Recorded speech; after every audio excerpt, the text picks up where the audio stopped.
Now there ain't nothing to it, go ahead and bring Goliath on. Ain't no giant, I ain't gon' fire on. Catch a fade, you, I'm wrong, I'm gone. Y'all can catch the wave that I am on. I am icon, y'all are wide wrong. Think that I'm a reconcile born, so ain't nothing to it though. This is on me, ain't got much to do with who you know. Keeping it true to form 10 L's into a milli though. But they already knew that those farewell to your opinions, know that he is so. This is all me, ain't got much to do with who you know. Yeah, keeping it true to form, but they already knew that though. Here we go. I'ma show you who I am. Unbreakable. I'ma make you understand. Watch me escape. Welcome, Diplomacy fans, to the final broadcast of the 2024 season for the Virtual Diplomacy League. It is the most wonderful time of the year, and as a Diplomacy fan, that means it is championship season. Tonight we have a triple header. We are doing the finale of the Virtual Diplomacy League regular season. Top 7 players will be decided tonight. We'll know who will be playing in the championship game for the Virtual Diplomacy League at the end of this broadcast. We are also covering the Tour of Britain final round, the round 8 game, and hot off the presses, we have had a team hard at work recording the 7 Years War championship game. Their top 7 were competing today, so at the end of this broadcast, we will know who the victor of the 7 Years War is. It is an exciting broadcast, an exciting time. Glad that you are here. Thank you for watching. For those of you who are live and joining us in Dip Chat, thank you so much. You are one of the highlights of this show.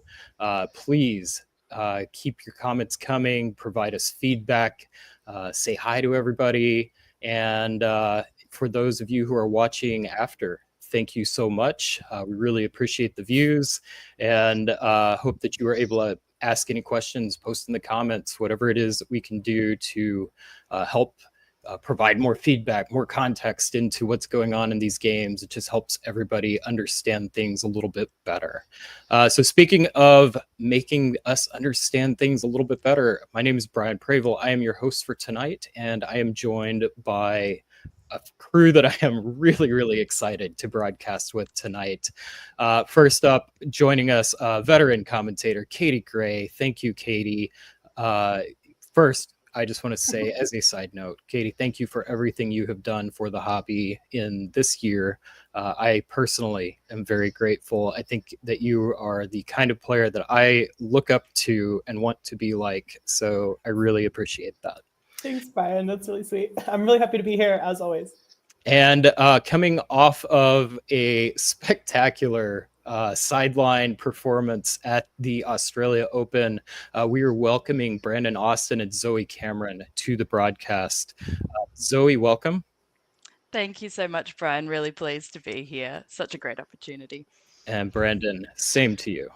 Thanks, mate. Happy to be here. All right.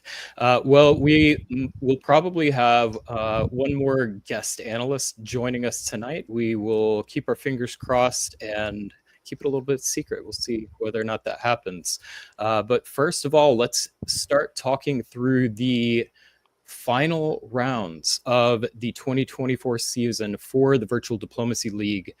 This is what everyone has been playing for all of the season. We're going to witness 3 pivotal games tonight: Virtual Diplomacy League 2, 10, 11, and 12. Every single decision, every alliance and betrayal will determine the top 7 players advancing to the championship board. The stakes tonight: all the championship glory and the guaranteed spot in the 2025 DBN Invitational. Yeah, I'm going to bring up our top players coming into tonight. So first up, let's see our current standings. So coming into these rounds, Matthew Tatanchi is in first place. He recently overtook Justin Lohr, who was league leader for most of the season.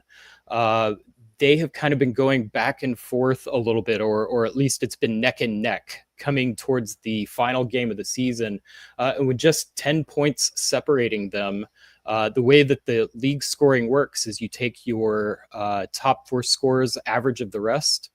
So they could be playing for averages, could play a big role into this. If they have a high average and then suddenly have a poor game that drives that down by playing, they could risk lowering their score. At the same time, it's a risk reward situation because they could also increase one of those scores, replace their lowest score. But in order to do that, they've got so many points, they're going to need big scores. So if both of them play tonight, they are probably going to be pushing to get the highest score they can to try and maximize their odds of getting into that first place position. The winner of the Virtual Diplomacy League regular season does receive an automatic invitation into the 2025 DBN Invitational. Moving down the list, Ben Kelman, Carlos Camaridis, and Doug Malott.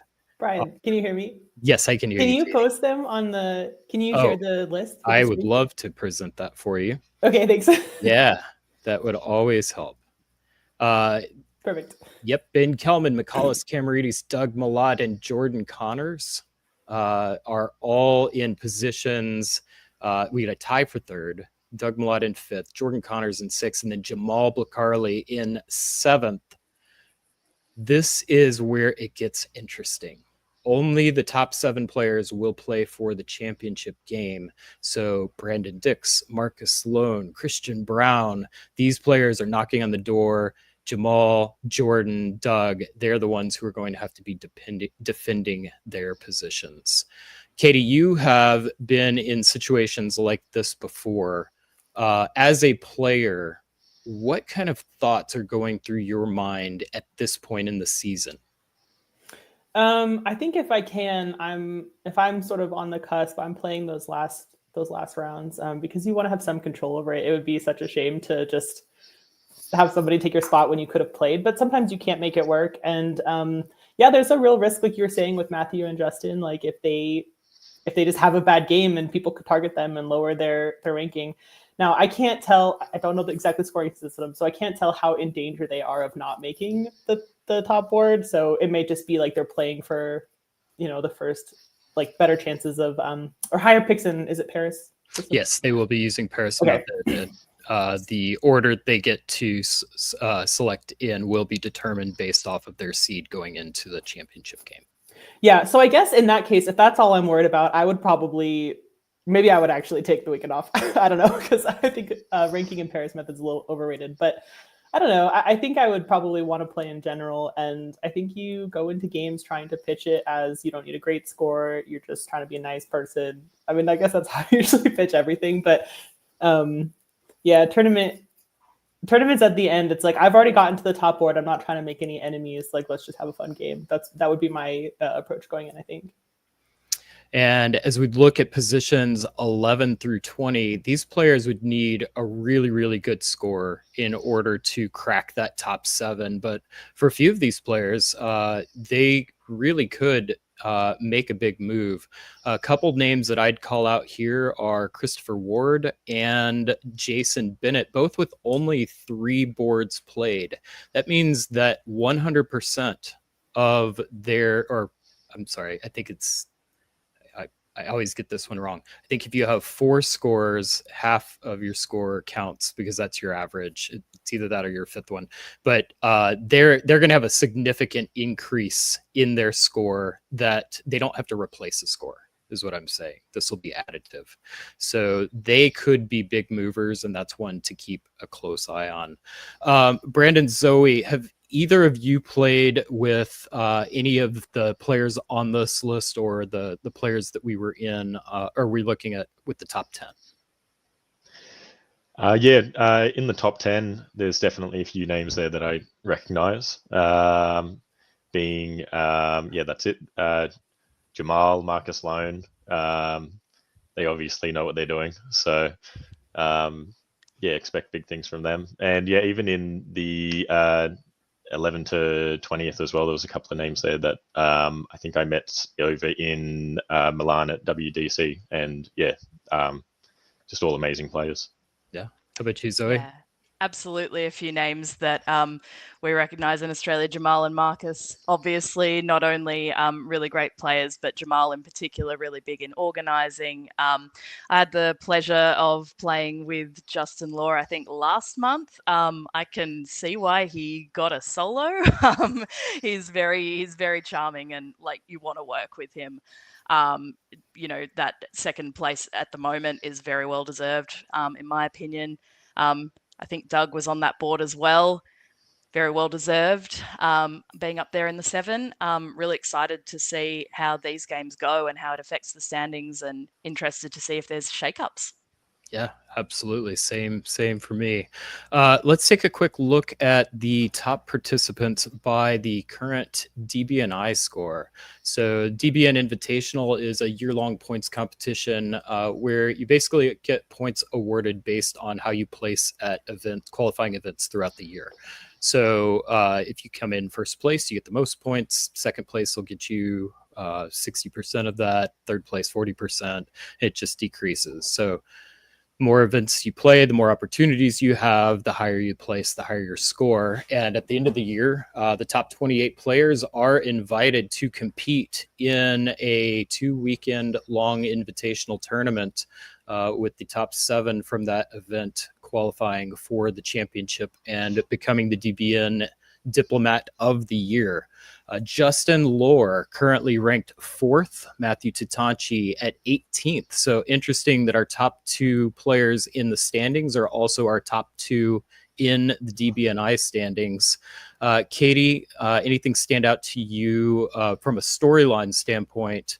Is there anything that you could see from these top 10 playing a role tonight? Wardy and Jason Gray were both on that second list. I think, I don't know how much they're thinking about DBNI points, but just comparing lists, I think that both of them could make some big splashes if they're playing.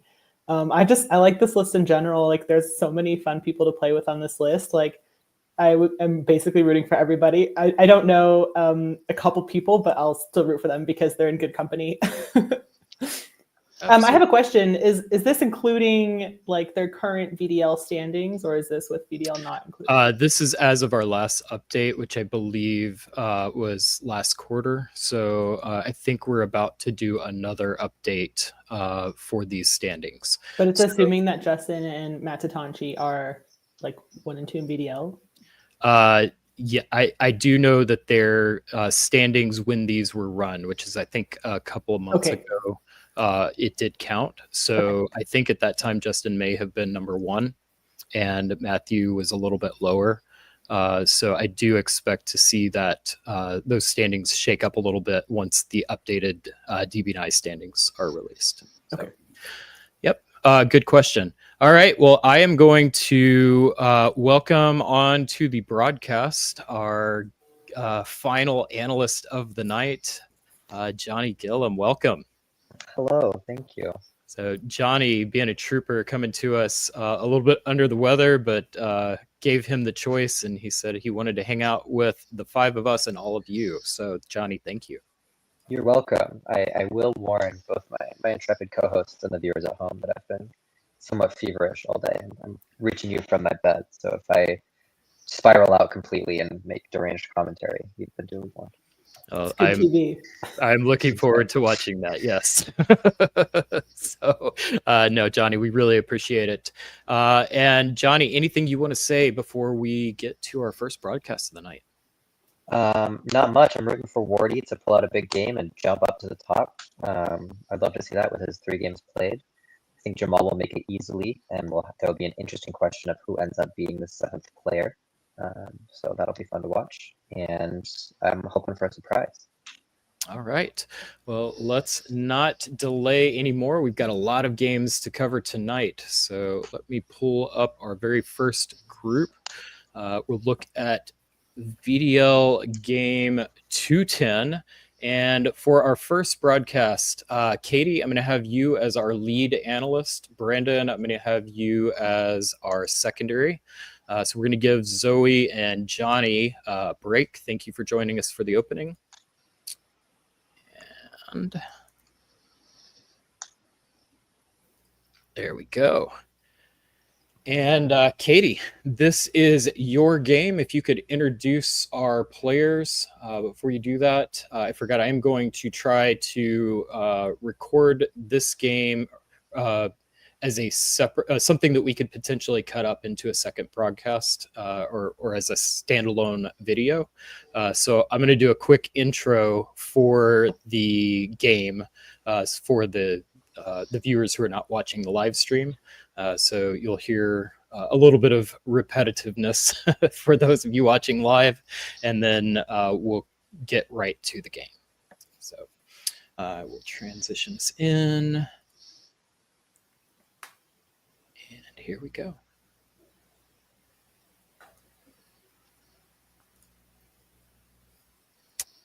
Good evening, Diplomacy fans. Welcome to the thrilling conclusion of the Virtual Diplomacy League regular season. Tonight, we'll witness 3 pivotal games, Virtual Diplomacy League 210, 11, and 12, where every decision, alliance, and betrayal will determine the top 7 players advancing to the championship board.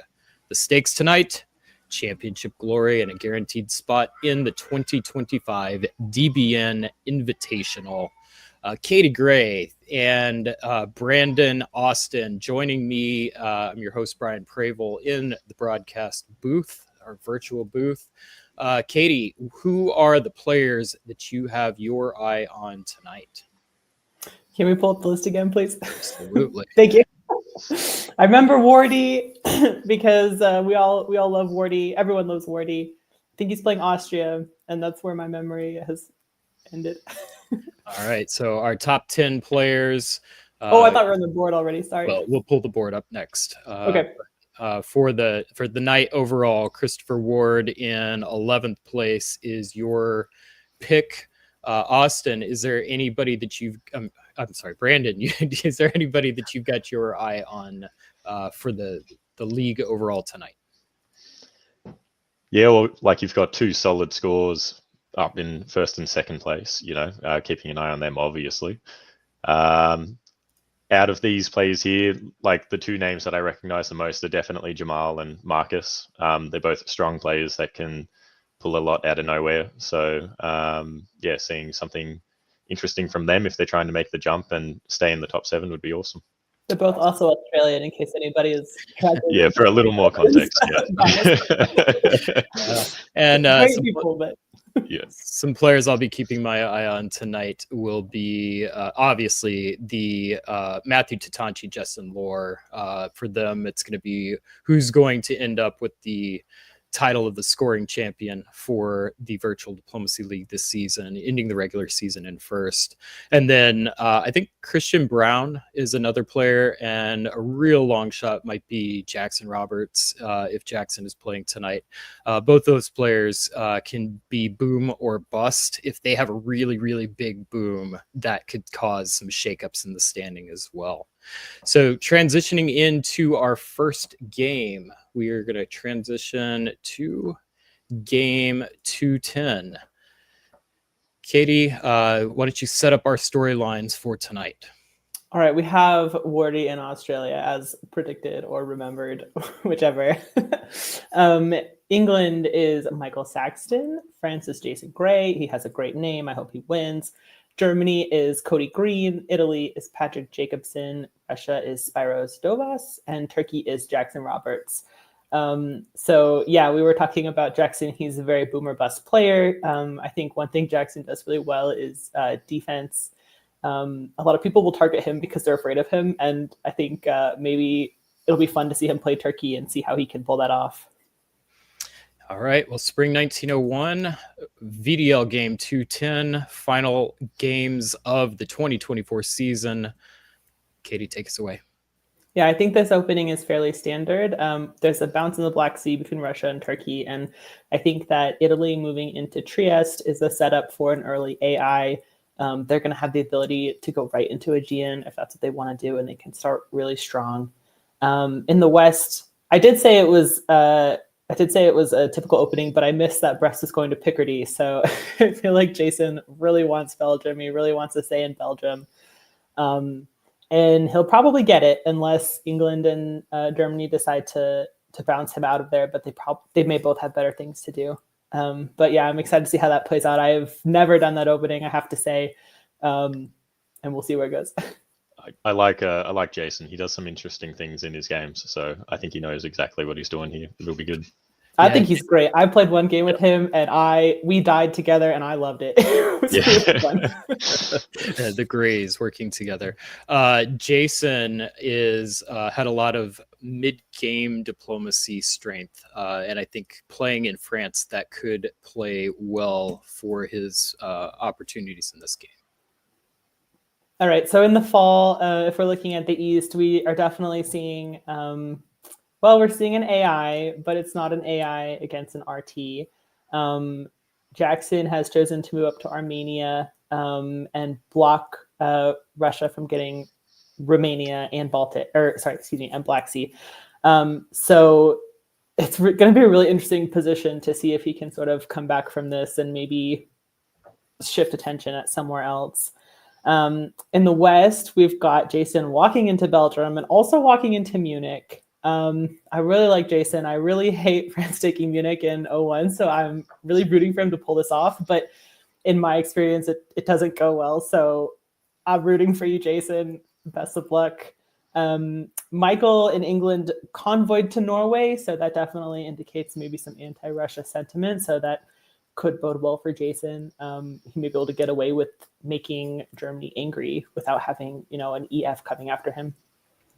I'm sorry, an EG. But yeah, Spiros in Russia looks like he's got a little bit to have to deal with, which is going to be interesting. Seeing how that plays out. So, Brandon, what are we looking at? With oh no! Oh no! Yeah, so we've got an army in London. Give some options. Spiros has put a fleet down in St. Pete North Coast. A fleet from Turkey as well. Interesting. Italy seems pretty standard. Austria, same. Looks like, army in Berlin, and Jason has waived a build. So he's got his two armies, Paris and Marseille, like no fleet. Maybe that's to keep England on side, it's interesting. So it's so limiting as France with only one fleet, especially when that fleet is in Belgium. I have been in this position and I felt like there was nothing I could do, not only to change my game, but in the game in general. So my first instinct is that this is going to be tough, but he's really fun to work with. So this could really just be a way to get everybody on his side. And, he's got one in the pocket he got 3 builds this year and only built 2. And he's also going to pick up Spain. He might lose Munich, but he's going to build at least 1 next year. So he could probably turn it around. Yeah, that's it. Okay, so Spring 02, we can see Jason using that fleet in Belgium to get into Holland. Looks like Germany, Cody might have been expecting England to go into Belgium. Is that support from north into Belgium? Which is interesting there. Nothing particularly going on up north with Norway, Sweden. St. Pete goes into Barons. Austria is on Russia's side here, supporting them into Romania. But obviously Con gets into Black, which is going to cause some issues down there. Austria, Wardy supporting Serbia into Bulgaria as well, whilst Italy just walks straight into Smyrna. So, very interesting. And it looks like everyone wants to get in on Munich as well. Trieste going up to Tyrolia, and Vienna going to Bohemia, and Warsaw going to Silesia. So, yeah, this is a really interesting board state. It's we've got a couple of, my take on it is we got a couple of alliance structures that are starting to form very early. We've got a strong EF, and it looks like a pretty strong AI. Potentially AIR. I think Spiros certainly wants it to be an air. My question, Brandon, are you surprised at all by Jackson's set of orders? Do you feel like that's, let me take a risk to try and do something? Do you feel like that's maybe some deception? What's your read on the situation in Turkey? Like, personally, I would have taken maybe a little bit more of a defense against Austria and Italy. Like, the army in Armenia could have potentially bounced something out of Smyrna. Like, I feel like maybe a little bit more defensive is what I would have gone for. Maybe trying to appease a relationship with Russia rather than continuing to fight them when you've got two people coming straight for you. But yeah, I guess we'll just have to see how it goes. Like, I'm not sure how I would feel about this situation. Like, definitely pretty nervous losing Bulgaria and Smyrna and, you know, what, possibly getting Sev from it, but that's it. And Katie, I'm pausing here because I think it's an interesting board state, and I always like to learn a little bit from my analysts how they're reading the board.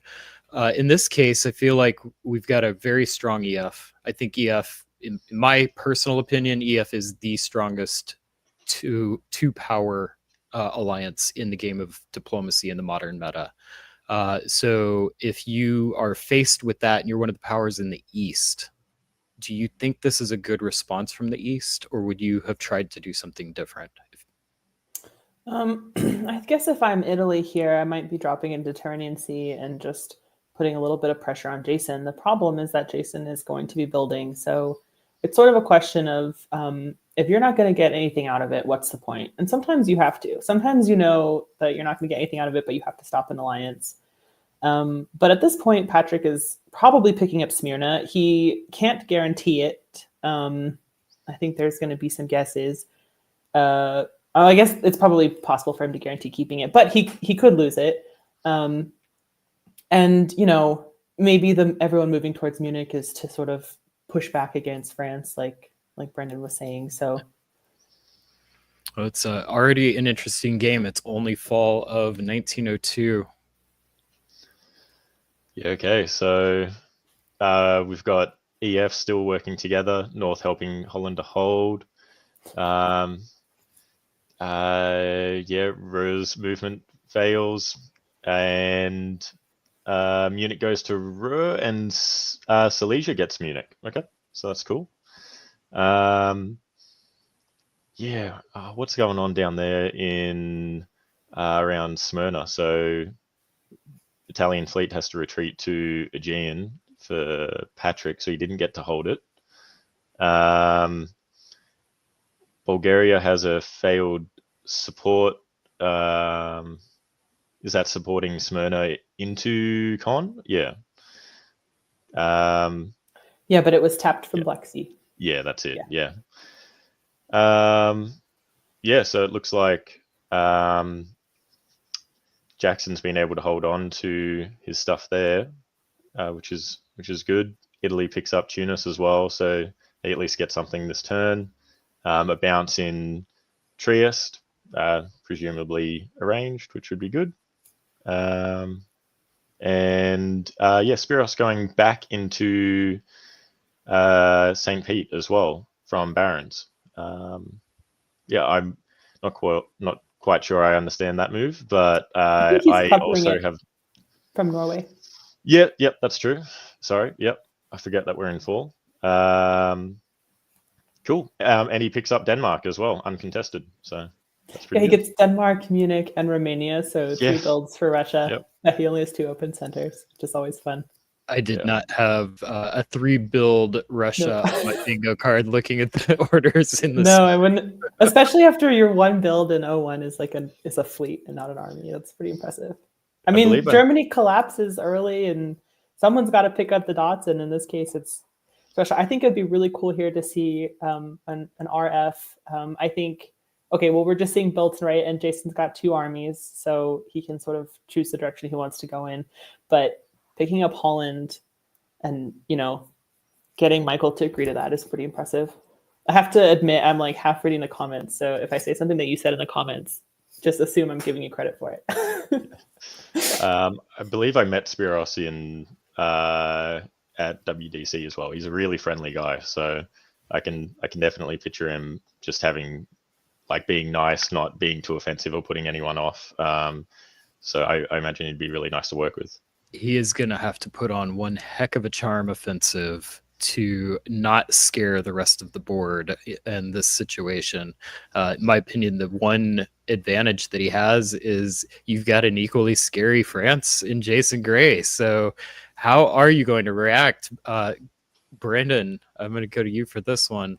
If you are Jason Gray, you've got a really nice choice here. You have to pick somewhere to go. Looks like Germany's pretty much already taken care of. Where are you going next? Oh, it's tough. Like he's got his 2 fleets now, Brest, Marseille.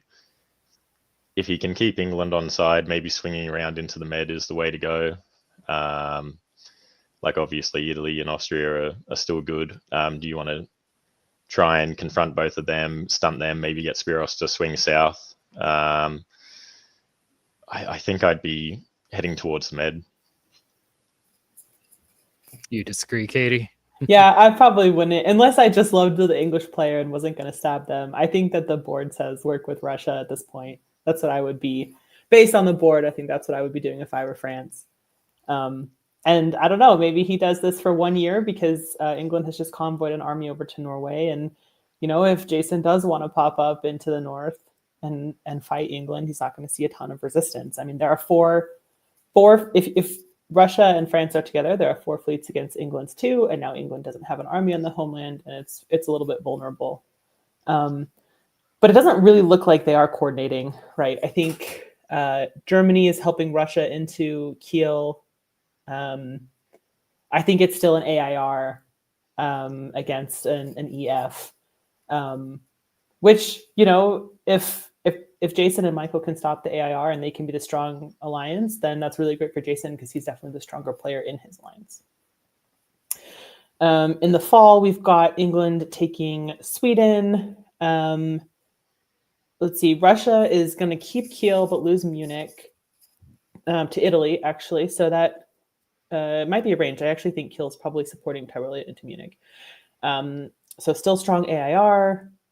Italy is moving west to counter France, and Turkey is going to be down to 2 this year. So I think it actually looks pretty good for Russia still. They're losing Sweden, but they're going to have a play on Berlin. And at this point, I think they've got German help. I think Cody has taken the AIR side against the EF side. Yeah. He's down to 1 center, so who knows how much that can help, but sometimes 1 unit is all you really need. So, Brandon, this point in the game, one of the more popular alliance combinations is Italy and Russia. If you are Spiros in this position, is that maybe an alliance structure you might be interested in here, or do you think it's better to stick with somebody else? If you're able to work with Italy here, then I imagine you can, if you're able to break them from Austria, possibly, maybe be turning their attention there. Like it looks like Jason like still has his fleets there, so whether Italy needs to be focusing on that or not, I'm not sure. Yeah, I'm not entirely sure how I would work with Italy in this situation. Like Turkey's pretty much gone. Maybe work with them. I think I would work with them for the next year or so, but I don't quite know how I'd feel much longer than that. Yeah, there's just not a lot of armies to go after Austrian centers, even between Russia and Italy. Yeah, that's it. And like you said, Italy's pretty preoccupied with France, I think. Yeah.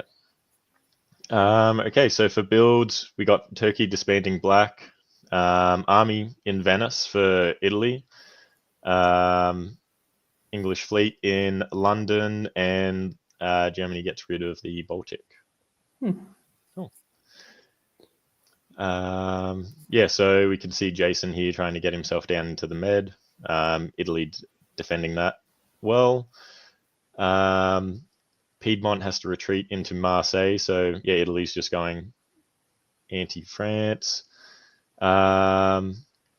Looks like not a But Jason gets to walk into Munich, so there's that. England gets Denmark, and Spiros holds St. Pete. Sweden was helping North get into Denmark, and we continue to see Austria and Italy just trying to crack into what remains of Turkey. And now that Spiros is in black, that's going to be a lot easier. So. Yeah, I want to highlight really quick, if that's okay, the bounce in Silesia. I think that's a little Yeah. strange. At this point, it really looks like Russia and Austria are working together. And I just think you want someone to be in Silesia, right? Like let Austria go there, let Vienna fall to Bohemia. You can take back Munich in the fall if you have all those centers there. So I think that's a little maybe it's miscommunication or something, but I think it would have been beneficial for that alliance to have a unit there. Yeah. Or they can take Munich back anyway. Yeah. Yeah. Interesting. I don't think I've seen that many movements over Munich so early on in a game, but I like it. It's cool. What's this? Tunis supports Mao into West. Okay, cool. Cool. Yeah, we've got. He might have meant to bounce it somehow. Yeah. Like I would assume that's just a misorder, like trying to copy the same orders that they were doing before, but like writing I'm not sure. Well, it's on Backstabber.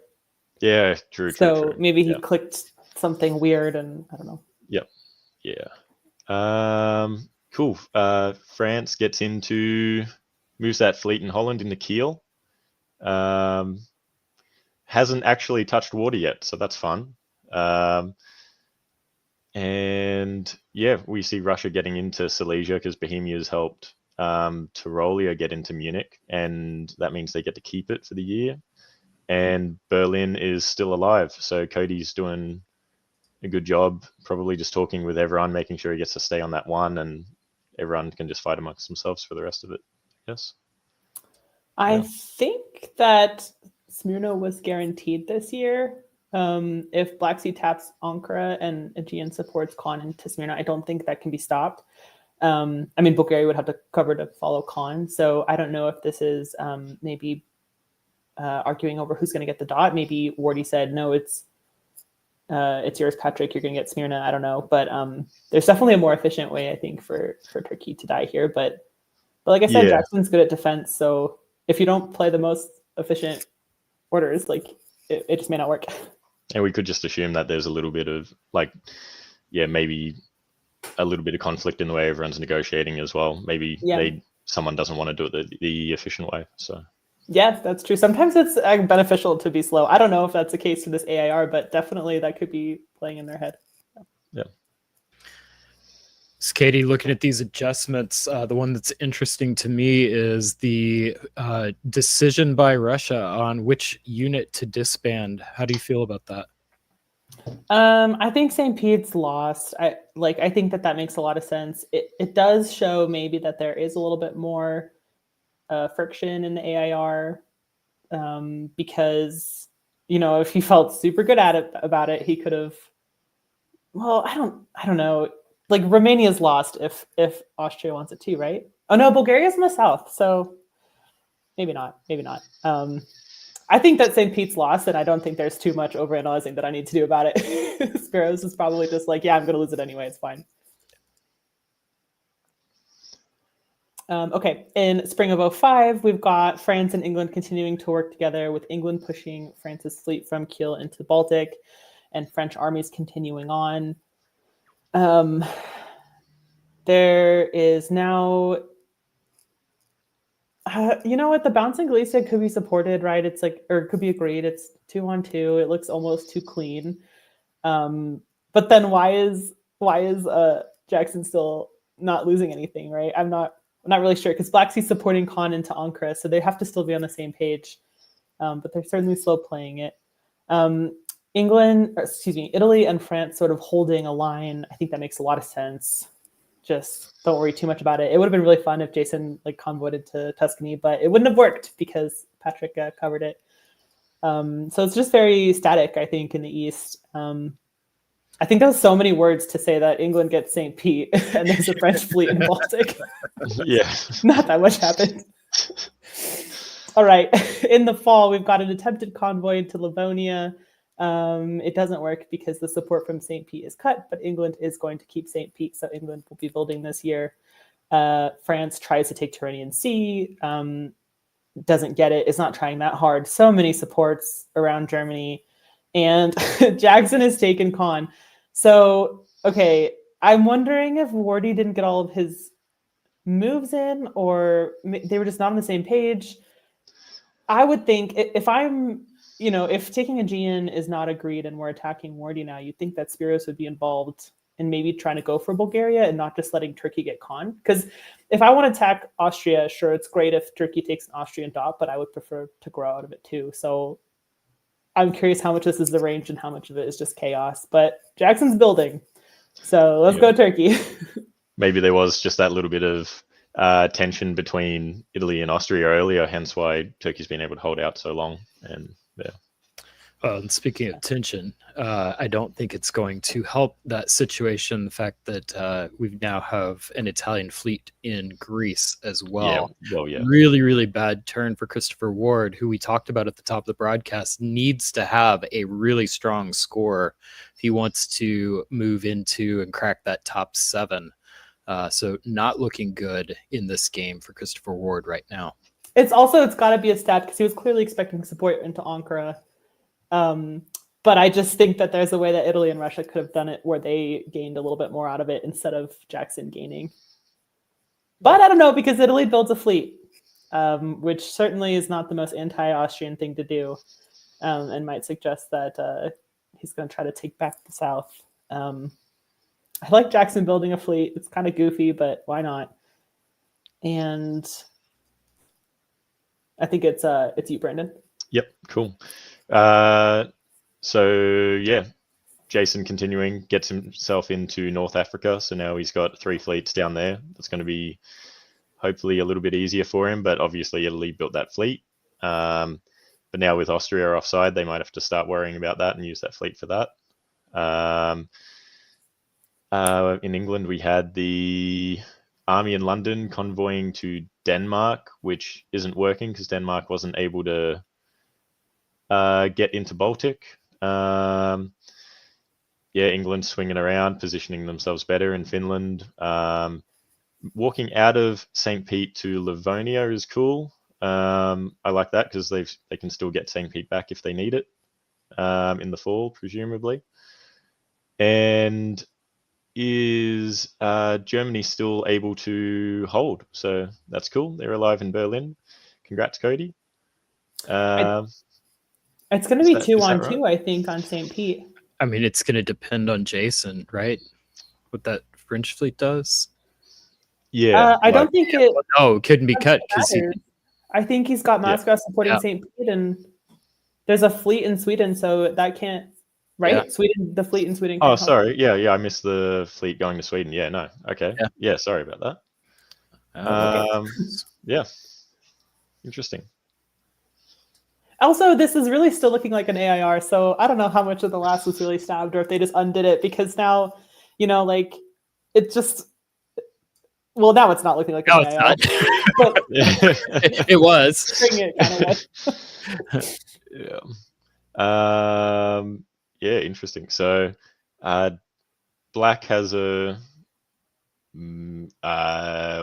assuming that might have been a misordered convoy, or maybe convoy that's not working on. Anyway, I think the convoy just didn't take the convoy. Just didn't happen. Yeah, that's it. So Romania walking. Yeah, there we go.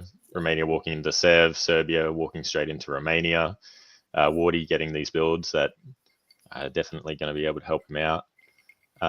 Nothing is moving down around in the Med, around Western Med. Bounce in Piedmont. Italy gets to hold Munich. That's awesome for Patrick. And England just continues to yeet more armies up north to swing around into Russia. So Also, we had friends taking Berlin here, so this is Cody's last year. So good game, Cody. Yes. Thank you Yeah. for playing Cody. Always good to see Cody. Iron Man, Cody Green.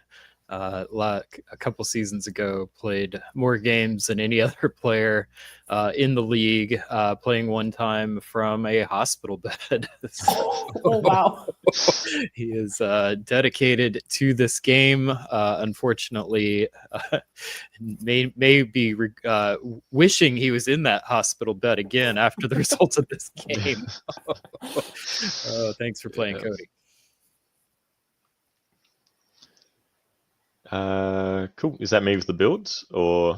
This would be Katie with the builds, but cool. before we do that, I failed to do Who Do You Like? I think it's actually a better place in the game to do it. I think it's a little more interesting at this point of the game than it was in 1904 when we typically do it. Brandon, your first time, so you get first pick. You get to pick one player. You're going to take their position, and you want to maximize your odds of winning this game. Which player do you want to take, or which power? I think I am really just liking Jason's position. Like he seems to have a good relationship with England.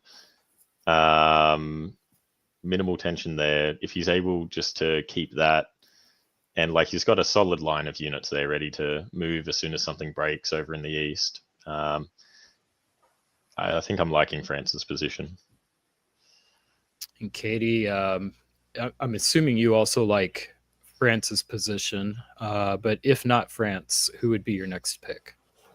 If not France, maybe Austria. I think that Austria can probably get Moscow and Warsaw this year, and if I'm Austria, I'm cutting a deal with Jackson, or trying to at least. Well, if I'm Austria and I'm wanting to stab Italy, which is a big if, right? But if you're trying really hard to get the top, I think you try to cut a deal with Jackson, and you take back Trieste, and you maybe let Franz into Munich and hope that freaks out Michael a bit and causes tension over there, and then you can grow on the other side. So if not Jason, who is probably who I would pick also, because England does not seem intent on stopping Jason from topping this board. If not Jason, then Wardy. So, okay, so we have now Wardy in Galicia. I love the Italian move to Silesia. That's wild. Well, okay, so France moves into Munich. That move was guaranteed. There was nothing they could do to stop it. So Italy just preemptively goes to Silesia. I'm wondering if they're going to gang up on Warsaw together, or because they're not going to be able to take back Munich. So it's just all up for France. I will say Jason's had a sort of guess between Tyrrhenian Sea and Tunis for the past 2 years, and this year, no matter which he guessed, he would have gotten it because Ionian moved back to Naples. So it's a little bit of a bummer that he played safe and supported Western Med, because he could have gotten either Tunis or Tyrrhenian Sea. But he's in Munich, so what does he care? He's just moving along. Let's see. Turkey's just doing nothing, but that's fine because no one's attacking him because AI have bigger problems, and he's going to survive this game. I don't know when it ends, but I'm pretty confident Jackson's not going to die in this game. England moves convoys and army over into Denmark. Doesn't seem super helpful because there's nothing in Baltic to get it away. I think I would prefer to just have that army at home just in case France gets greedy, because if Denmark's not going to help you, at least you can play safe. Yeah. Now we've got France keeping Munich, but also moving into Tyrolia and moving into Baltic. This is really great for France. The only downside is that now there is no guess in the south. So him playing slow that one turn means that Italy can hold Tyrrhenian Sea and Tunis. So Jason is pretty much out of lock in the Med, and I don't think has a lot of space to grow at this point, unless they stab. And Wardy is not going to get Russian centers this year, at least. Yeah. It's interesting that Michael in England is not going after St. Pete at all, because that's a guaranteed build for him. And, it's not like you really need Russia to stop the scary Austria, right? So that's interesting. I think that's probably just good diplomacy from Spiros, and maybe that's what Brandon was saying. He's just a fun guy to talk to, and you're like, all right, I won't take your stuff. Yeah, that's it. Cool. So Italy goes down 1. They disband Silesia. Yep, Jason maintaining good relations with England, builds Army Paris. Like, I imagine he would have, yeah, like there's no point in trying to rock that boat. Austria, army in Budapest. And yeah. Cool. All right, so England going for St. Pete. Austria swinging down, trying to grab Trieste, moving to Vienna, Ukraine to Galicia. This looks like Sev is supporting Con into Romania. Is that what that support's there for? Does seem like that. All right, cool. Why not? Yeah, why not? France is going to top this board. Why not? Yeah, that's it. So France gets into Piedmont. Italy was worried about Venice, but then Italy is also not able to get into Western Med, so trying to move their fleets along. And Turkey goes to go into Ionian rather than a walk into Greece, so it'll be interesting to see what they're doing with that fleet there. It is a spring turn, so maybe they're waiting on that one. Yep. Katie, the question I've got for you is, like, McCallus is saying here, like, England isn't going to stab France. I don't know why the game continues now. Let's say you don't want to stab. I kind of feel like, and I'm curious if you agree with this, like Michael might need to be a little bit more demanding of an ally. Like, it's not inappropriate to tell your partner, like, hey, I want to keep working with you, but I've got to... Not when I'm 4 centers down.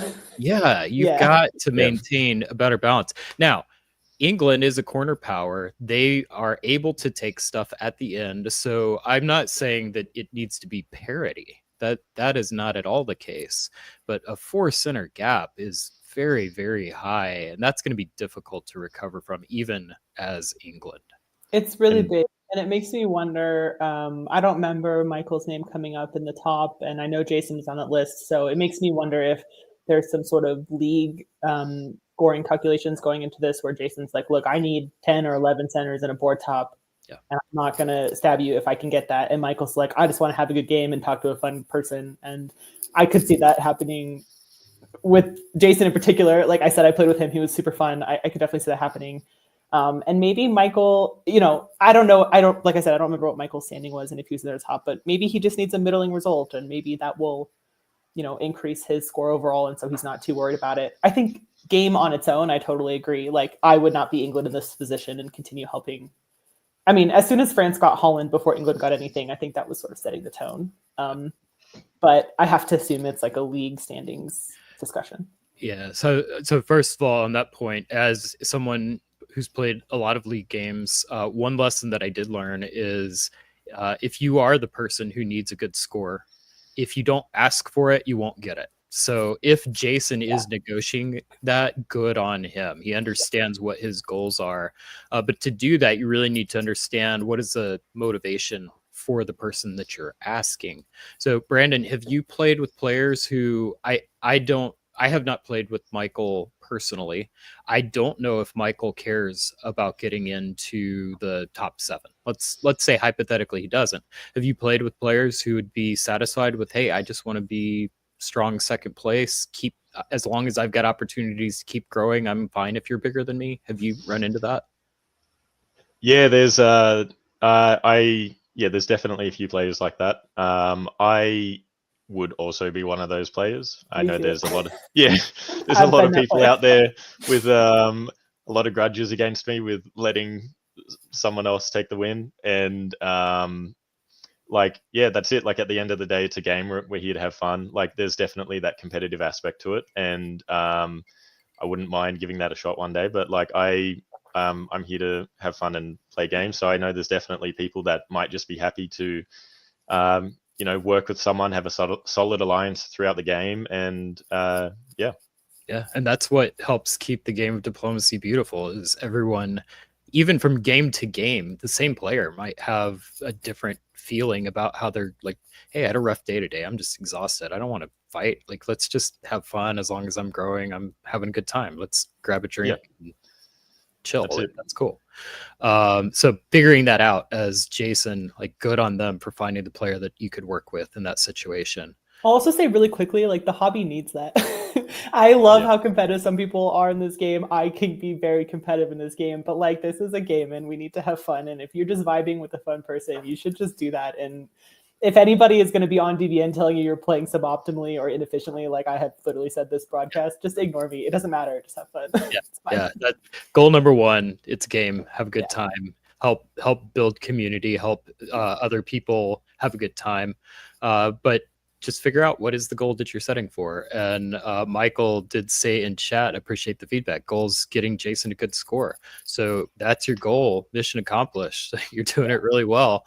And there's nothing wrong with that. That's one of my favorite things about playing in a league that is different than any one single game. A league is, by some players, not everyone agrees, and this is part of the thing that keeps the games interesting. But a league, for many people, is one big long event. It's one big tournament, one big game. And so it's not about the one individual game. It's about repeat games going over and over. And so I always liken it, if you watch the TV show Survivor, like, you get to a point in the game where the people you're eliminating become the jury who's going to end up deciding who's going to win. And so you play all season long to cash in at this game. This is it. This is the end of the season. You need to get in. If you're on that cusp, you need to figure out who is that person who is going to be able to help get you there. And good for Jason and Michael for figuring out something they're both satisfied with. But the game's not over, apparently. It's not. It is not. Still got. See how it goes. Oh, the convoy. Yeah, there it is. So Con gets into Romania. Awesome. Bulgaria gets to hold.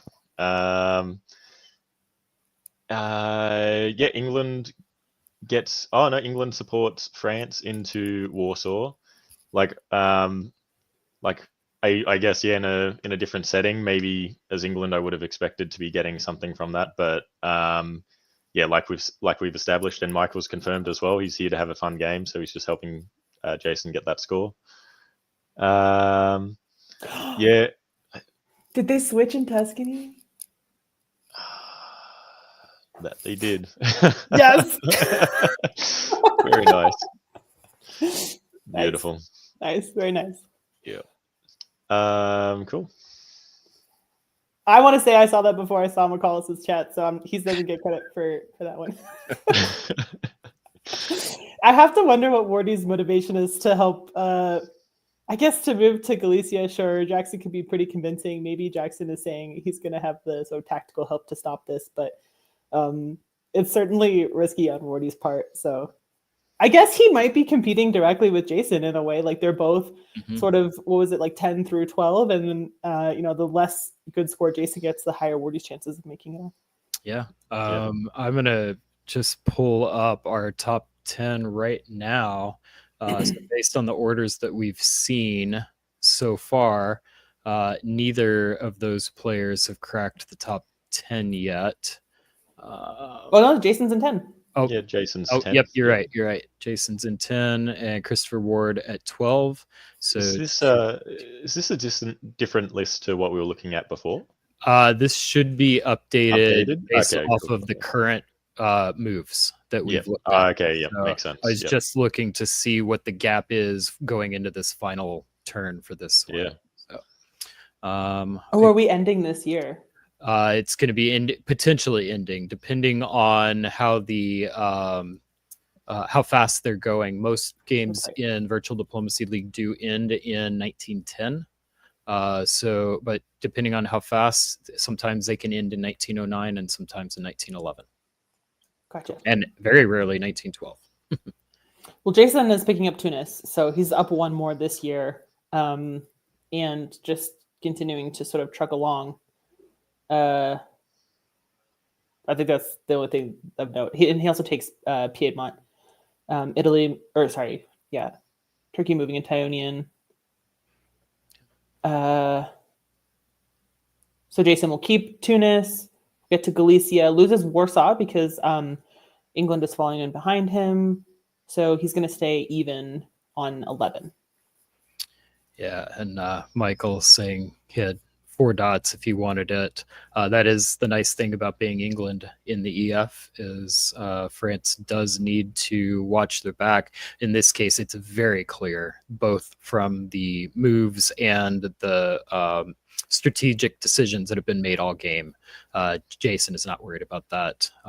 He's definitely established a trusting relationship with Michael, and they're continuing.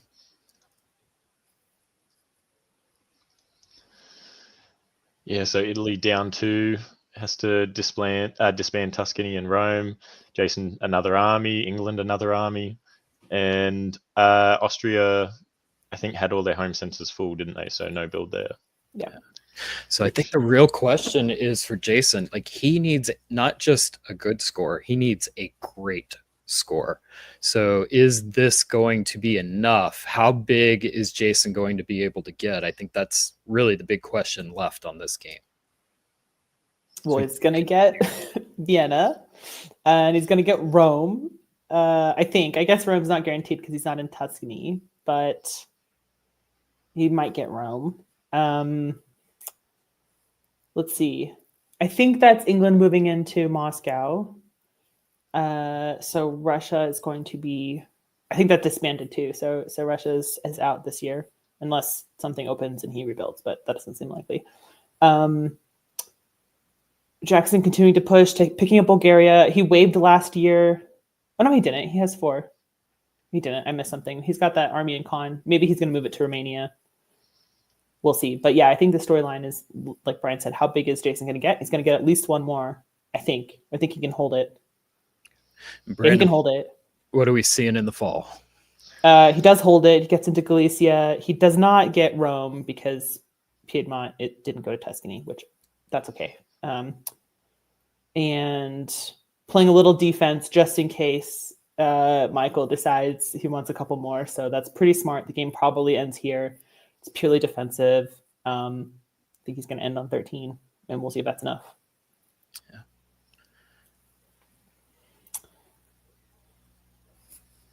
It does not end. Here we go. We're still going. We're still going. All right, Doesn't Brandon, take us through this 1911.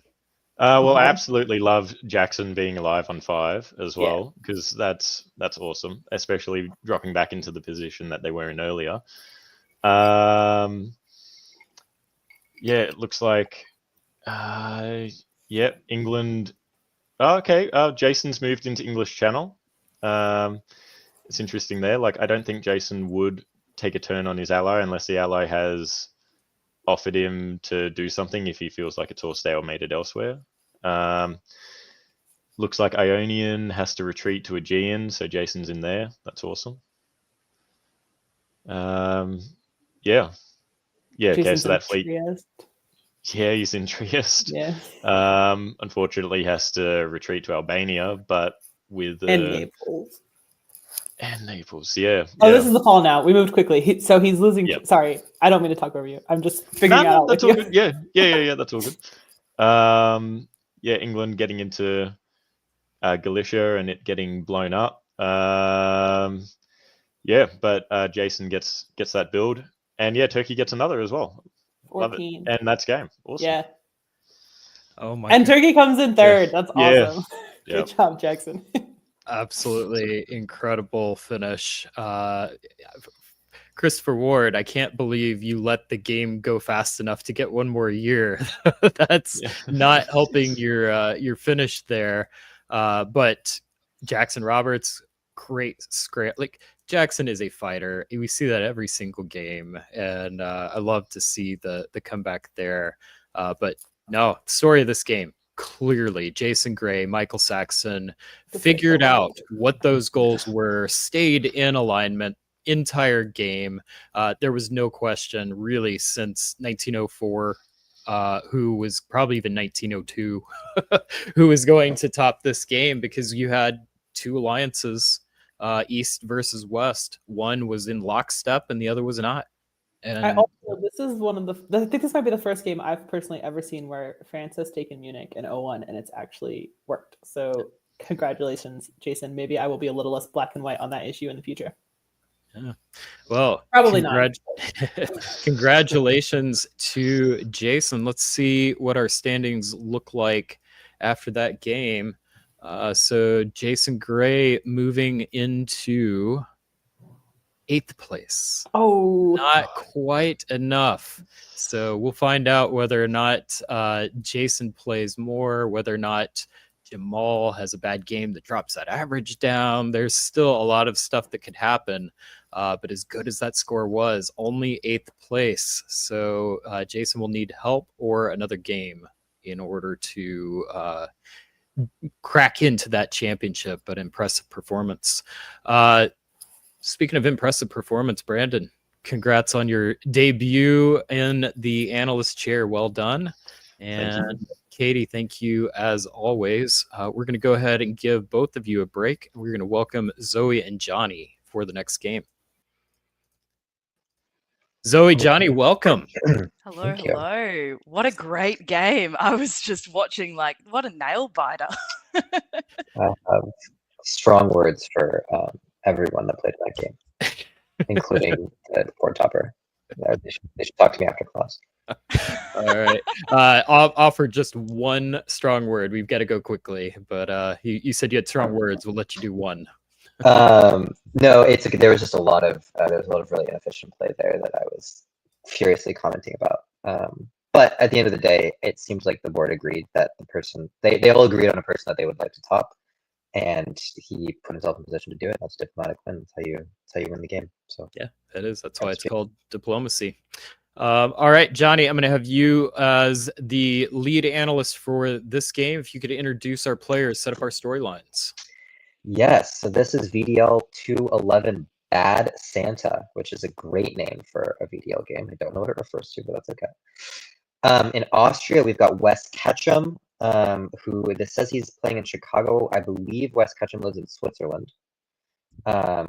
In England, we have Ahmed Shah playing from who knows where.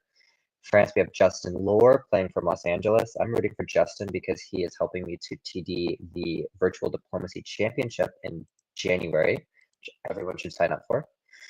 Again, in Germany, we have Cody Green, who was treated very poorly last time he played Germany in that last game we watched. So let's go, Cody. We have our old friend Christopher Ward playing Italy, our old friend Patrick Jacobson playing Russia, and DBN's own Isaac Jukes in Turkey. So any storylines you're going to be keeping an eye on?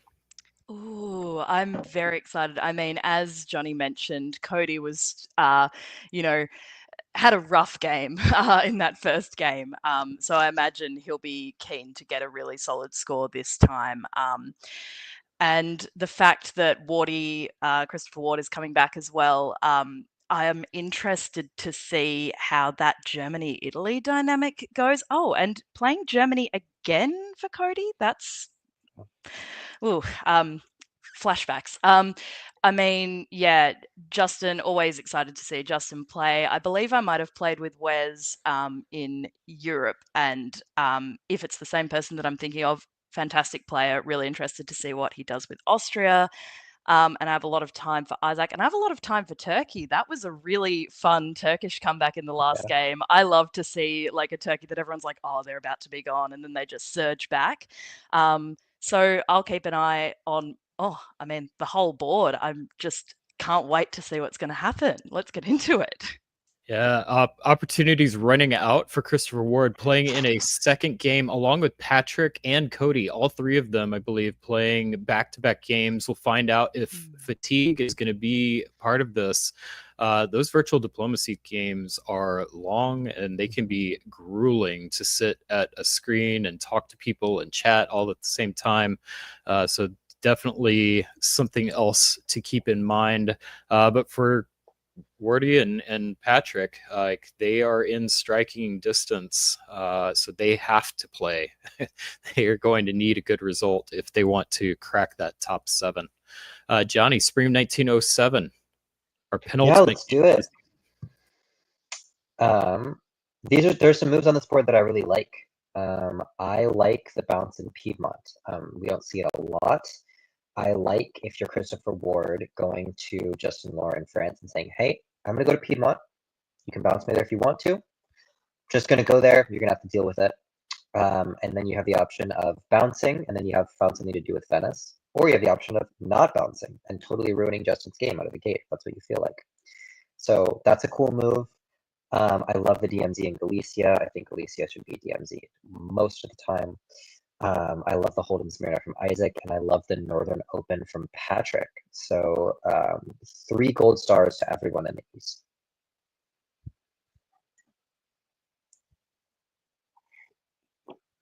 And what do we have here? Ooh, 3 builds for Wes Ketchum. Austria takes Romania with Turkish help, while Isaac Jukes walks into the Black Sea and Armenia. So that's a lot of fun. We're setting up for maybe an AstroTurk here. And Wardy, playing slow, playing cagey, does not convoy to Tunis. So this could be Wardy looking for an AIT. This could be Wardy looking for an IT. We'll soon see. Meanwhile, in the West, Justin Lohr also picks up 3 builds. He gets Belgium. So big France, big Austria. That's a lot of fun. Cody Green maybe scarred from his last game where France walked into Munich. Says it's not going to happen this time, Justin. So Cody Green covers Munich as well. He should. Oh no! And England fails his convoy into Norway. Classic supports York to Norway instead of convoys there. I did this in my first VDL game. Exactly identical moves, the identical thing. And it went very poorly for me, and Jason Masbon took all my centers, and it's an experience I won't soon forget. So Ahmed, I'm wishing you the best. Yeah, absolutely interesting, Johnny. You mentioned that Wardy didn't convoy to Tunis. That jumped out to me as well because I mean the spring moves looked very standard AI, but you expect to see that convoy to Tunis, and instead we saw Austria and Turkey working together right away. Maybe Wardy picked up on that dynamic that Turkey and Austria are already very close and kind of going, okay, let's see how the cookie crumbles here. Don't want to make it immediately look like I'm going to be heading in for Turkey. Want to see how this plays out and if it continues to be a strong working relationship, whether it becomes an AIR, whether they eventually turn on each other, who knows, but definitely being a bit hedgy there. And that is rough for England, not getting a build with a 3 build France. Ouch. And a 2 build Germany. That's tough. Is this a time for a Winter 01 Fleet Trieste build? Ooh, that is a good question. I was going to ask about the double fleets for France. Is it time to swing into England? But I think yours is the more interesting question. Oh, no Fleet Trieste. Heartbreaking. No, that's no fun.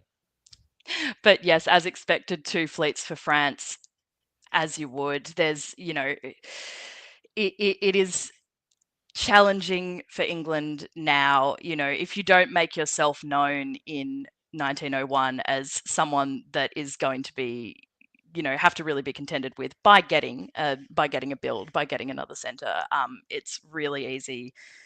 Particularly for France, particularly for a 3 build France, to go, righto, I'll just head up north. And as anticipated, that is, pretty much what's happening. Interesting also lining up, France is also lining up against Germany. So keeping options open, but it's definitely looking like heading up to England. What else are we seeing here? Still more Turkish and Austrian cooperation, and looks like things possibly aren't as agreed between Austria and Italy, if I'm reading that correctly. Although I suppose that bounce into Tyrolia could be agreed just to sort of keep it free if they don't 100% trust each other. Maybe it's better to just have it clear. Though surely, I mean, if you're working together tightly, you probably want, you know, Tyrolia and Bohemia occupied by your alliance if you're Austria, Italy, so that you can start to make some interesting moves on Germany. What else? I mean, Russia, Patrick is just taking all of Scandinavia with a quickness. Again, tough to see where England goes from here. And we see, yeah, Fleet Kiel moving into Helgoland Bight as well for probably an attempt on North. And there is a lot of free real estate on the island right now. Ooh. So Turkey's in Romania. Russia's very north. Austria and Turkey still cooperating.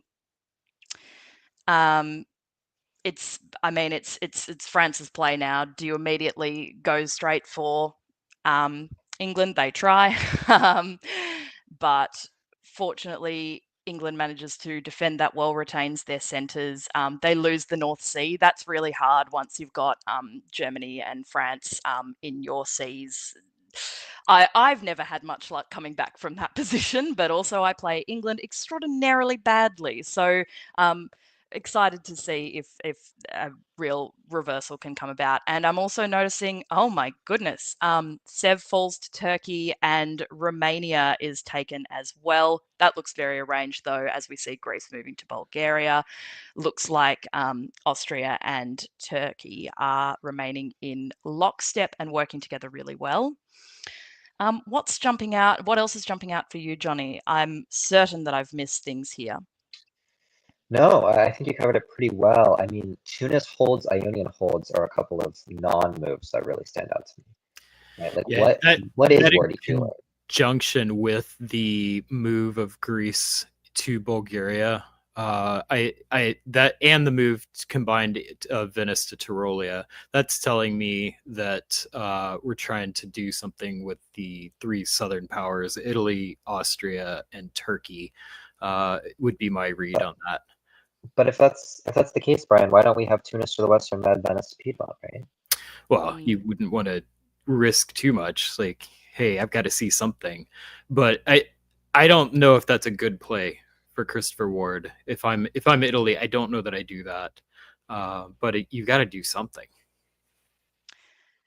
Yeah, and you would think, given it's such a strong AT, if you're waiting to see how that goes and waiting for Rush to fall, like maybe you do start heading west because you're not going to make much ground going east. I don't know.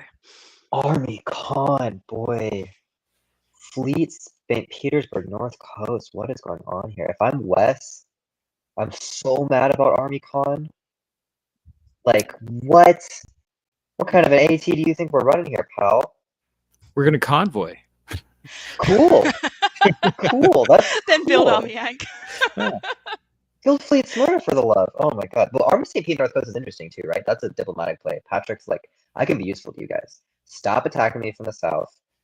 I've got a big old northern presence. I can be useful to you guys. It's an interesting play. I think McCall is right in the comments that Wes is about to get crunched by Italy and Turkey. Boom. Not quite yet. Oh, is it me? Okay, so here's this is the year of death for England. There's a foreign army in Edinburgh and Clyde in Wales. That's not what you want to see. This is I don't know that I like this from Justin very much. I think it's good to have an army on the island. 2 is perhaps more than you need. Those are actually pretty useful at home. But wow, yeah, Ahmed is not going to be long for this game, unfortunately. And Austria walks right into Warsaw. So it's a good guess for Wes. Supports Tyrolia into Munich, but Tyrolia walks out into Venice, Venice to Apulia. while Ione moves to Aegean. So Chris is really still holding his cards close to his chest. Could be a setup for a convoy into Greece, or okay, Good Wardy, call. Very shooting for timely. the fences. Look at him go. He takes Smyrna and Greece with a convoy and Trieste. So Stunning. Wardy has stabbed both of his potential alliance partners. That's a play you can make. Meanwhile, Austria has kept Warsaw, but has put the Russians in Ukraine into Romania. That's curious. When I stab my allies, I don't often do it by putting my enemies into my allies' centers. But West does like particle physics or something, so he's smarter than I am, so who am I to judge? And England's not dead yet. He's still alive in London for now, so that's good. And Cody picks up Edinburgh, so Cody's getting a build, slowly but surely. Yeah, I wonder if it's that element of Johnny. You made that point about not using your enemies to fight your former erstwhile allies. But I wonder, Brian. I think you mentioned Survivor before. Sometimes it's a good tactic if you know you're starting to go down to find someone else who's starting to go down, band with them against powers that are getting stronger. That was a beautiful stab from Wardy. It's how you do it, in my opinion. All right, what are we building?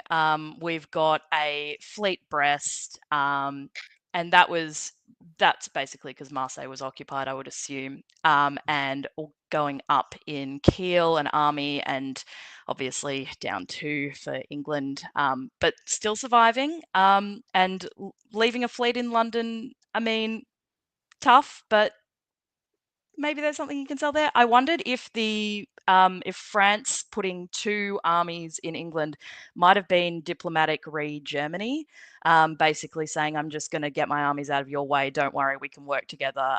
Good faith. Look, they can't do anything to you. All I've got is boats. And we've got fleet Rome, Army Naples, Army Venice. I'm excited to see what he does next. Yeah, I mean, Chris Kelly saying in the comments, fun Wardy played so neutral passive to start, then uncorked the stab. That is what makes Italy such a fun power to play. That is why sometimes players that are newer to the game struggle with Italy. It's not the most obvious power to play, but once you understand that it can play patient and then strike opportunistically where those opportunities are, you can work diplomatically to create those situations. That's the kind of player you are, which Christopher Ward is. That tends to be a power that more experienced players enjoy playing and tend to do well with. My question, though, is as powerful as this is it too soon? Because Christopher Ward has to make a move. This is probably his last game. I can't imagine he's going to play 3 games in a row. That would just be a nightmare. Maybe. But like, this is likely his last game. He has to make a move, but is it too soon? Johnny? No, I think it's a great move. What I question is the taking of Smyrna. Now, the disband was in Armenia, right? Which is the most logical disband, but is also not the screw you, Chris disband. So maybe he had Isaac's permission for this. Maybe Isaac isn't that mad. And if that's the case, it's beautiful. Otherwise, Trieste in Greece is already a really good stab. And if you don't take Smyrna, then you can flip into an IT, right? What you really don't want is the entire East getting up on you. Mm-hmm. So, yeah, to be determined. Yeah, right on. All right. Well, it seems like the Smyrna move hasn't messed things up too much for a potential IT because Turkey at the very least takes Bulgaria, and not sure. Are we still seeing Austria, Russia working together now? I mean, yep, convoy directly into Albania. Johnny, I think you put that in the comments, and it happens. And nice, honestly. Also putting Rome into Tyrrhenian Sea, and we're starting to see, I think Justin's getting wise to, okay, where's Italy going next? Once you've got Greece and Smyrna as Italy, I mean, it's a valid choice, I think, to sort of start at least shoring up against France, and seems like Justin's very wise to that. What else are we seeing? Looks like Germany is, oh, wow. Germany convoys Eddie to Belgium. Is this a stab? Is this agreed? I think it's a trade. Fascinating. It's I a think Eddie trade. and they're going to trade Eddie in Belgium. Yeah, they're going to give England the whole island, and Germany's going to get like the lowlands. This makes sense. Yep, understood. And looks like, yep, starting to work against Russia. Fair enough. And yeah, Wes is just trying to shore up a little bit, pulling back from Warsaw, pulling down. Yep. And Russia gets Sev back. Okay, 1904. England falls. Thank you, England. Well done. Tough situation. Tough situation, never fun. And we see another fleet from France coming down from Mayo into the Wes and into Gulf of Leon. So things are going to start to lock up a bit there. Was that a move from Marseille to Piedmont? It was. So definitely starting to get wise. And we also see Germany coming down and Austria supporting them. Interesting.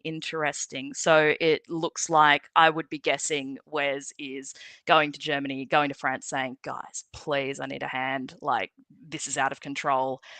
And yeah, I mean, I think that can work for you as Austria, at least not to die, to get France and Germany involved, but that is great for France and Germany as well. Yeah, what am I missing here?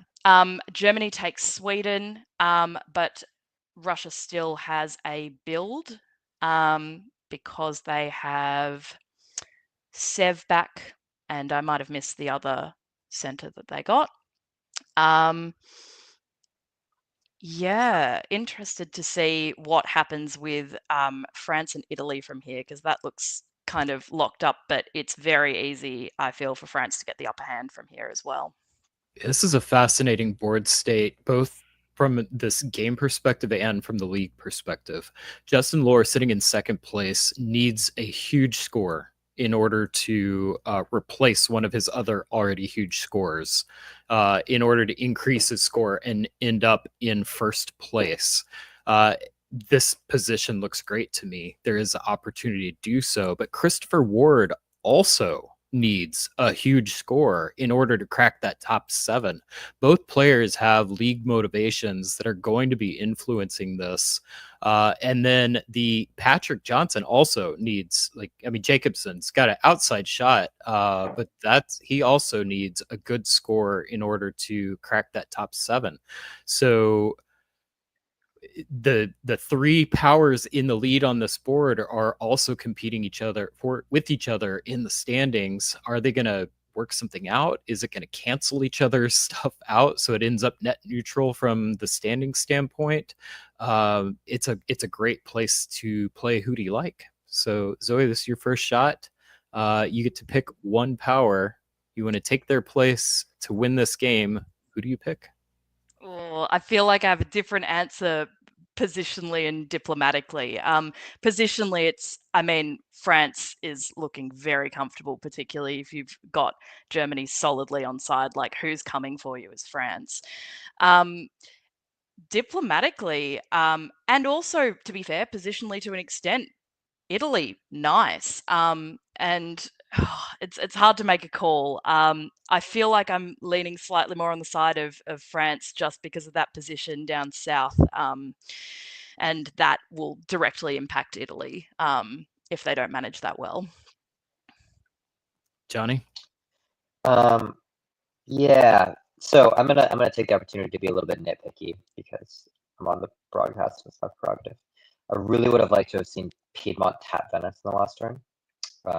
If that had happened, Serbia would not have. Well, Serbia would have made it into Trieste. Piedmont just held. There was no reason for it. And also Ionian and Tyrrhenian self-bouncing in Tunis. People love a self-bounce, but Ionian should have just gone to Tunis. Tunis would have been covered by Ionian. You don't need to be an Ionian, and Tyrrhenian could have gone to West or something. So both Justin and Chris are making kind of inefficient moves in the south in ways that are prolonging the war between them. And also, Isaac is building behind Italy. So I think Italy is in a precarious position here.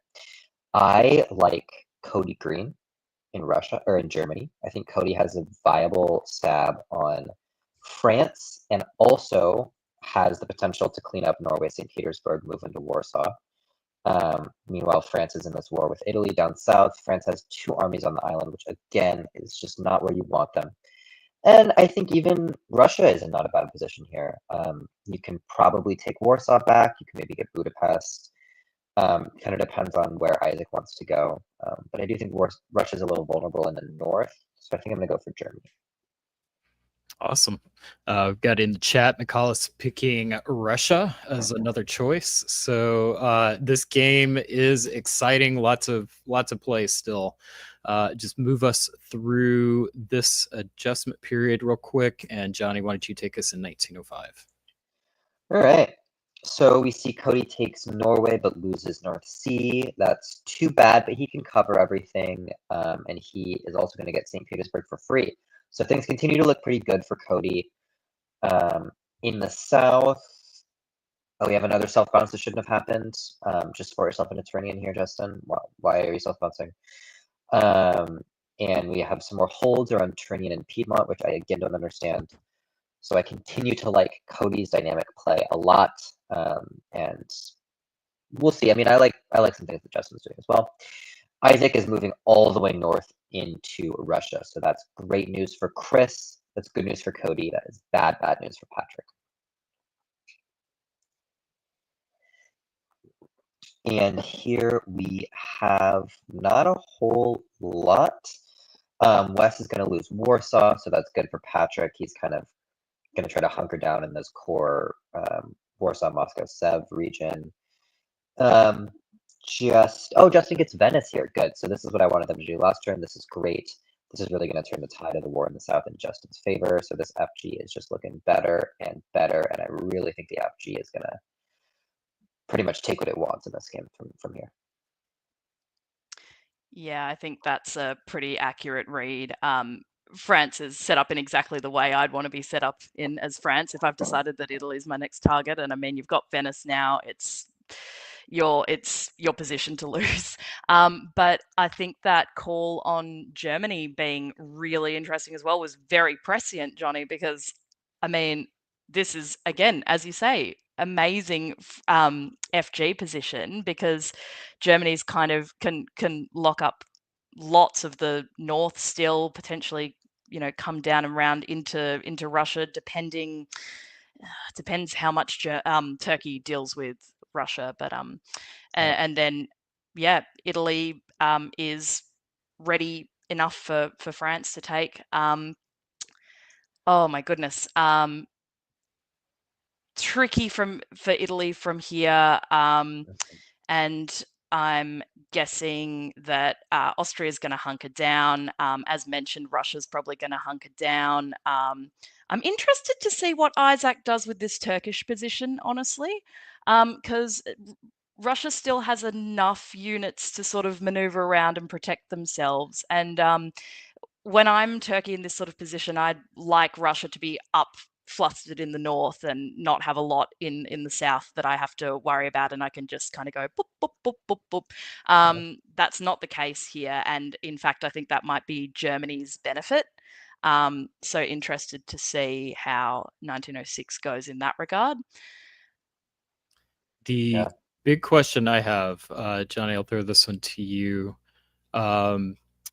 Justin Lohr's build, does he have to put, like, is it Army Marseille? Like, can you make an argument for any other adjustment? No, it's Army Marseille. It's got to be Army Marseille.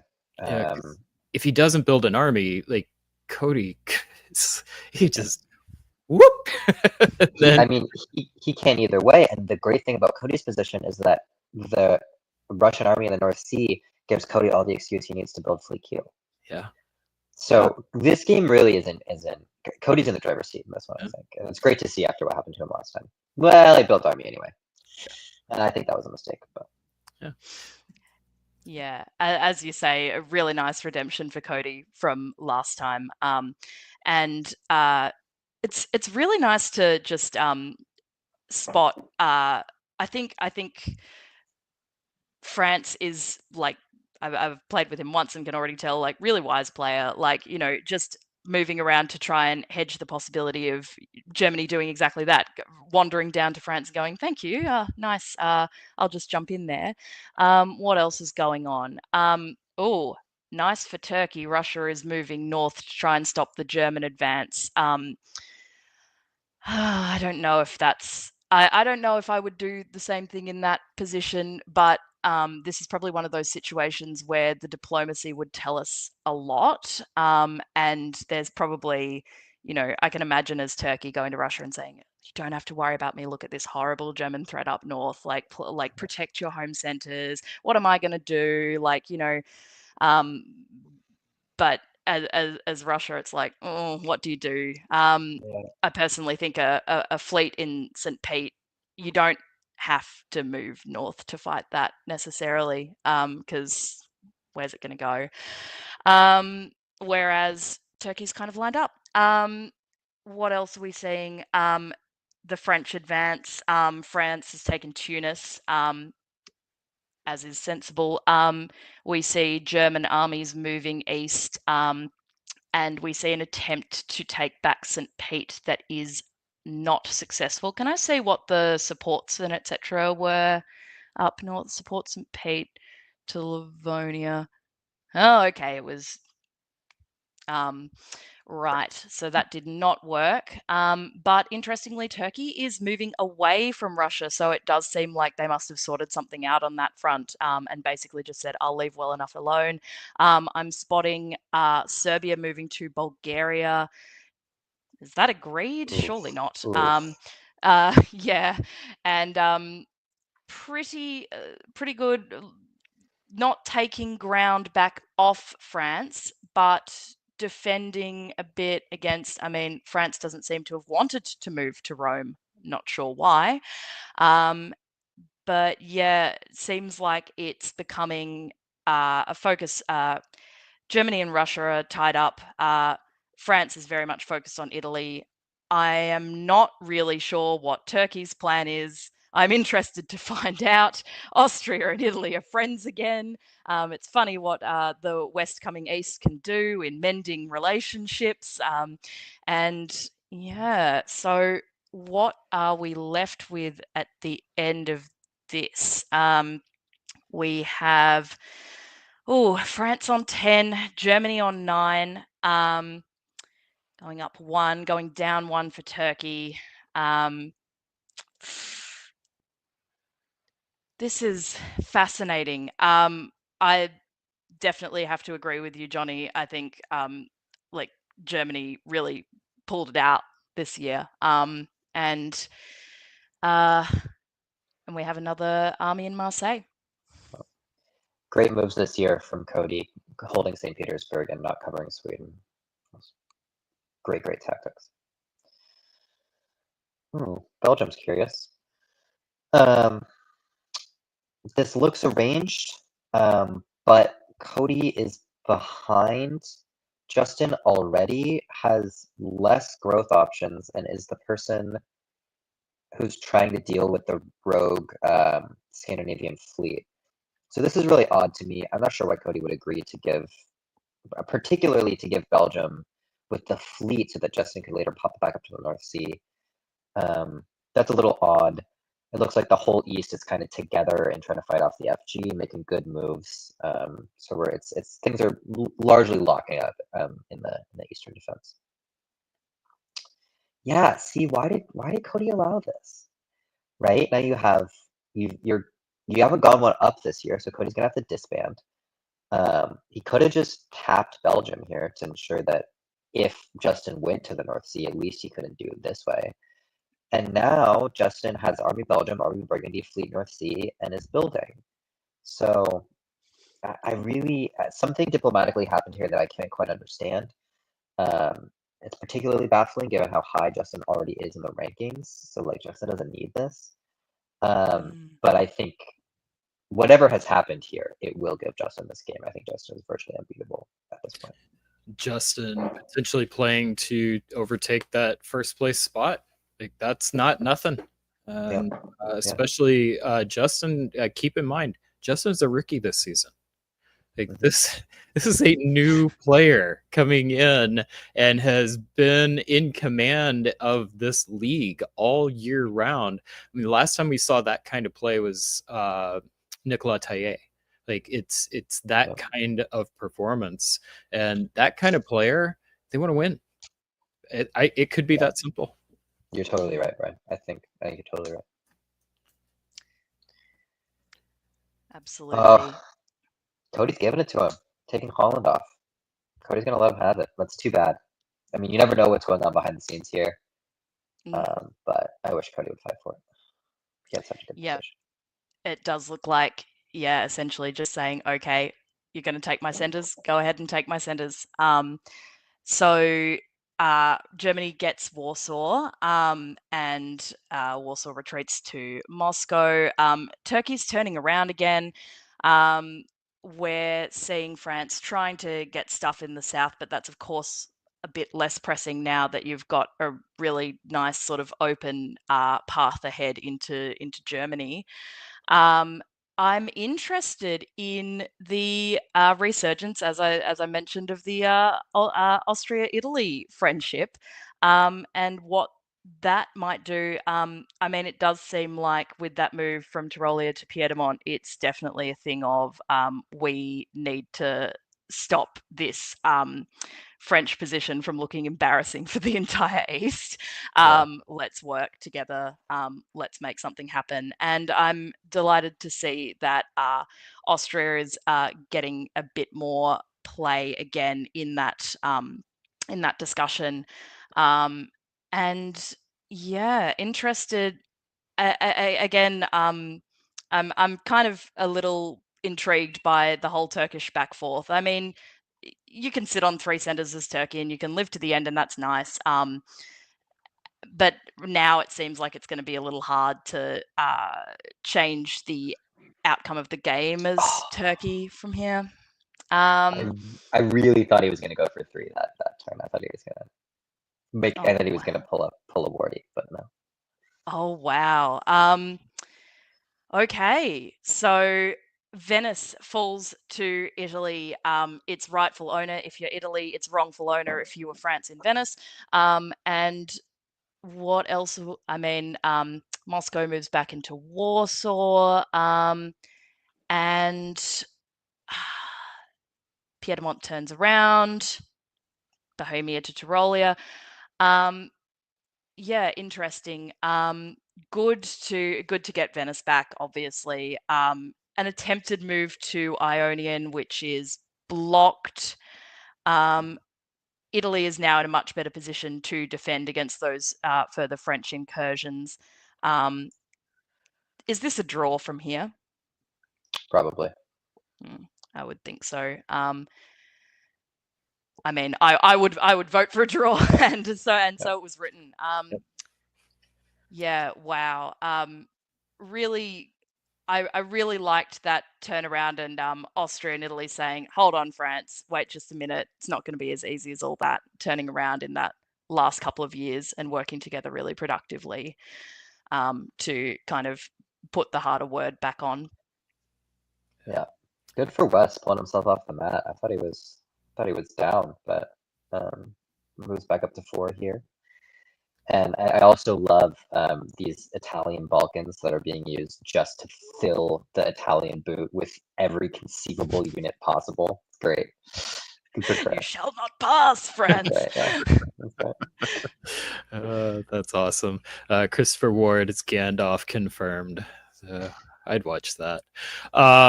Congratulations to Justin Ward. Justin Lore. Justin Ward. Wardy Part.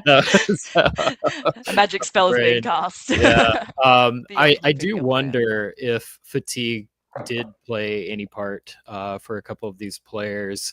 But at the end of the day, Justin did increase his, or he ended up on top at 11.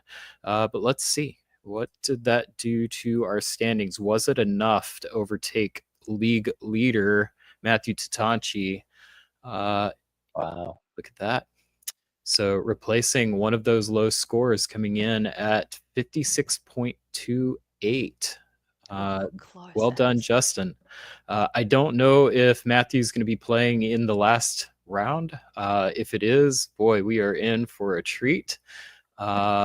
Let's see, looking at our other standings, looks like the remaining top 7 stayed as they were.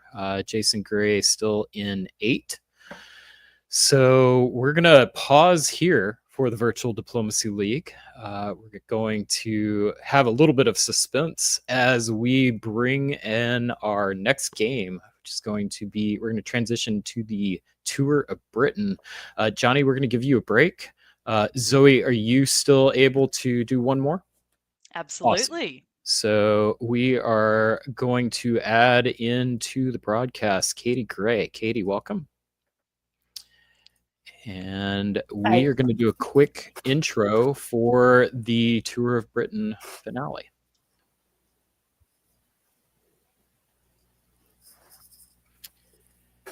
And welcome to the Virtual Diplomacy League's coverage of the final round of the Tour of Britain.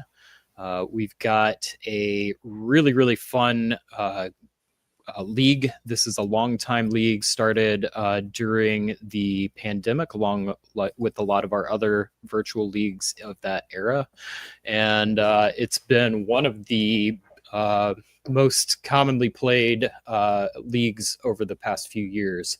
So this year we have 8 separate rounds of play, and we're going to get to cover the very last game. Tonight we're going to crown the Tour champion, the King or Queen of Britain. But before we do that, I did want to just kind of recap what happened in round 7. We did not get to cover that, but I think it really helped set up the storyline for this game. It was kind of a turning point in the league. Bradley Grace was the league leader, and he extended his dominance with another strong performance, putting him up at 36 points. So let me go ahead and pull up our standings as we look at this. And the Tour of Britain has kind of a unique scoring system. They basically play the here we go. They play the by position first. So you get 7 points if you are in first place, 6 for second, 5 for third, and so on. Brian, we're not seeing whatever you're looking at. Yep, nothing presented. Oh, sorry. Listeners, Ignore. Yeah. cool. But the and then there are some points for center counts as well. So the top score that you could possibly get per game is 14 points if you solo. And unlike many other leagues, a solo does not have a massive difference compared to like a Carnage system, where basically if you solo, that's it. Like you have to have another solo to catch up. It is an interesting dynamic because Bradley did solo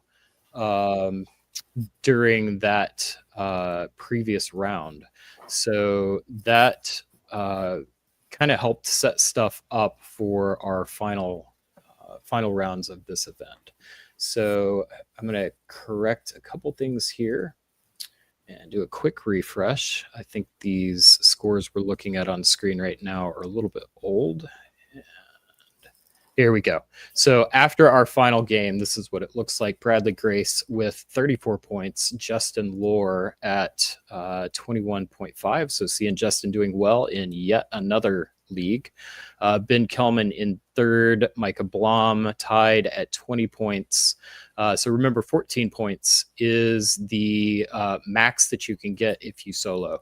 So just based on that, going into our final game, it looks like all of our players, I think except Justin, would need to solo, and Justin's going to need, I think, just under a solo in order to overtake Bradley. So the big competition, I think, for this is going to be second.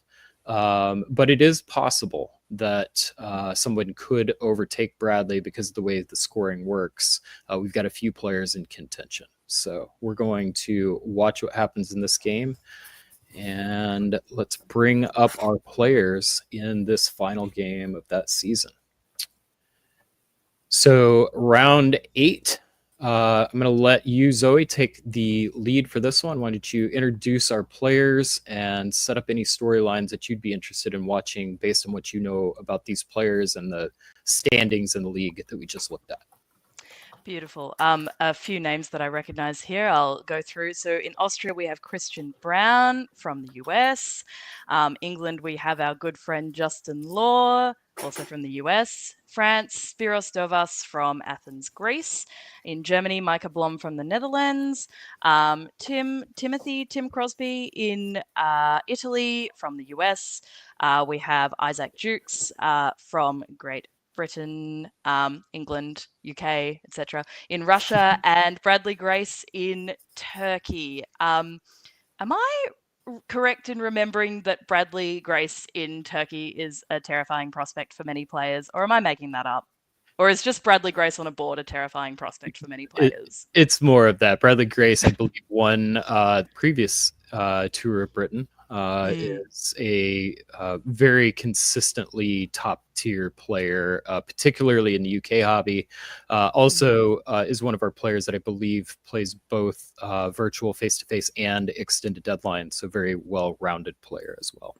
Absolutely. So in terms of storylines, so Bradley, as we mentioned, very much at the top with Justin coming in second. Now, I'm very sorry, the few after Justin there was a tie for third place, and Micah was one of those.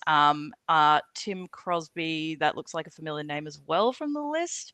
Tim Crosby won Tour of Britain 2 years ago. Yep. So interested to see definitely how second shakes out, and definitely also, I mean, close to a solo and overtaking Bradley Grace. Can Justin pull it out? Interested to see. Katie, I feel like you may have played with some of these players a bit more than I have, so I'd love to hear your thoughts. Yeah, I played with a lot of them. My thoughts are more about the fact that Justin's in England and Bradley's in Turkey. I don't know if this is true, but when I was learning how to play diplomacy, everybody always talked about how if England does well, Turkey will do well, and vice versa, like the witches or whatever. Yes. I have played enough to where I've seen that happen, and I could say, oh yeah, that happens. But I've also seen England be sea lion and be out, and Turkey has a great game. So it doesn't necessarily matter. But that was my first thought is, right, Justin is the only one who can realistically beat Bradley with a really great score.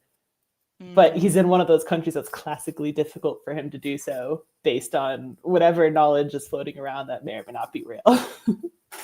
Yeah, and where it gets interesting is Justin is, I think, the one player who could overtake him. And in this league format, like this is, once again, going back to that Survivor analogy, this is the jury deciding who is going to win this game potentially. If the rest of the board decides that Bradley should not repeat as champion, Justin is in a great country, in a great position to where they could make that happen if they really want to. So the question in this scenario always becomes, what is the motivation for those other players? How is that going to happen? Can Justin do like we saw Jason do in the other game and convince somebody that they should get the points? And that's really what I think this game is going to come down to. At least that would be the main storyline that I'm going to be watching. The other thing I'll just say is in many tournaments, they have what you call a board of death, where you just get a group of players that you're like, oh my goodness, any person on that board has the talent. They could come out on top. This is a board of death. I love this board, the matchup of the players, the dynamics between these players. They've all played each other. They all know each other. They are all talented.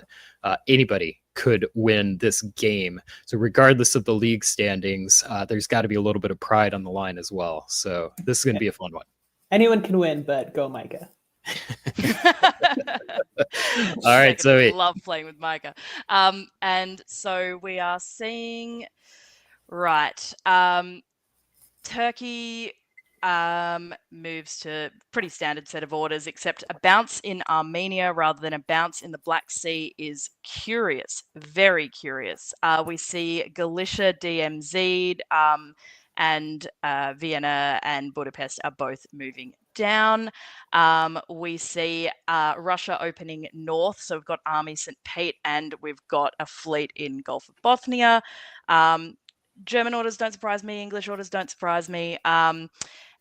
Supporting Paris to Burgundy, yeah, I'd probably do that if I was worried about Germany to start with. Otherwise, it's pretty strong, and might not be something that I would do if I wanted to just have sort of casual friendly relationships with Germany. The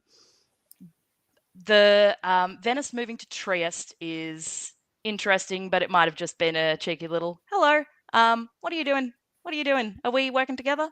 And otherwise, Italy looks set up to do a convoy to Tunis. And so, yeah, in terms of fall, what do we have? Before we do that, Katie, real quick, bounce in Armenia is not unusual in the virtual meta. Do you want to talk to that a little bit?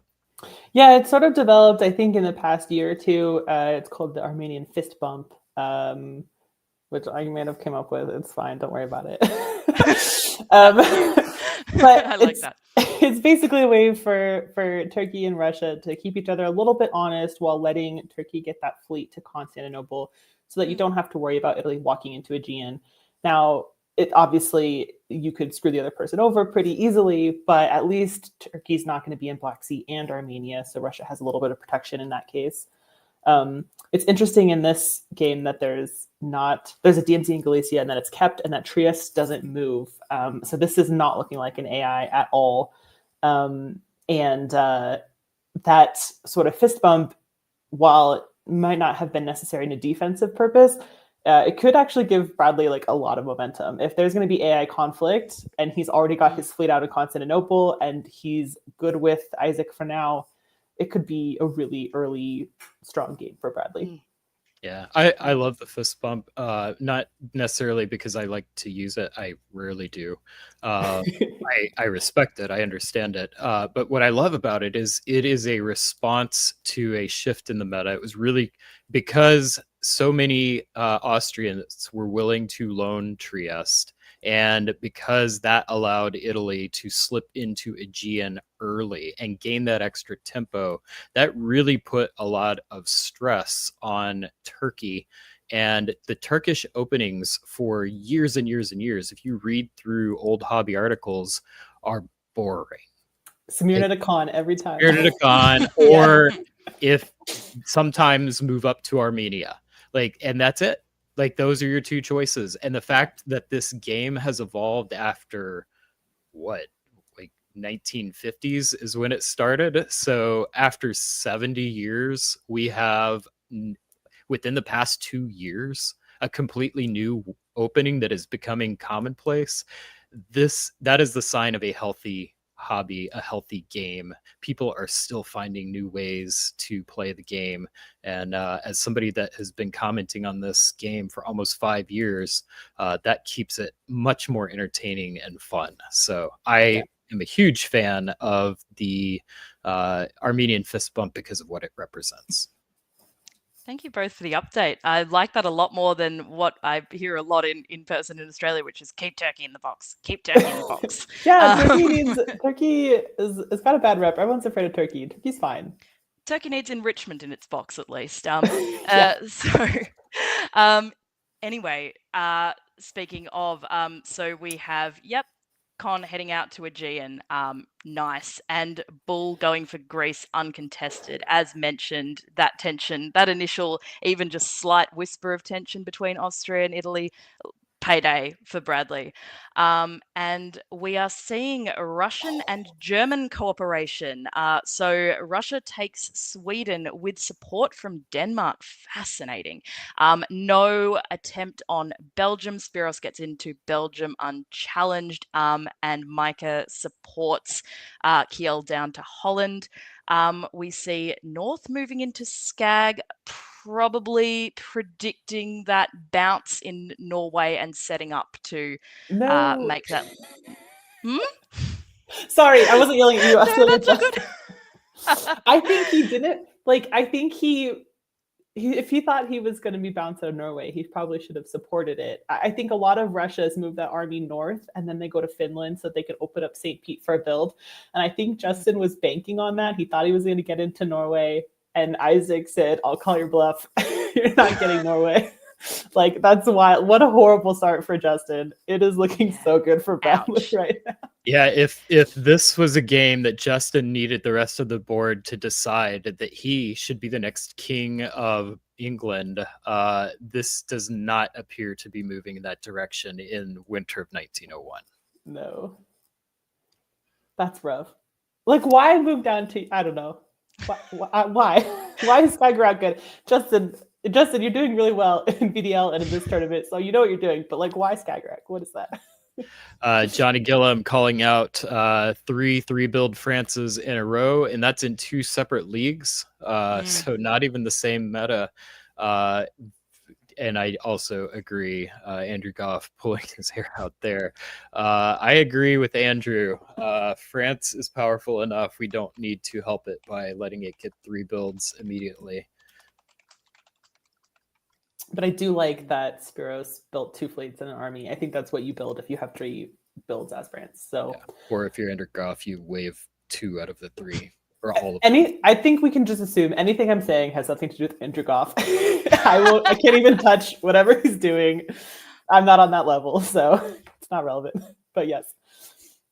All right, so Spiros does move out of Belgium and down into Burgundy, but it's not super anti-German because he's basically moving away from Germany and into English. I think he's sort of playing defense against Germany and Russia and England, and then going towards Italy, which is interesting and fun. And there's a strong Turkey, so Italy may be distracted, and he may be able to pick some stuff up from there.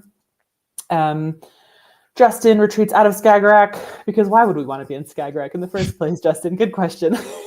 So he's back in North Sea.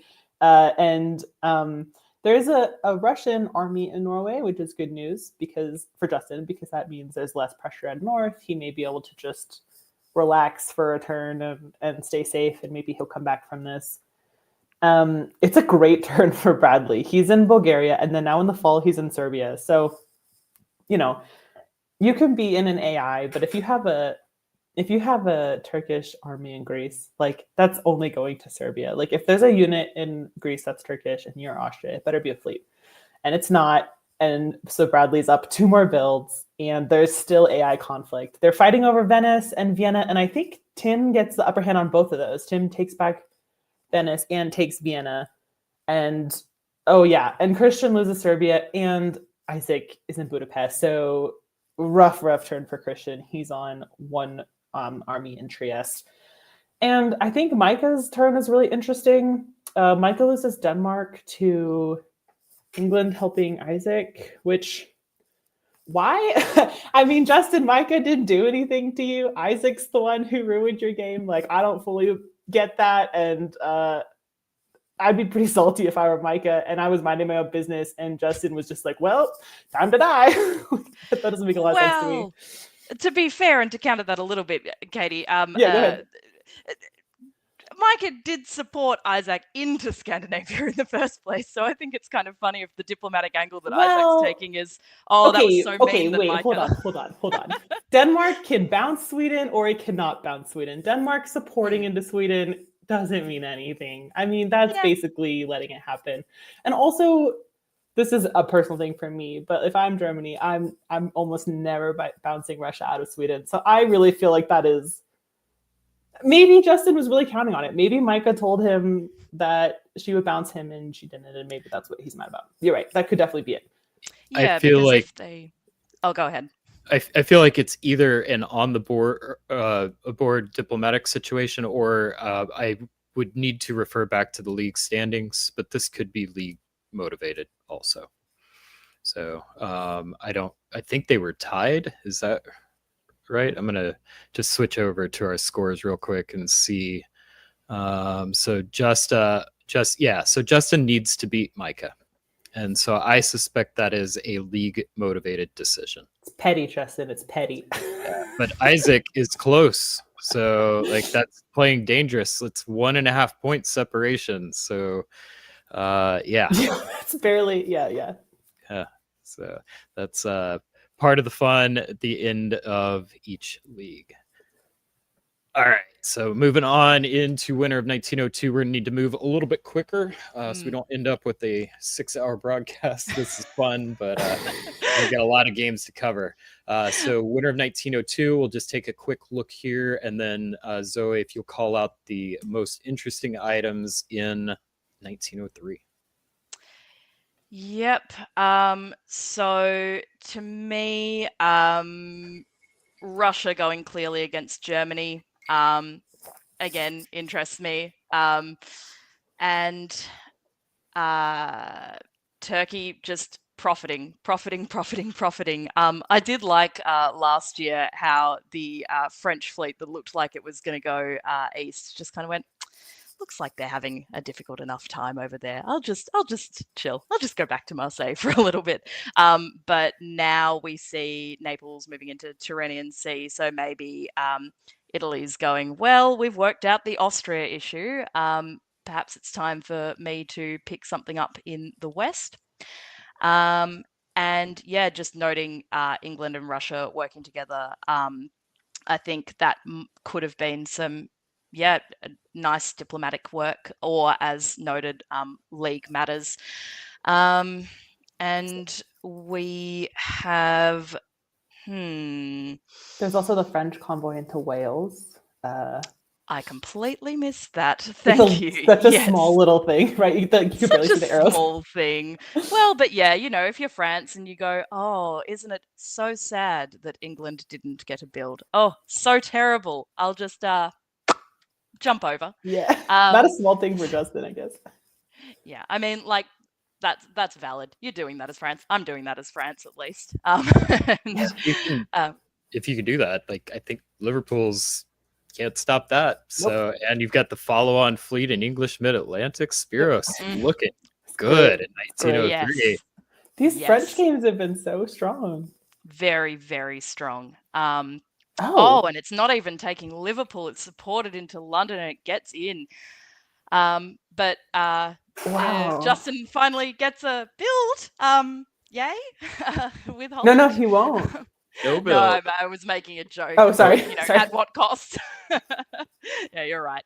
And then again, Russia's being that little bellwether, helping. Not really helping. That's probably their cheeky getting into Berlin play is support that fleet into Kiel, know that Berlin's probably free. All right, I take it back, Isaac. Devious, wonderful play. And this is Seb for it. But yeah, exactly. Little bit of unconsensual trading potentially. And Karmic justice. Yeah, Turkey definitely not in the box. So yeah, wow. Struggling a bit south and having fun in the north as Russia. Yeah, at what cost? And we see 2 Turkish fleets, another Italian fleet Brest, and tough year for Micah in Germany. That Russian army in Berlin's got to hurt. Yeah. All right, spring 04, we've got France continuing to move east and not, as Johnny would say, playing optimally in England, taking all of the English thoughts. Maybe he'll take Liverpool this year, but maybe not. I mean, if you've got England moving east ahead of you, there's no need to hurry up his demise. Just let him keep going and you can take that eventually anyway. I believe we'll see a French Munich at the end of this year, and Holland's gotten to Kiel and probably a French Holland, maybe. At least that may have been the deal. I don't know if that's what we'll see. In the East, we've got Bradley moving into a GNC. He's got no friends at this point, but he's doing okay. He's lost Sev and Rum to Russia, so this is a good turn for Isaac. Actually, it's a great turn for Isaac, and it might not be okay for Bradley in the long run. He may just be facing a wintergreen that had cleaned up Austria, and now there's only one way for them to go. Yep. This looked like kind of a runaway game for Bradley a little bit. I would not have played Who Do You Like last turn because I think it would have been a obvious choice. This is definitely a little more interesting. Yeah, so we do have France continuing to move on. Takes Belgium. Munich is still German, which is great for Micah. Micah will stay alive for one more year. And France is in Norwegian. And Liverpool's still safe, and Eddie's unoccupied. It seems like only a matter of time, but we'll see how useful those English fleets can be in helping out France, and that's probably going to sort of determine how long that England lives, just like a Janissary relationship. That's what I would expect. Great continuation of this year for Isaac. Isaac took Sev and Romania and is holding both of them, and now has taken Vienna. So Isaac is up 3. And has 3 places to build. So really a fantastic year for Russia. And I don't think Italy... Italy didn't make progress against Turkey, but one of those builds from Isaac was Vienna, which was Italian. So maybe the wintergreen is no more.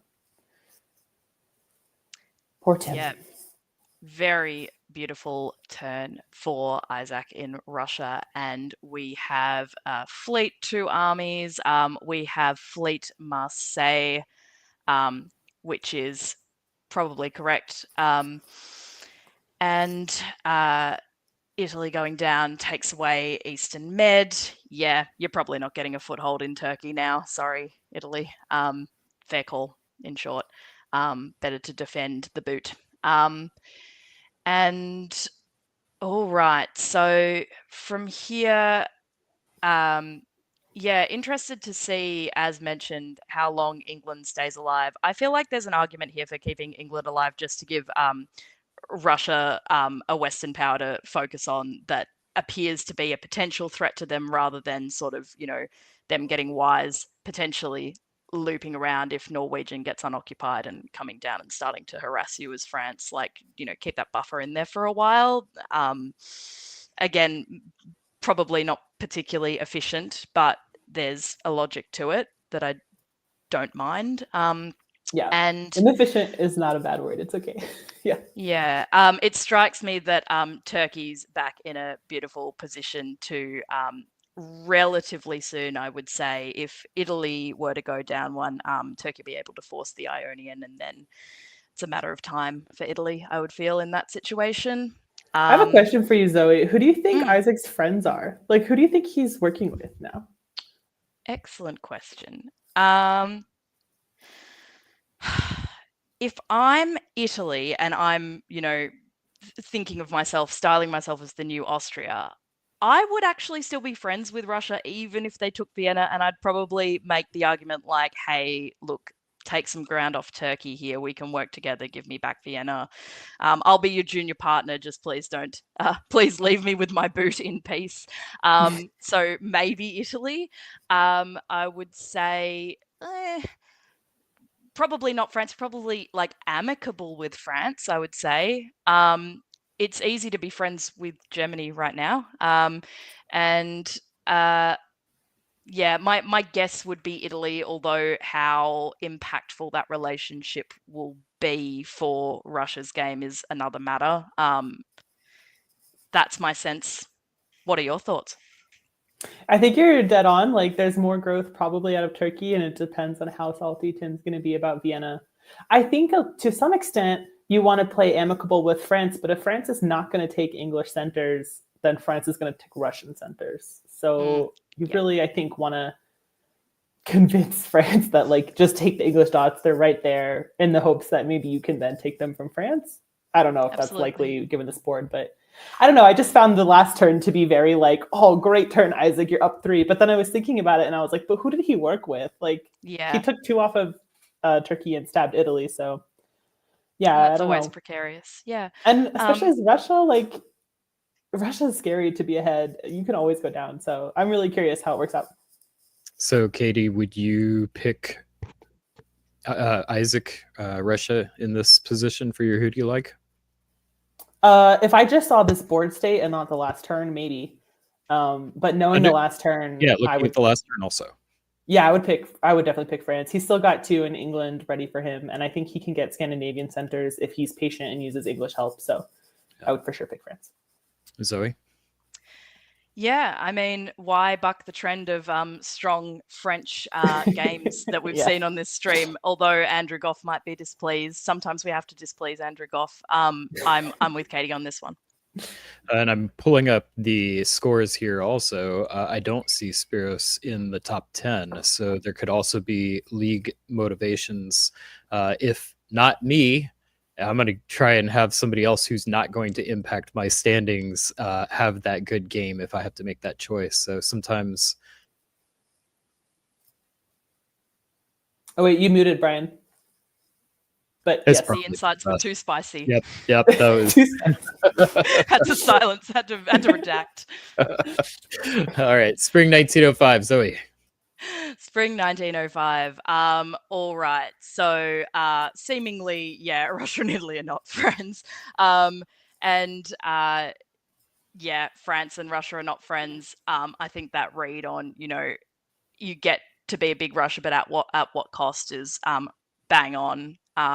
So yeah, it looks like it's going to be a bit frustrating now. Although I say that, and then I see Trieste, and I go, oh, maybe it's an RT. Not actually. They're doing another fist bump. They are Beautiful. Yeah. Buddies. This is giving me the giggles in the best way. I love when a board makes me laugh. And we have the Italian fleet coming down to Ion. As Italy, I'm probably not making this same choice because all I can see is how many Turkish fleets are lined up to take Ion off me. And yes, at the moment it'll be 3-on-3, but I don't like it. Russia's continuing to advance, but I don't think it'll. Will it be to Russia's overall benefit? I mean, he's in Kiel. England surely has to be going down soon. Like, what are they doing now unless they kick out Russia? But yeah, I can't take my eyes off the Turkey-Italy vibe. And Wow. yeah, interesting. All right, England takes back Kiel. Nice. So Russia sits back in Berlin. Yes, the old we must eliminate the fleet in Skagerrak in order for the fleet in Helgoland to move into Denmark. Cool. Nice. Yep. Priorities. Love it. And we see Spiros looking at the weirdness in Turkey and going with Turkey and Italy, and also the big Russia, and kind of going, okay, I don't think Italy can have that boot to itself, starting to head over and slowly looking like he's going to make his way up to those English centres and take them slowly with an army. And again, inefficiency, not necessarily a bad thing. Doing it slowly, looking like small France compared to big Russia is good diplomatically sometimes. Like, oh, don't worry about me, worry about Russia. Come on. Help me out, guys. I have to wonder too, Justin it seems like Spiros has been keeping his word and not taking Justin centers, but at this point, Justin's building in both of those units or both those home centers, and if he wants to make France's life miserable, he could. I don't think he will because of what we've been talking about with league standings. But if this were a normal game, I might say that France maybe took too long to take advantage of that. It's great to have a Janissary, and I don't propose just screwing over your Janissaries because that's horrible. But he did get 2 builds in Germany, so you think, okay, well, you could take 2 builds from him on his home centers. But if Justin is still on Team Spiros against, Isaac, who could be a potential competition in the league, then it could just still be good for France, and maybe everyone will just move against Scandinavia. Yeah, Janissary management is important. And it's hard. It can be really hard to know how to play that relationship. I personally am very uncomfortable with like telling people what to do from that standpoint. Like it makes me feel like awkward and mean. Some people are really good at it. Yeah, I've had an issue with that where I was too friendly to Janissaries that are on this broadcast. I won't name names. That ended up I did not do well because of that. So you just have to make sure that if somebody is willing to work with you, you don't want to get to the point where they gain hope. Where now I'm not the one. Like maybe I can take advantage of this position. Yeah. So that's a little tricky. And then when you're looking at either end of tournament standings or end of league standings, you have to consider that as well. So it's helps keep the game interesting. All right, winner of 1905, we do see those 2 adjustments. Those don't look particularly harmful to Spiros, so I suspect that there's no trouble in paradise there. Moving into Spring of 06, Katie. Yeah, this is pretty much what I would expect. You've got a friendly fleet in north, and now France is in hell, and I don't think Justin needs 4 centers to finish this game, so probably France will get maybe Kiel, maybe Denmark. Maybe he's just supporting them. Who really knows? He does move into Tunis. I wonder if Tim was trying to outguess with NAF, but also Tim could just go to MAO this year and next year can just walk into Portugal. So maybe it's just like a fun pirate behind the line move. I mean, why not? It's definitely a good position for France, but that Italian fleet behind your line, if that's going to stay there, is certainly going to be a problem. But it could also be, like Italy's like, take my stuff before Turkey does. And maybe he's going to disband it. And he didn't even go to MAO. So I think he's just trying to stop Bradley, which is tricky now that Bradley was able to convoy to Apulia. Very nice move. That's fun to see. Trieste gets into Venice. This is really bad for Tim.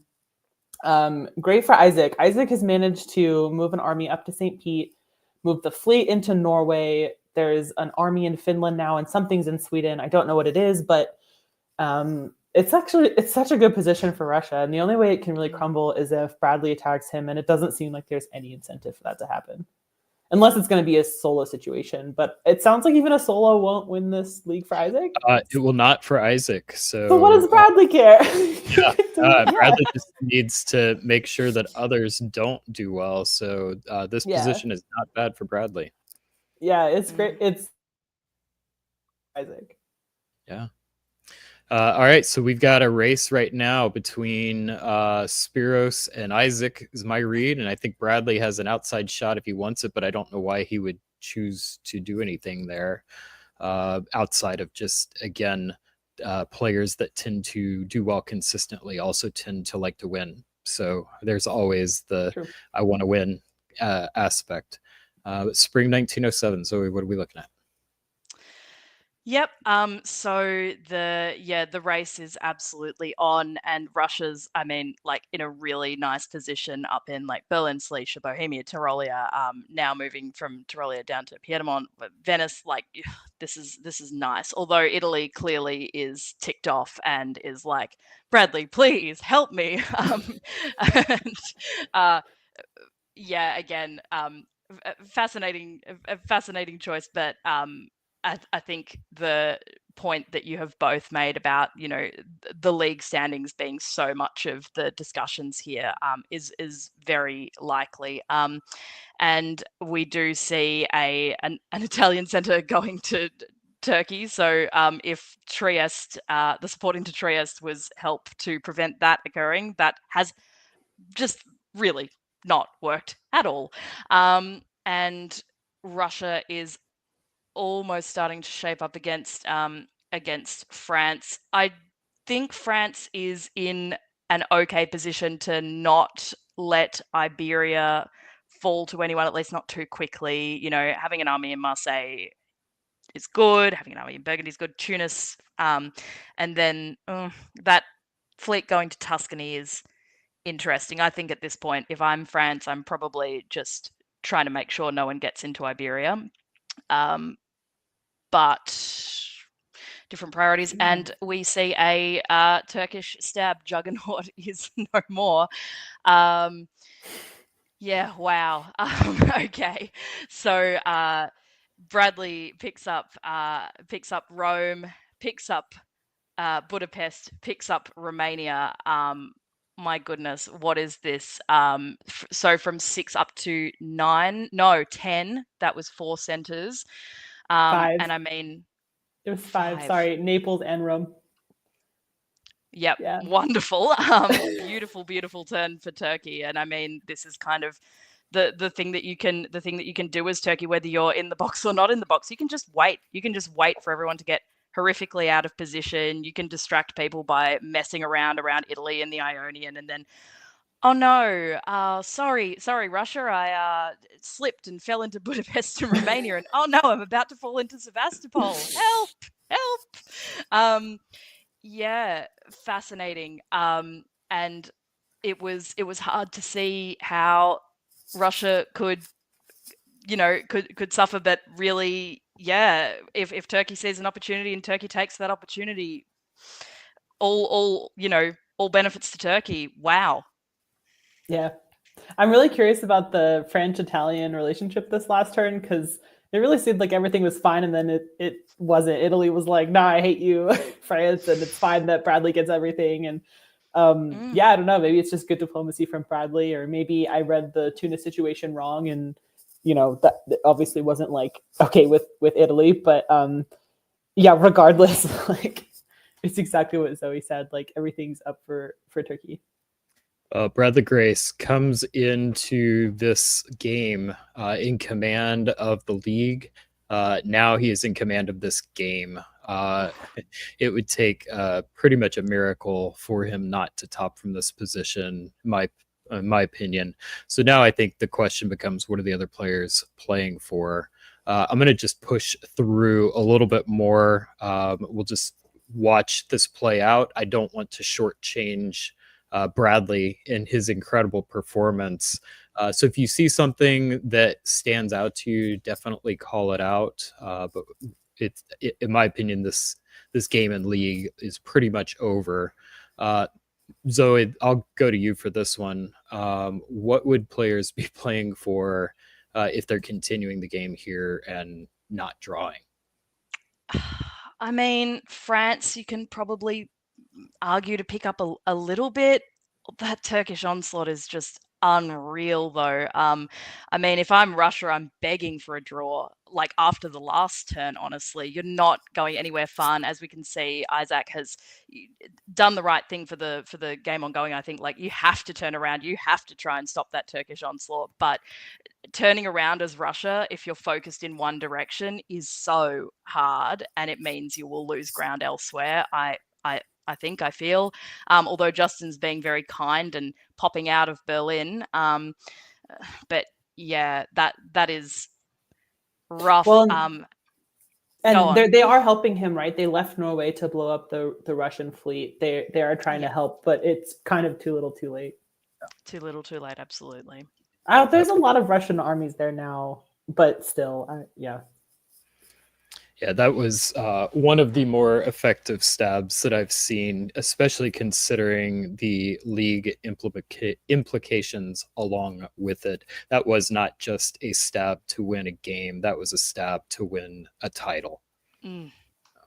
Yeah, really, really beautiful. I'm still a relatively new player, and the thing that was just hammered into me when I started playing was never 1.stab. Do something beautiful like that. 5 dots. Yeah. Or 3. I guess the stab was 3, but yeah. Oh, he's showing off, and he deserves it for that. Yeah. Absolutely. I mean, a lot of sense. Like, I think in some ways you can say, well, Isaac left himself wide open. What was he thinking? And in another sense, it's perfectly reasonable for Isaac to Yeah. believe that Bradley doesn't need this, and he does. 100%. Bradley's being selfish, and that should be the takeaway. But that's also the way that this game can go. And you can think it's totally reasonable that what this person's playing for, and they can still just want all the dots, and that's diplomacy. Right before the stab, like we We were discussed, talking about it. players that play consistently well like to win, and there is nothing wrong with that. That is part of the game. That is a good thing to do. And I will say, as we congratulate Bradley on a dominant tour of Britain, the king has returned, maintains that crown, back-to-back wins. Yes, Bradley likes dots, but Lady Razor art is nice. If you do not know Lady Razor, they do art for the diplomacy briefing. They have also begun doing some awards. We had some of their work at Weaselmoot. It's fantastic. And I did just download this. I mean, it take a look at this. It's just Gorgeous. beautiful. And this is everything that Bradley wants. That took me a second. Yeah, Bradley got all 6 of those. Just so everybody knows. Oh my Bradley was God. so greedy. Bradley likes. Ignore Bradley likes the dots. Bradley likes the art. That's Bradley why. Yeah, likes dots, that's Bradley it. likes art, Take Bradley away. likes titles. Yeah. And gobble gobble. Seconded. Yeah. So congratulations, Bradley Grace, on a dominant performance for the Tour of Britain. Well deserved. It's difficult to win a league. It is especially difficult to win back to back, and to do so in such a dominant fashion. Well played. Very cool. Absolutely. All right. Well, that wraps up our coverage of the Tour of Britain for the season. Congratulations to the players. Shout out to Gary Sturley for the work he does organizing. Gary's been a fantastic addition to this community. My understanding is that he is saying farewell to the Tour of Britain for the next year. We'll have new organizers, but the league will continue. So Do you know who it's going to be, Brian? I did have that in front of me, but I It's- don't have it now. I'll give you one guess. who I'm wants gonna guess- everything? I'm going to guess that it is Bradley Grace. Sure is. Yes. He can't just win. He can't just Yes. have the dots or the art. He's got to own the whole league. Yeah, No, I'm when just you- kidding. From a realistic standpoint, organizing is great. Thank you, Bradley, but it's kind of funny. yeah. that's- Organizing is great. Thank you, Bradley. And also, what a strategic decision to stop him from getting the title 3 years in a row. Yeah, absolutely. yeah. The rest of the board found a way. So, all right. Well, Gary put a congratulations. stop to this madness. All right. Well, Zoe, we are going to say farewell to you. Thank you for a wonderful debut. Really enjoyed broadcasting with you. Thank you so much. Thank you so much. It's been such a pleasure broadcasting with both of you and with Brandon and with Johnny. And I'd just like to say, really appreciate the diversity, because my VDL standing is like in the 60s. It's really sad. And I'm used to seeing incredible players on this stream. So thank you for taking a chance on, on someone like me. But really, No, it's it been was such so a pleasure. fun to have you. All Thank right. you Have a so great much. night. Good Zoe. job. All right. And Katie, we are going to welcome Johnny back to the broadcast. Johnny, welcome. Woo, woo. Thanks. Hello. Any final comments on the Tour of Britain as we transition over to our next feature league, the 7 Years War? Let it not be said that Bradley Grace does not have the killer instinct of a champion, because he did not need to do that. That was with He didn't. authority I need that he made that stuff. Also, I think Zoe is wonderful. I thought she did a great job, and I hope to have her back on again soon.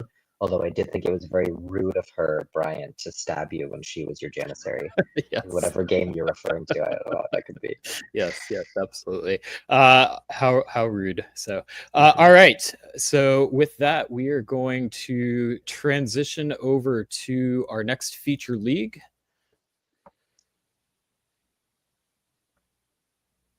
And we'll now welcome you to the Diplomacy League's coverage of the 7 Years War top board.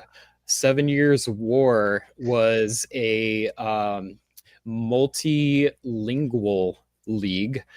We had several European hobbies that had language-specific leagues, and they have joined together to form one kind of super league, if you will. So it's a really interesting format where there are games hosted by a different language. So Germans might host one, or French language might host one. I think Dutch language had one. And so each group would organize, and then they would play games either in that language, and then they'd usually have like an English language as well. And then players could participate in each of those games, and then they all contributed to an overall league score. So at the end, similar to what we were talking about with the Virtual Diplomacy League, the top 7 players moved on to a top board, which was played earlier today. So we were really fortunate that Robert Schupa is one of the organizers for that league, and he was able to organize some sideline coverage. So we are going to get to cover a top board with sideline coverage. Really excited, and Robert is just a delight to listen to. So this is going to be a fantastic performance. To kind of set things up, let's take a quick look at who our players are. And one of the fun things about this league is because it is multilingual, sometimes those of us that primarily play in the English language leagues, we may have some names that we don't know, and sometimes the metas are a little bit different. They do play to 1907. And this top board will also be to 1907. And that does create kind of a different dynamic in how the games are played. The tempo is different. The read on how to balance power is different. It's really, really fun to watch. So I'm excited for this one. Our standings, let me go ahead and present my screen here. And our standings coming into the 7 Years War, a player that is unknown to us is currently in first. Simon Weston, Micah Blom, Jamal Blakarli, Diamond Zach, Robert Schupa, Wislow. If we take a look at our top players by DBNI, these are the players that are in the league that would be known to some of us based off of their DBNI group. So my big takeaway here is we're going to see some players that we don't always get to see play on a top board format, and that is really, really exciting. So I'm going to go ahead and bring up our Paris method selection. Would you mind, Katie, would you mind just kind of summarizing Paris method high level? Yeah, basically everyone goes into Paris method with the ranking 1 through 7 based on the season or the league or whatever. And starting from the bottom up, you decide what order you want to pick. So typically 7th place will say I want to pick first, but then 6th place will say I want to pick first, and 7th is moved down to 2nd. And you go up to 1, and sometimes people move around, jump down. And then once everyone has picked the place that they will pick, they then start from top to bottom picking their countries. So. Awesome. Well, we have a video of that Paris method selection. So we're going to go ahead and just pulling that video up now. Here we go. Hello and welcome to the 2024 top board of the 7 Years War League. We are about to do the Paris method to select who is playing which country, and I welcome with me on screen the number 1 seed, Jamal Blakarli, the number 2 seed, Diamond Zach, the number 3 seed, Jelte Kuiper, number 4 seed, Roni Morfenov, number 5 seed, Markus Olsen, number 6, Simon Wesendrup, and number 7 seed, William Leubüchten. Welcome you all and congratulations for making this top board. What we will do now is first select in which order you guys will pick your country, and then we will continue to pick the country in the selection order we've just determined.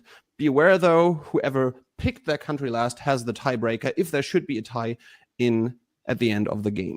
So first of all, William, unfortunately, you won't really have any choice in this matter where to pick. Maybe the others will give you some choice in which country to pick. But for now, we will just place you on the board. Simon, do you want to go before or after William? You are muted, Simon, I believe. Oh, let's try again. Can you try again, Simon? I would like to pick before William, please. Okay, thank you. Before William. Then we go to Marcus. Marcus, before, between those two, or after them? Before. Before.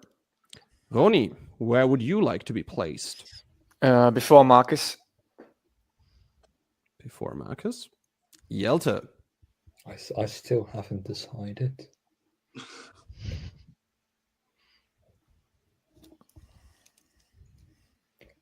Let's do after Simon. After Simon. But so that is between Simon and William. Yes, Here you go. Almost. Zach, where would you like to pick? I'll pick before Roni. Before Roni. And Jamal, all the freedom in the world. Where would you like to pick? It is so tempting to go after Yelta just because. I will pick after Roni as well. Thank you. After Roni and before Marcus. Okay, so now we've got our order. This means I will kick it back to Zach first, and you can decide which country you want to play. I'll pick France. France for Zach. Roni, what would you like to play?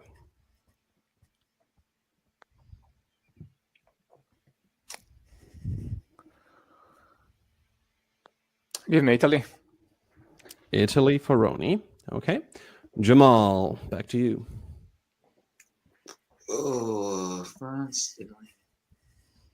I'll take Russia. Russia. Marcus. England. And then we go to Simon. 3 choices left.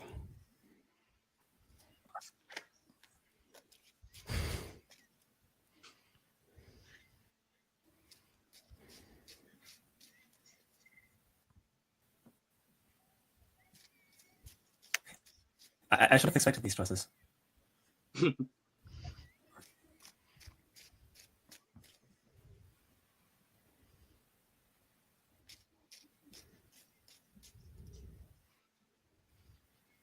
I think I'll go with Germany. Germany for Simon. Yelta. Austria, Turkey.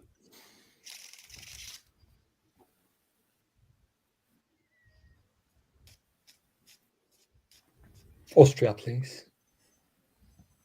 Austria. William, would you like to say which country you want to play? I would like to pick Turkey, actually. Yeah. Oh, that's a good choice because that is the one that is still left. So now we've got our countries selected. I wish you all a good game. And any last words before we head over to the game table? Do you want to use the opportunity to shake hands virtually or pump up the motivation by saying something to your competitors? Well, you're all shaking hands. That's very polite. I wish you a good game. And yeah, see you guys over at the game table. Thanks, everyone.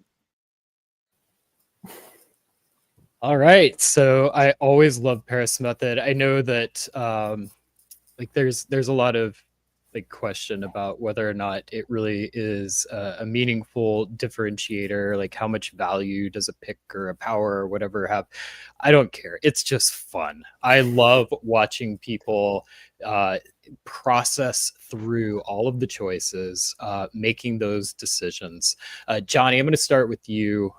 We had, I think, a couple of the more common strategies for the order selection on display with this pair selection method.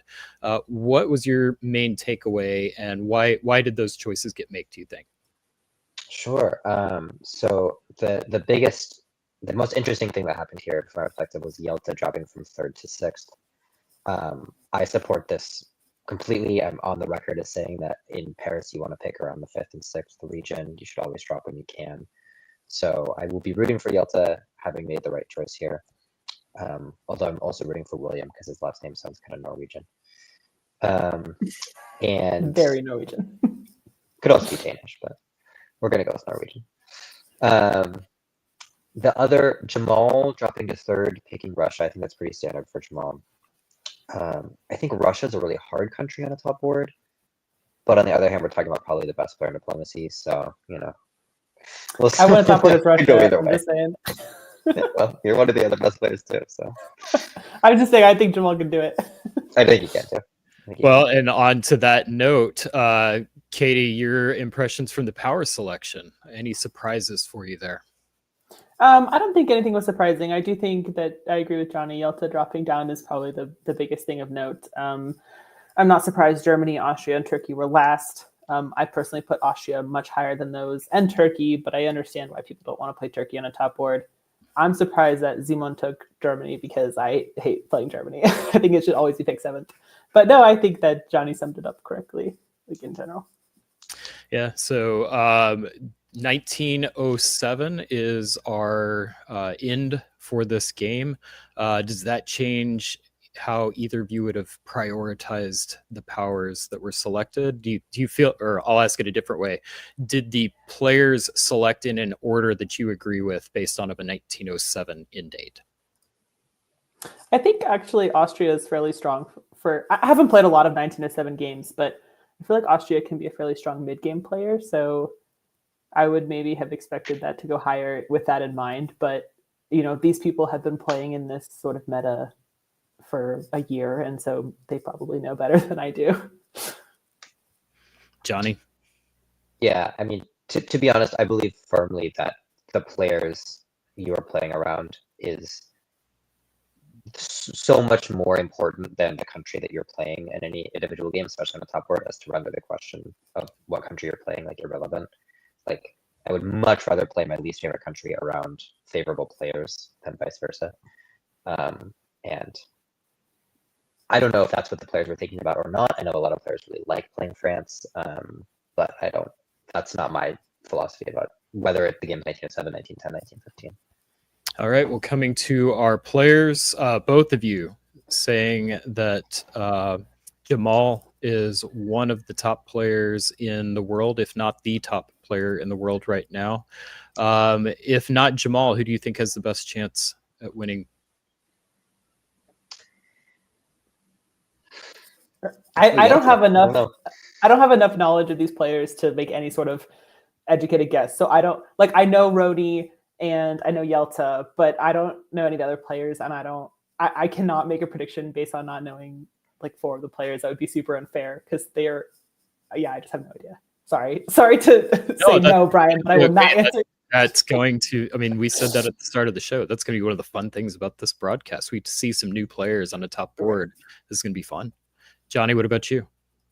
Yeah, I mean, I'm mostly on the same board as with Katie here. One of the interesting factors on the board, a top board of a multilingual league, will be language dynamics between the various players, which is not something that comes up that often in the more English language predominant leagues, such that in the West you might have, for example, I believe both Simon and Marcus, their first language is German, don't know about the other player. So you could have a situation where players are choosing alliance partners based on ease of communication, or also maybe they're able to communicate more information between each other in sneaky ways, stuff like that. I don't know exactly how that would look because I never played on a very multilingual board, but I think it's really interesting.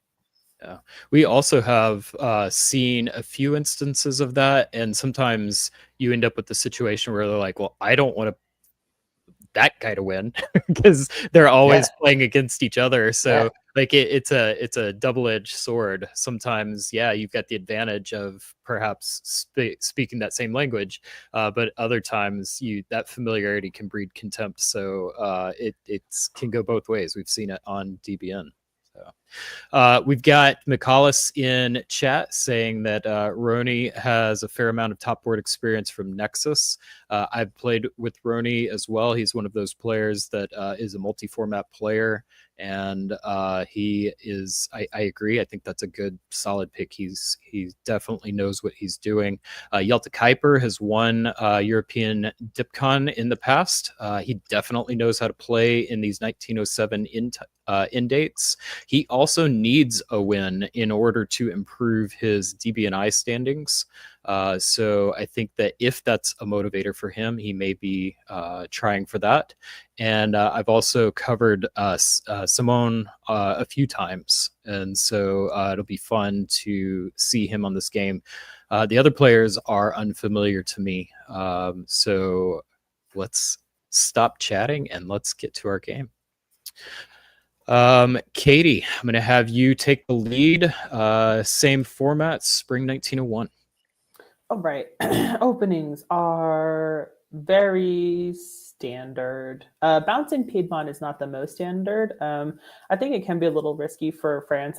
Every time I've been France and Italy has told me they're going to Piedmont, it really freaks me out that they're lying to me. They're just trying to get me to do something stupid for my first turn. But it worked out okay.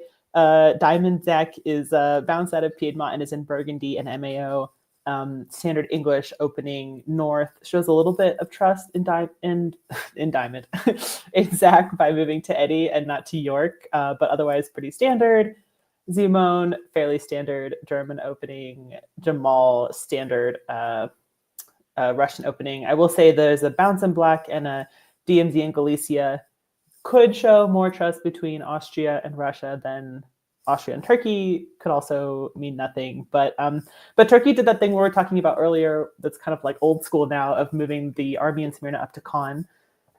So we'll probably be less positioned to fight in IA if that is coming Turkey's way. Yeah, I think Turkey's in trouble. Oh. Yeah, I mean, so far, pretty standard, supporting Jamal to Romania, but so is Yelta and Budapest. I mean, Jamal was probably gonna get that regardless, and gets Sweden. So standard two build opening for Russia. Jamal did move the army into St. Pete, which I actually think is really sneaky, because this basically means, oh, I can't build a fleet, I can't pick a side. I'm just gonna either wave or build my armies and move on, and it's a little bit of like a delay tactic. You know, he's not going to show a side early on. There is French support of Germany into Belgium. The English player tried to convoy and was bounced out, or not necessarily bounced, but Germany got in. So we're seeing a Germany-France alliance early on. Roni playing really slow and sort of taking his time on the first year, takes Tunis, but doesn't do anything really of note with the armies. Yelta picks up his two builds as Austria. Pretty standard stuff, except for maybe the move to Berlin, or I'm sorry, to Belgium. Yeah, pretty standard outside of 3-build Germany, as they were calling out in chat. Yeah, 3-build Germany. I mean, I don't know.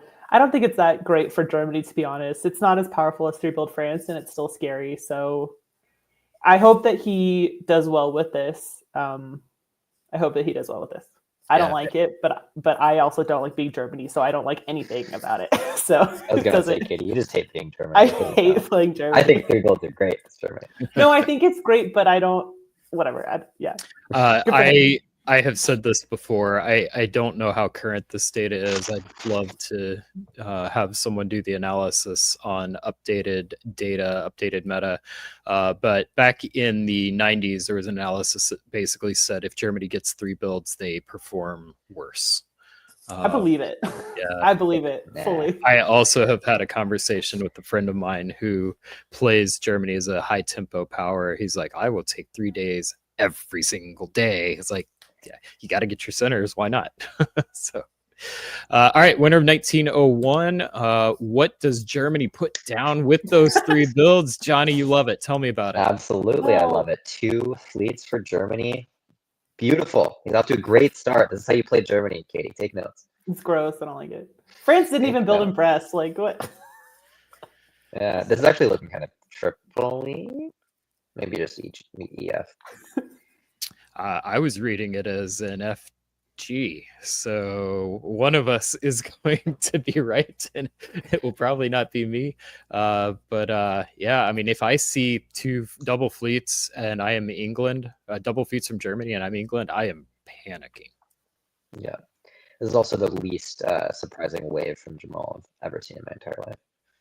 I would have bet you $20 that Jamal's going to wave that second one.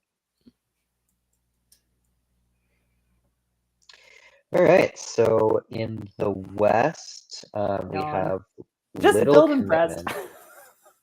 Yeah, Just build I a fleet in agree. Brest. Don't waste I our agree time. with that. I'm sorry, Zach. I'm sorry, and I'm sorry, Johnny. Go ahead. No, it's okay.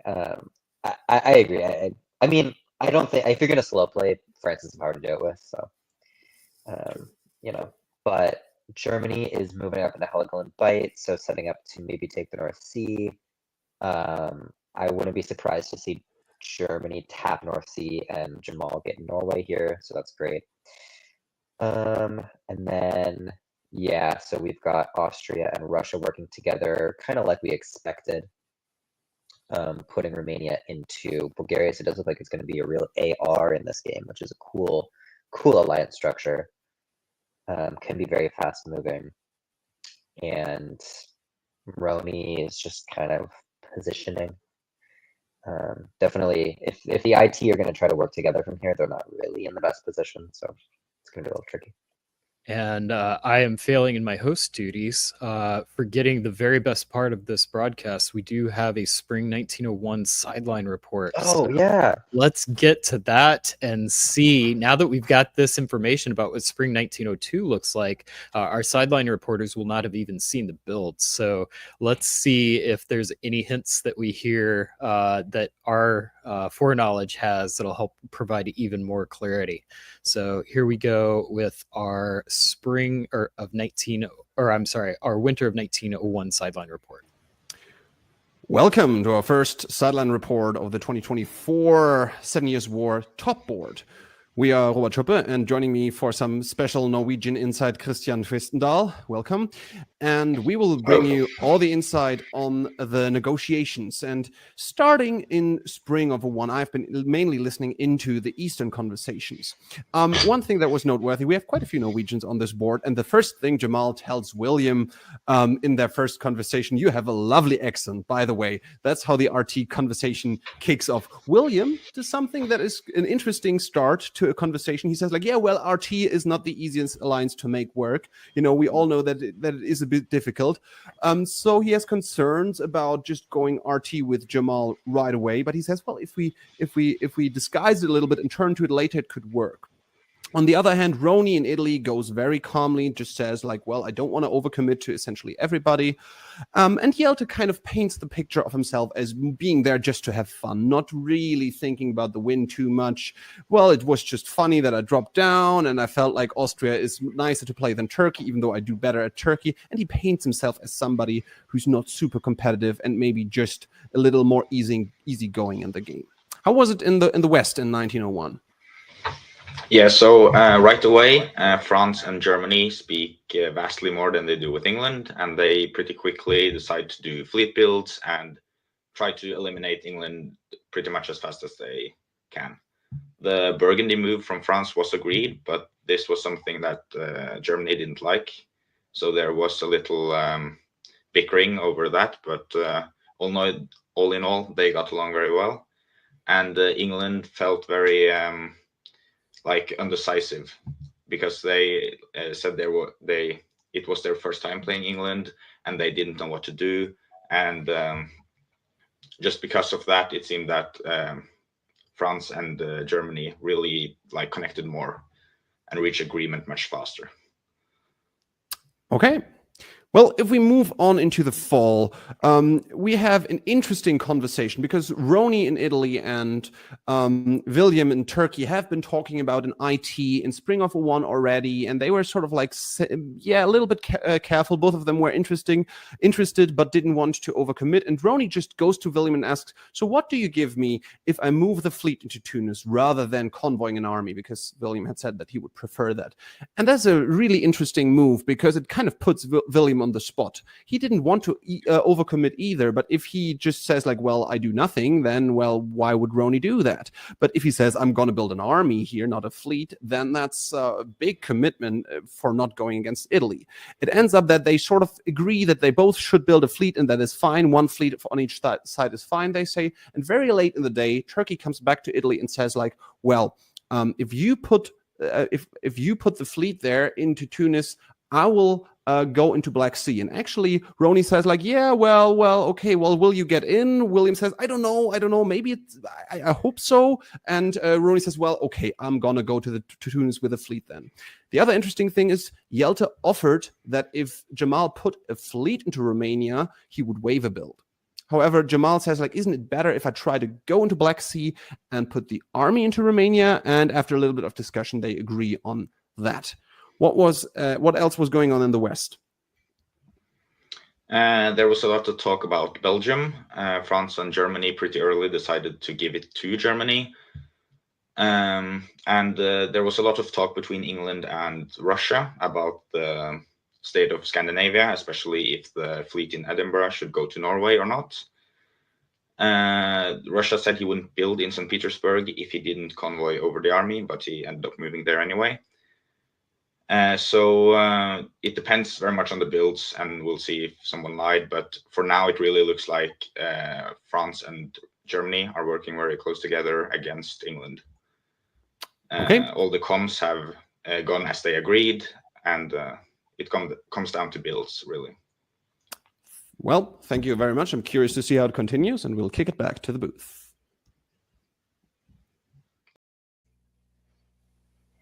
Yeah, so that definitely aligns very closely with what I'm seeing in our spring 1902 moves.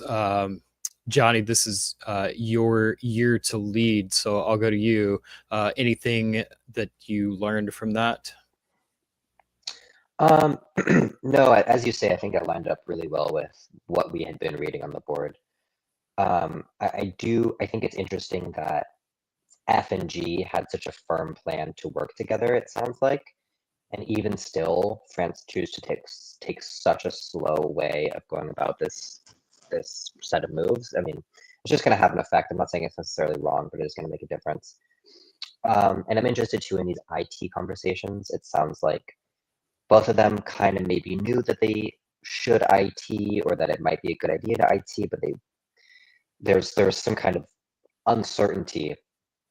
And I think those conversations in particular are going to become really important as it becomes clear that AR is the sort of main alliance in the East here. Yeah. Katie, anything to add? No, same impressions as Johnny. I just want to say, if this really is Marcus's first time playing England, I think that's super cool to be on a top board when you haven't played this power before. So I feel like if that's correct, then definitely he's the underdog, and I want to see him survive this FG. Yeah. Mm-hmm.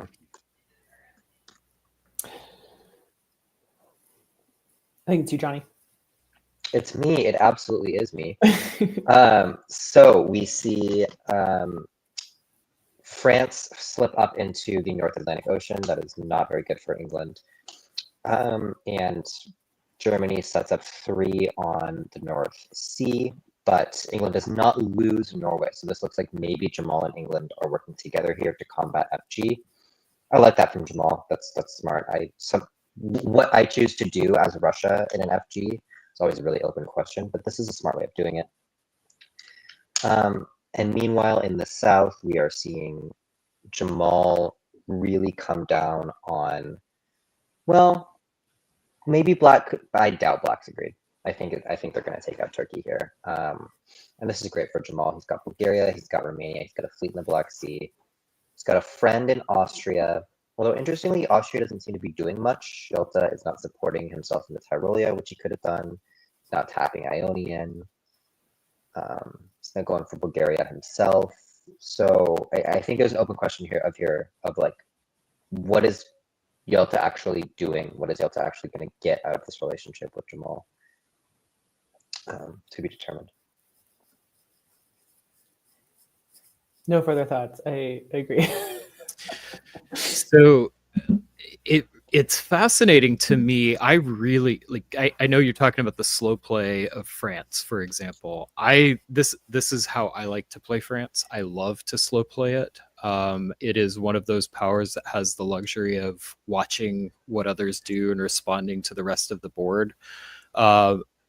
Except that it's a 1907 game. Right. And Wait, when I'm looking at all of these positions, so many people are playing moves that I'm like, yeah, that makes sense. Except that it's a 1907 game. The only person that's got any kind of tempo right now is Jamal.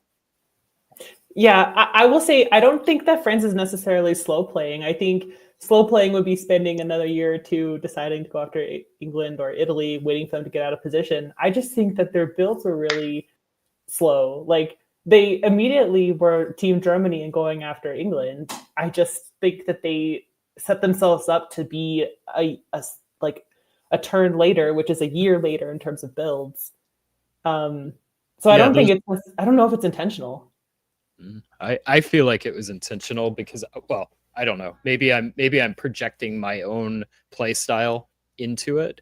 But I have intentionally made that exact set of builds for this exact set of orders because it gives me flexibility. Like if Germany doesn't follow through, like I've got the flexibility to go against a more classic approach. And it can sometimes, if Marcus truly has never played England before, maybe there's some inexperience that could be taken advantage of here too. So who knows? Net result, winner of 1902. What are we looking at here, Katie? Yeah, so Jamal has now built in the north. It's a fleet, which makes sense because he's going to take Norway and move to, well, maybe he'll just move with the fleet. I don't know, but he's going to move at least to Norway and then I think be a player in the north. He's been working with England though, so I wouldn't be surprised if he's got some sort of deal where he'll take Norway with permission and then Denmark will be next and then maybe Berlin. I don't know. That's the only build. It's Jamal's two builds. The one thing I did not like in Winter of 1902 is we've had such a strong FG. I really don't like the movement of units, the buildup of units towards the middle of the board around Burgundy. And I am curious if we hear anything in our negotiations that will kind of explain that, because in my opinion, that was going swimmingly, and I would have preferred to see from a tempo standpoint separation. So why is there a lack of trust in that relationship that these orders are telling a story about? Maybe Hello again to the 1902 sideline report. Let's start with listening into the West a little bit. Christian, kick us off. Yeah, so obviously France does not follow through with the Brest fleet build, but he does move into mid-Atlantic and rotates the Marseille fleet. So they're still very much going for Spain, but he's not doing what he said, and this angered Germany a little. England is starting to realize how ganged up on they are becoming right now, and trying to find allies, but they're really struggling. And Germany is generally rotating everything west, trying to bring down England as fast as possible. There's a lot of I don't know and proposals of potential plans, but very few actual deals where they agree to do something. Just a lot of theory crafting and suggestions for each other that doesn't really go anywhere. And that remains true for fall as well. But okay. That's pretty much the spring at least. Well, in spring, Austria and Russia have a chat about Bulgaria, and actually Yelta is not too adamant about taking it and actually agrees to Russia being the one moving into Bulgaria. A and T seem to have a little harder time clicking with each other than A and R. And, Yelta frankly just tells Turkey that he so far is supporting Russia into Bulgaria. William asks him, well, what do I have to do what can I do to change that? Yelta says, well, make me a better offer. And then he says, how about you take Romania? And they kind of agree on doing that. Yelta says, like, yeah, okay, well, it's noted that you want to support me there, but he keeps it open whether he will take the support or not. And then in the end, they only cycle back to that when the adjudication time has passed already. Turkey comes back into a room with Austria and says, like, hey, I'm supporting you from Budapest into Romania, right?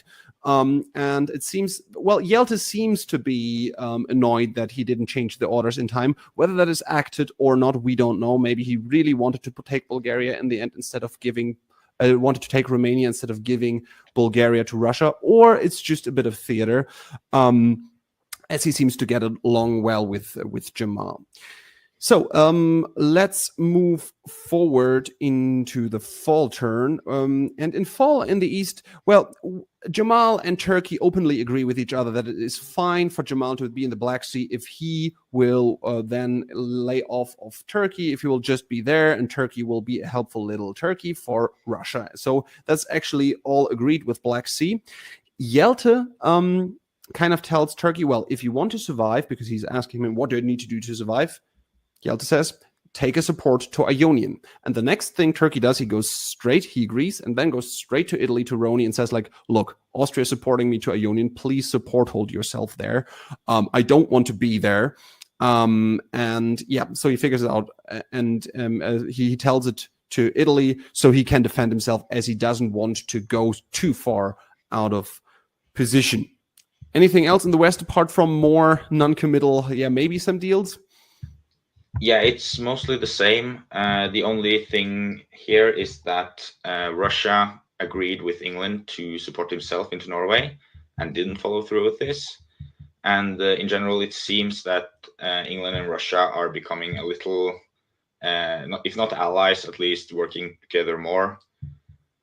But it's mostly the same of just trying to find ways to work out all the situations, but not really agreeing to anything, and just mostly coming with suggestions. It was also very interesting. Russia brought up the potential of a Germany-Russia-Austria alliance, of first going after England, then going after France, with Austria focusing on Italy, and trying to bring the three of them to the top of the board. But they didn't really have much time to discuss this. But it was a really interesting proposition, at least. Okay. Well, thank you very much for that sneak peek into the West. And we'll talk again shortly. That was a little interesting there at the end. Katie, how do you feel about a RAG alliance? I mean, I cannot think of an alliance that could possibly benefit Russia more. So I am 0% surprised to find that Jamal is pitching that. It makes so much sense.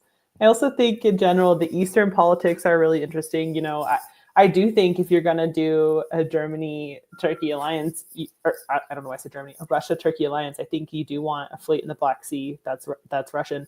But it doesn't look like this. It doesn't look like Russia being in Bulgaria, and I don't know, Yelta saying, oh, I'll support you to Ionian, just take it. And, you know, I think it's really smart of Turkey to tell Italy, you know, support yourself. But then Yelta not following through, it's kind of just like, maybe just like, it just seems like there's so much double speak going on, and so much like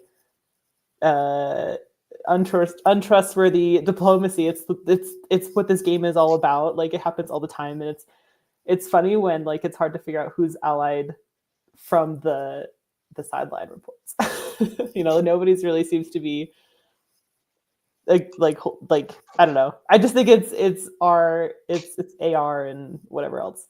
We'll see. Yeah. I've actually done RAG before once, an extended deadline game. It worked really well. So it's something to experiment with. Russia? No, it's Austria. I'm definitely curious to see it. To me, the highlight of that sideline report was the statement, there's few actual deals being made. Lots of ideas, no deals. And that's exactly what we're seeing on the board when we're talking about this tempo situation. So who is going to be able to build that trust in the environment that trust is not required? That's one of the things I love about a top board format is I don't know if for 7 Years War, if the standings will impact like second, third, fourth place. But let's assume that this is we're just playing to determine who the winner is. Whoever wins this one game is going to win both the game and the league. When you get into that type of game, it changes people's approach. I think people are maybe less comfortable with that. And I feel like many players tend to be less willing to make risks. And that pressure can kind of get to you in that high stakes situation. And maybe that's what we're seeing here.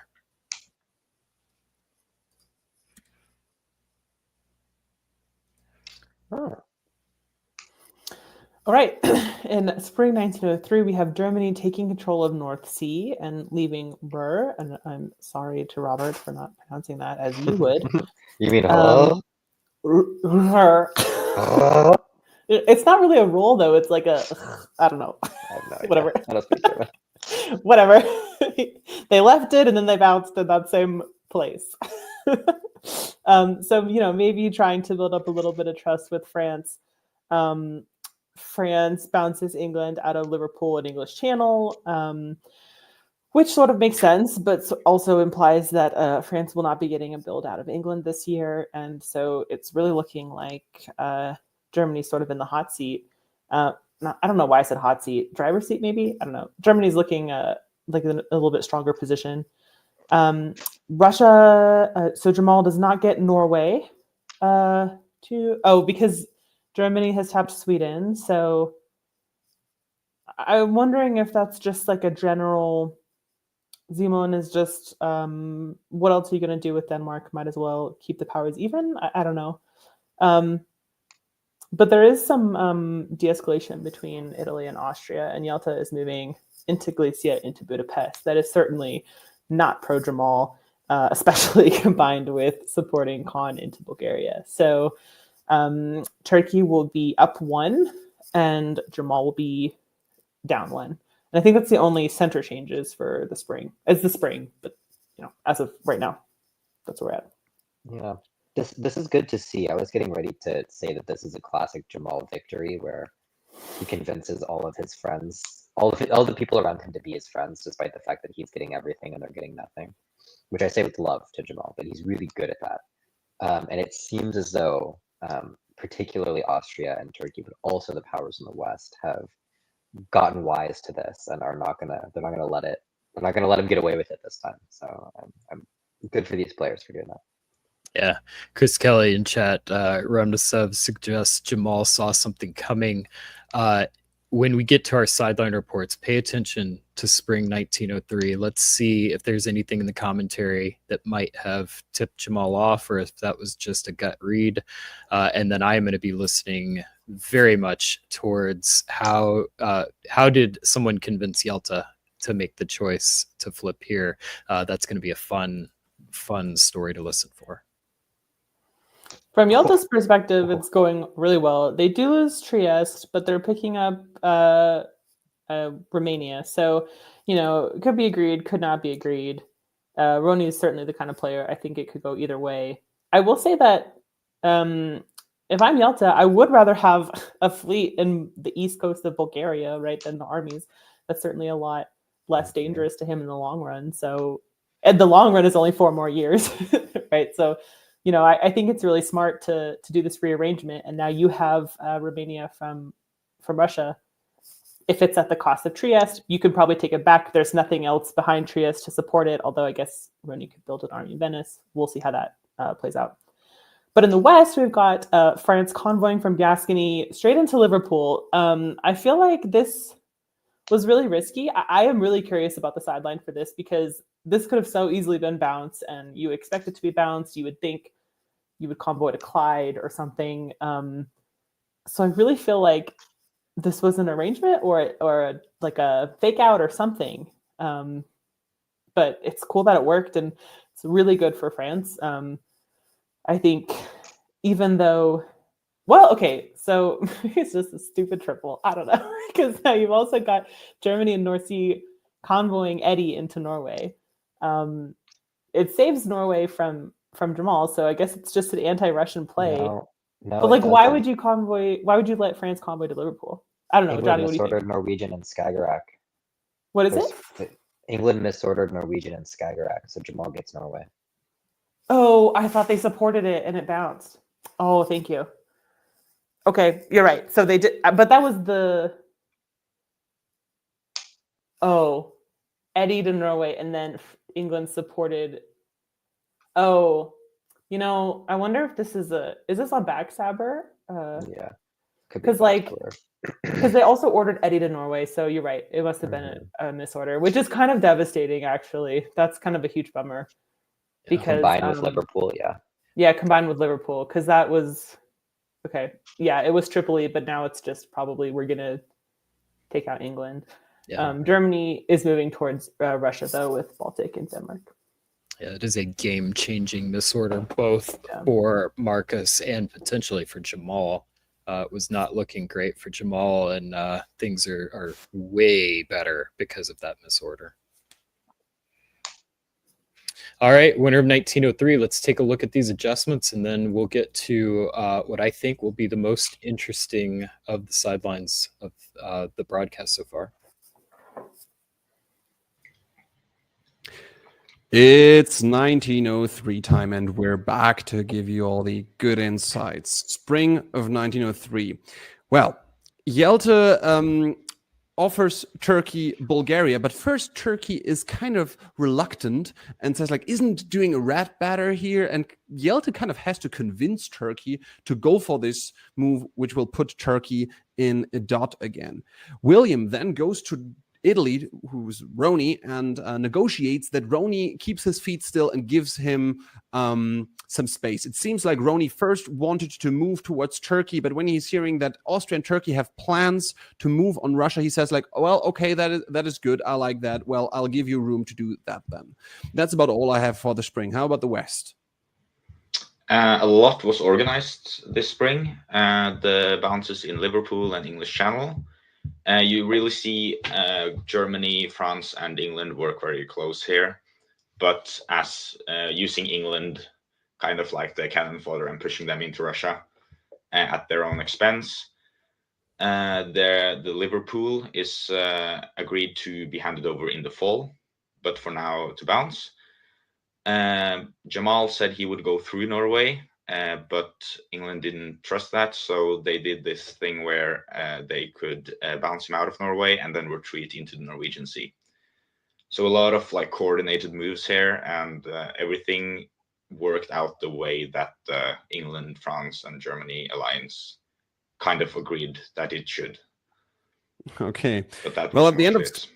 Yeah, at the end of spring, there's a fun little conversation when they're waiting for adjudication. Yelta is saying after this, those moves have gone through, and we are in retreats. It feels like I'm playing a top board now. I'm looking forward to the meditation break, referring to a former top board where he and Jamal and others have taken a meditation break in the middle and then asking, Jamal, are you up for a group meditation at the half point of the game again? And Jamal is like, I'll need a bit of personal meditation after this turn, but we can talk about it later.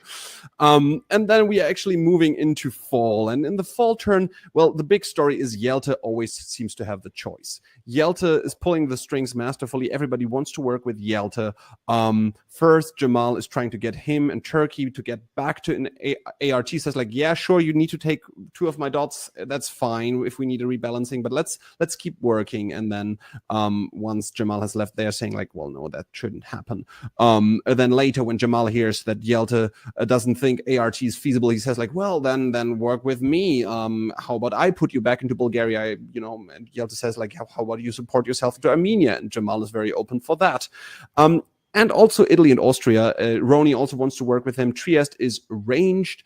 Yelta kind of demands a commitment on Roni's part, preferably towards France. But if Roni really would prefer moving hard on Turkey, he would very much prefer that.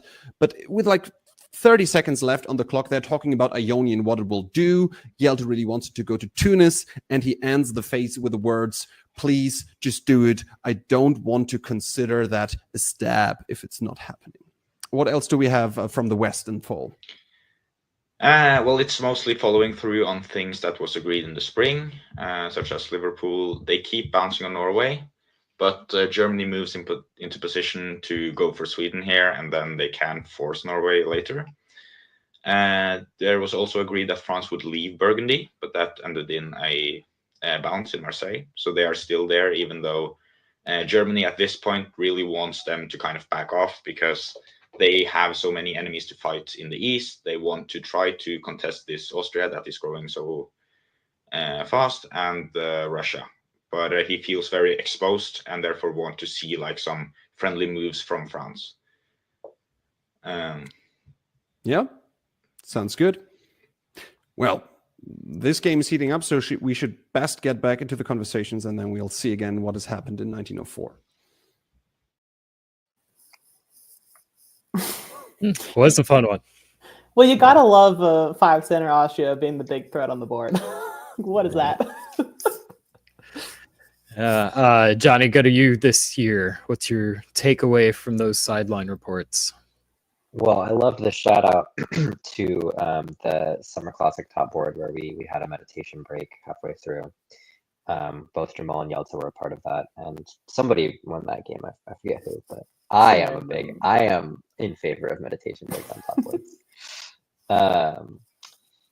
Yeah, I mean, it was interesting that it actually seems that Yelta was the person behind this reorganization in the East. That makes a certain amount of sense to me. Kind of considering what we were speaking about over the last phase of like, where's Yelta going to go? What's this doing for him? It makes sense that he would have had that thought. And then the fact that all this in the West is arranged, that Liverpool was arranged, seems like Marcus has already given up on winning this game. And all that fun stuff where they kicked him out of North and retreated to Norwegian, all that was arranged. It was all a forward retreat, which is pretty clever. So that's going to make a big difference to how this game goes too. That the whole West is kind of determining tactics between the three of them together, which makes it all the more sad that they failed that convoy. And this argument around the Ionian in the last phase is also, I think, really important. I do think, from the perspective of Austria, Roni really should have moved to Tunis here, right? Because now Roni really has no jump against France. Roni has very little chance of taking dots against France. I mean, really, realistically, even despite this Fleet Rome build. And so if I'm Austria and I'm playing a 1907 game, and I know that Austria knows he's probably never getting anything in France, sorry, that Italy knows that, Italy's probably coming for my dots in a game year or two, right? And so I think Yelta was smart to insist on that, and we'll see what it means in the negotiations, that it didn't happen. Yeah, I agree. I think the tension point in this game right now is definitely Italy and Austria potentially. That could really influence how the east side of the board and frankly France as well is going to play. It's a 1907 game. France is hard to break through. If this were not 1907, it might be a little bit different, but you've got dots that are right next to your centers, or you can go try to get through Lyon, West Med, North Africa, break through Mid-Atlantic. Like, that's going to be slow. So I agree with you, Johnny. I will be surprised if Roni sticks with the current strategy. All right, well, let's pause here. We'll do Who Do You Like a little bit early because this game is a little bit shorter. And let's keep in mind, only one power will win. And with the Paris method selection, tiebreaker is going to go to the person who selected last. So in this case, Turkey picked last. So Turkey would win all ties. Then I believe it's Austria next. So with that in mind, Katie, I'm going to go to you first. Who do you like to win this game? It would be so boring to say France for like the 18th time tonight. Here's the thing. I think Germany has a really good chance at winning, but I don't want to be Germany. So I don't know. I guess in order to just not pick France, maybe I will say Germany. They don't seem to have any enemies. I guess they're kind of working against Jamal, but they're in this like they're in this like Western triple where I don't know. It's boring to say France again, but maybe I will just pick France. Johnny. Wow. Oh, Yeah. I'm thrilled that you picked France, Katie, because that lets me pick Germany. which is Good, my good, pick. good, good. I did it for you. Yeah, thank you. I appreciate that. I knew you did. I love this German position. This is great. You have a fleet in the north, you have a fleet in Baltic, you have a fleet in Denmark. This is where you want your fleets. Your armies are in great places. You're in Bohemia, you're in Ruhr.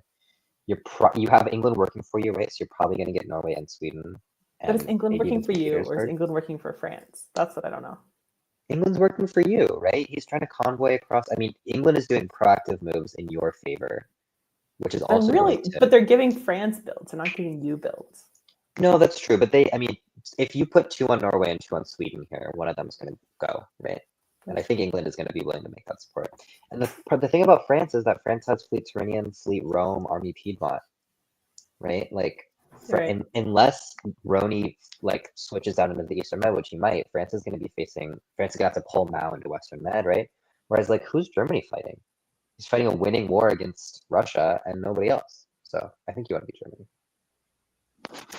All right. Well, I don't want to be Germany. Spring of Well, war, be- Johnny. Be meta than that. How does it go?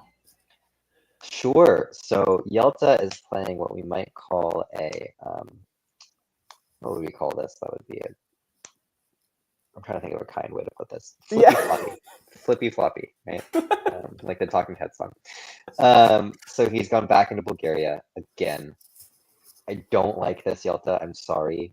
I just don't think that this is what you want to be doing.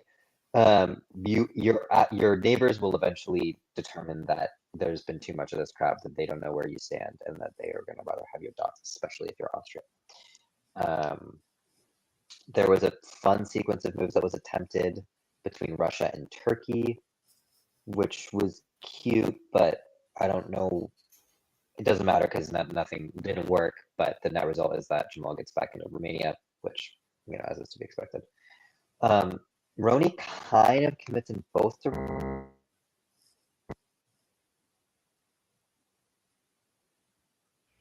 Kato, what are you looking at? Yeah, I'm looking at the north, and this is not looking good for Russia in the north. I mean, Jamal's backing out, like, as makes sense, right? It's exactly what Johnny said. You put 2 on Norway, 2 on Sweden, one's going to go. That's what they did, but they actually both went because Jamal sort of retreated. And it looks like, I don't know. Except for that Ionian fleet going to Aegean, it looks kind of like organized to fight a Western Triple. I mean, Jamal's moving back to the line. There's armies moving up to the line in the middle. Yeah, I don't know. It looks like England has a lot more breathing room than we gave him credit for. I mean, France is completely moving to fight the Italian threat. There's still the army on England's island, and now there's no English army there to protect it. But he's at least not going to die all at once, which is good. Johnny, do you think that we're looking at an error at this point? Do you think that move in Sev to Rum to Bull, Ion to Aegean, was that all coordinated? Oh, you were muted.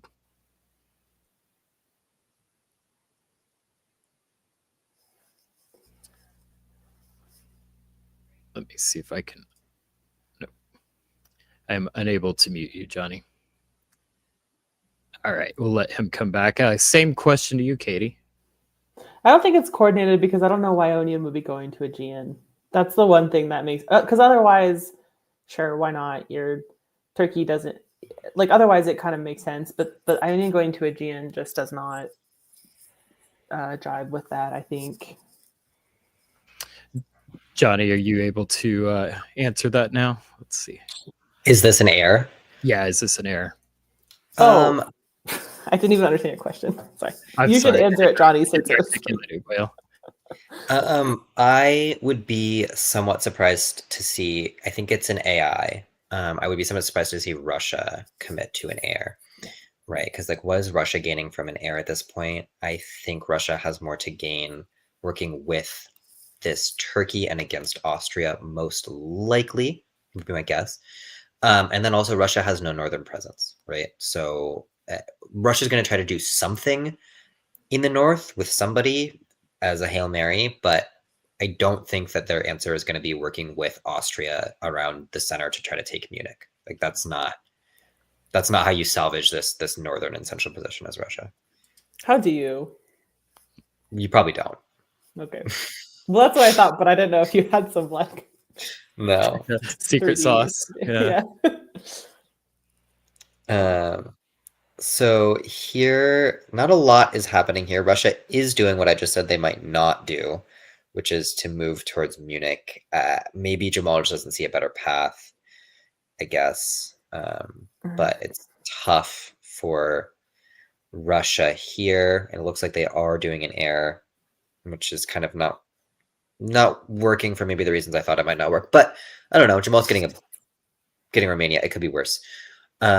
It looks like they're going to let England build, which is really curious in terms of Janissary management, like you folks were talking about earlier.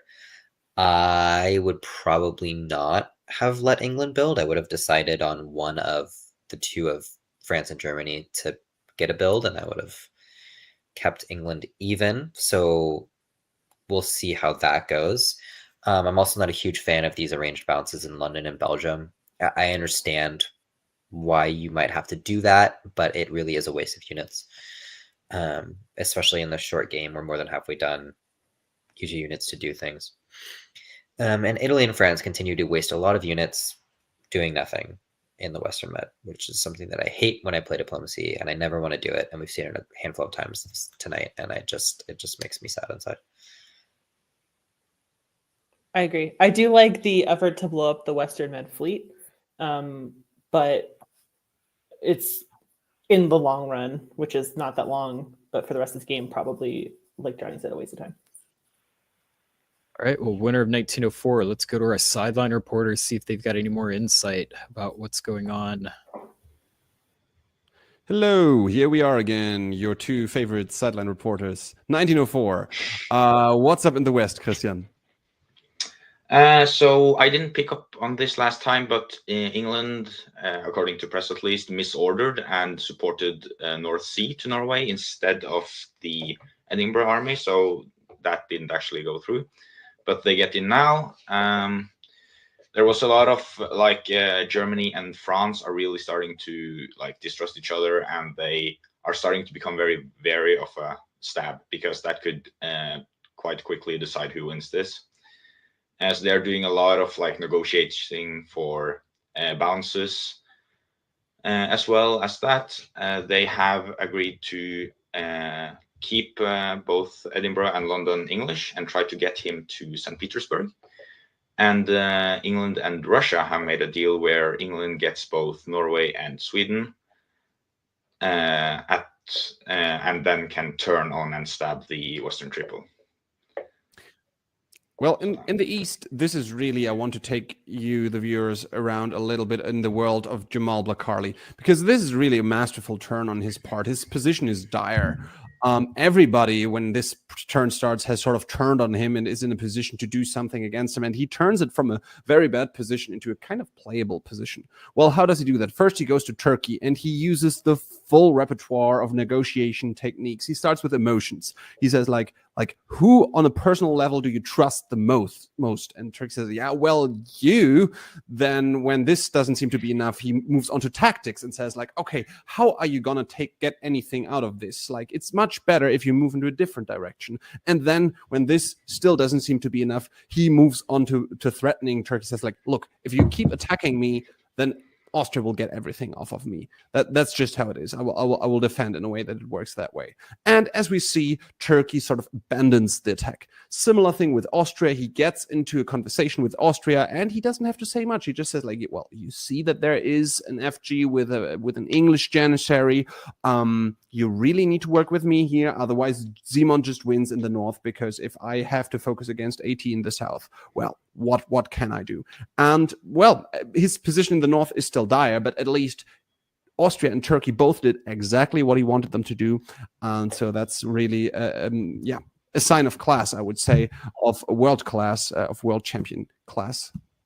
We don't have moves for fall yet, so we'll just have to do with this. I'll quickly move on into the fall phase. Not that much happening. It's a lot of Western Triple on one hand, AIR on the other side, negotiating with Turkey, unfortunately not getting that much negotiating time at all.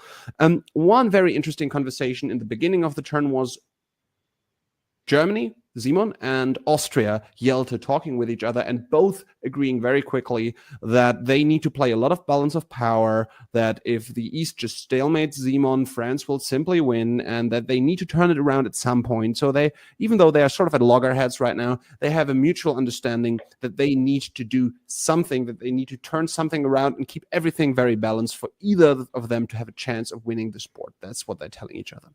What's going on in the West and in fall? It's mainly Germany and France talking for almost all of the time, just trying to keep this alliance balanced. They agreed to a bounce in London and in Belgium, and then trying to continue this trend of pushing England north and like out of the way. England both agreed to taking St. Petersburg, or rather working towards that by not losing any of his home centers. But he also agreed to the deal with Russia of taking Sweden and taking Norway and building armies in England to try to stab the France-Germany alliance. Other than that, it's just trying to balance the Germany-France and the France having this Italy situation to deal with and how to tackle that while not opening himself up too much to Germany. Okay, interesting. We'll see how it continues. We're at the halfway point of the game. Let's talk again soon. Ooh, that's juicy. Johnny, what's your main takeaway? Yeah, very juicy with the England conversation there at the end. To see what comes of that will be very fun to watch.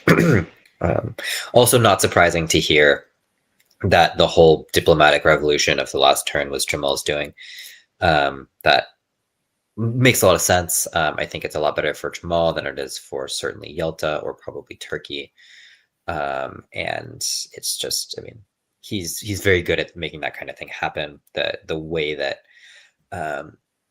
that Robert walked us through kind of the whole negotiation there with Turkey was really informative, and obviously it worked wonders.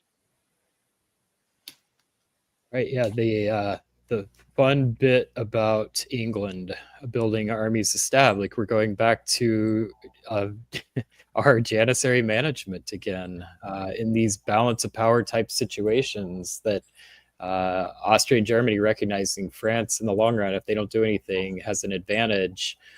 Sometimes that Janissary management can be what breaks that balance of power, and it is risky to allow that to happen. We'll see whether or not England's able to do anything with that. But then one thing I did want to point out, to the fear of Austria and Germany, France does need to top this board. They cannot tie. They will lose every single tie because they picked first. So that is one thing to keep in mind as we're making predictions and getting a little closer to the end of this game. There is that army that was discussed. We get the army in Kiel, fleet disband. All of this makes sense to me. Spring of 1905, Katie. All right, we've got England continuing to move against Russia, and I think continuing to struggle with convoys and misorders. I will say there's a chance that England didn't want to move this army off the island, but I think that's pretty low at this point, given what I think the dynamic is between England and France and Germany. Especially they're moving into Finland. They're setting up to take St. Pete. It is not going to be guaranteed because they don't have the army in Norway. So, well, actually, I think it can be guaranteed because I think Sweden can tap Bothnia. So actually, I think it can. But still, yeah, I think we're going to see England pick up St. Pete and lose London to France. France is moving back away from the Mediterranean, which I think makes sense, and doing a lot of holding, not doing much. What did Ruhr do? Because held. Just straight up held? Mm-hmm. Okay, so that's got to be some misorders. There's absolutely no way that's intentional. That is really, really sad to see. Because it's piffed, right? Yeah. So I don't even think that's take backable. It's going to be 4-4. That's really crushing. Oh no. Simon. It's devastating. That's It's absolutely horrible. devastating. That It's is really sad. That is really a bummer. yeah. Yeah, that's That really hurts. okay. That does hurt. I hate that for you, Simon. That's horrible. We've got Austria moving into Aegean. The AI is still on. Russia's playing nice, not contributing to that, but maybe that's fine. Turkey probably loses Khan this year. In fact, unless Russia helps Turkey, I think that is what's going to happen. Yep. Oh, Munich is sad. I almost called it out. What do you almost call it? Budapest. Oh, this year. Yeah. Budapest and Vienna. Yeah, and Budapest and Vienna and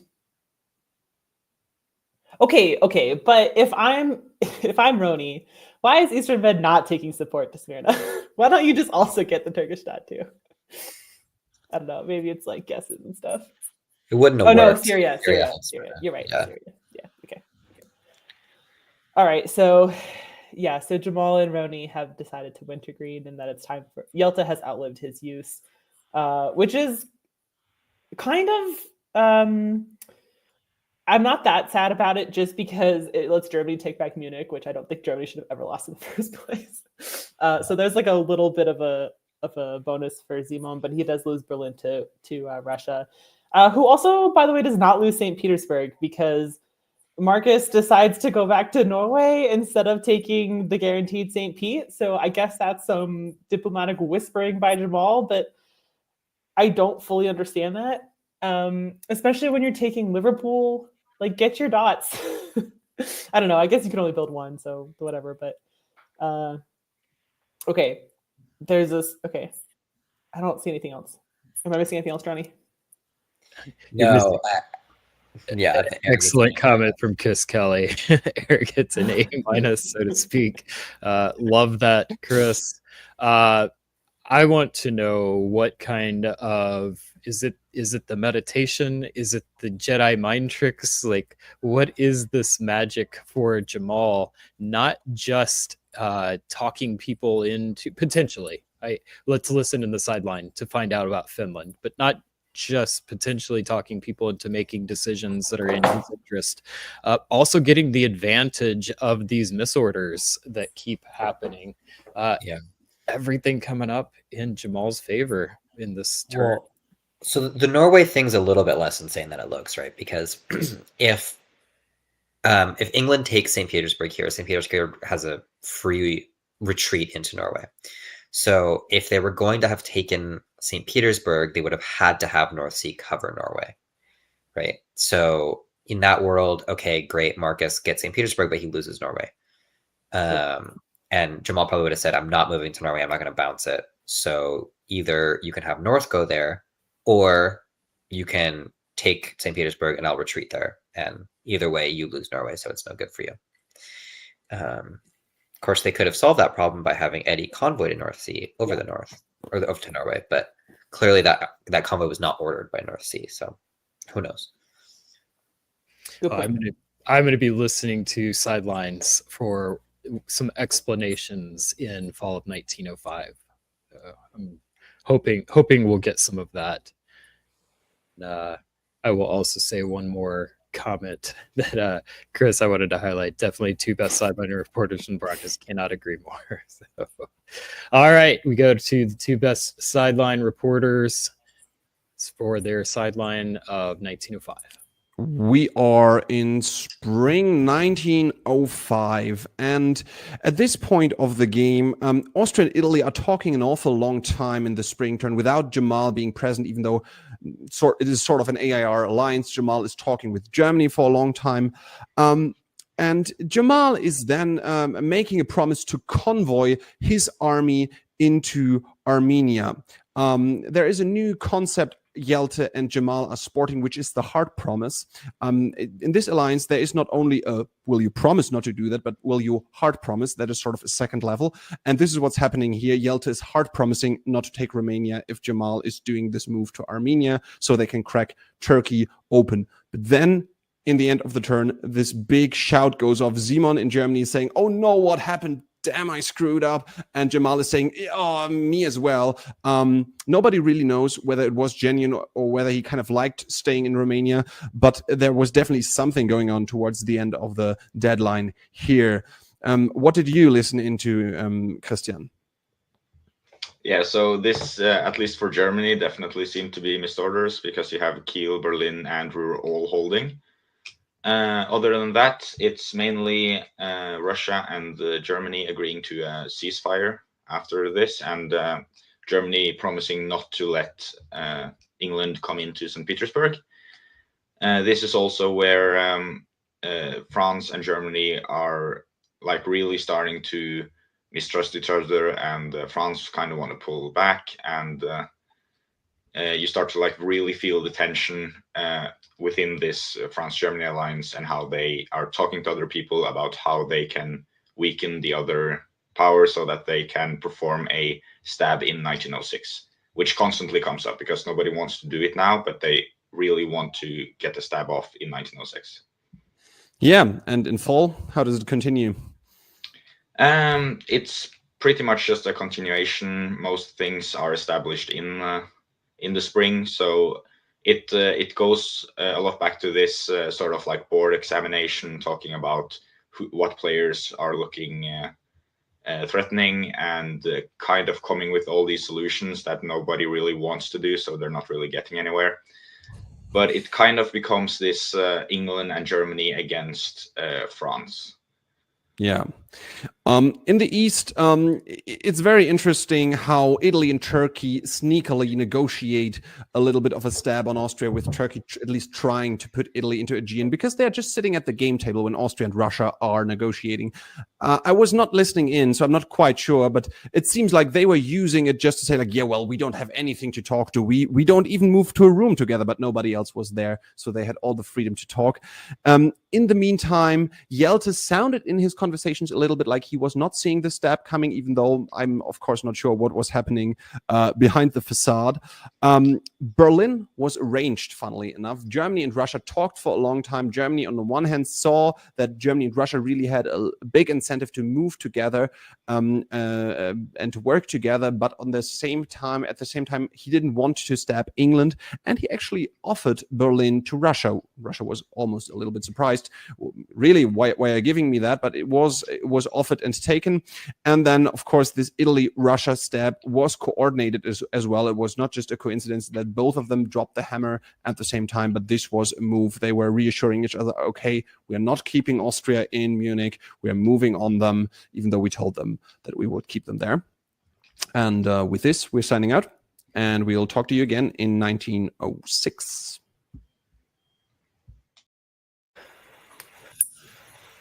All right, Katie, what did you learn from our sideline reporters? Two things that I thought were maybe interesting to talk about from my point of view. One is that Berlin was arranged. I feel like this game is a lot of people giving Jamal things, and it's great. Like, why not? Take it. On the other hand, like, probably he loses it. Like, it's probably temporary. I don't know. I'm curious to see how long that holds up. But the thing that I think is really interesting is this whole reluctance to stab now, because we're going to stab in 1906, and that's the time to stab. And, you know, this whole thing where 1907 games are just like balance of powers, and, you know, nobody is making like game long. I don't know. I just think like knowing exactly when the game is going to end, it doesn't necessarily encourage like a balance of powers play that much, right? Because people aren't willing to do them now because they know that they're only going to have 1 year to figure out the fallout of that move. I don't know. I just think it's a really interesting dynamic, and knowing when the game is, because like if you play a game that ends in 1912, sure, it can end in 1912, but it can also end in 1907. Like a game that's supposed to end in 1907 is not going to end in 1904. I assume.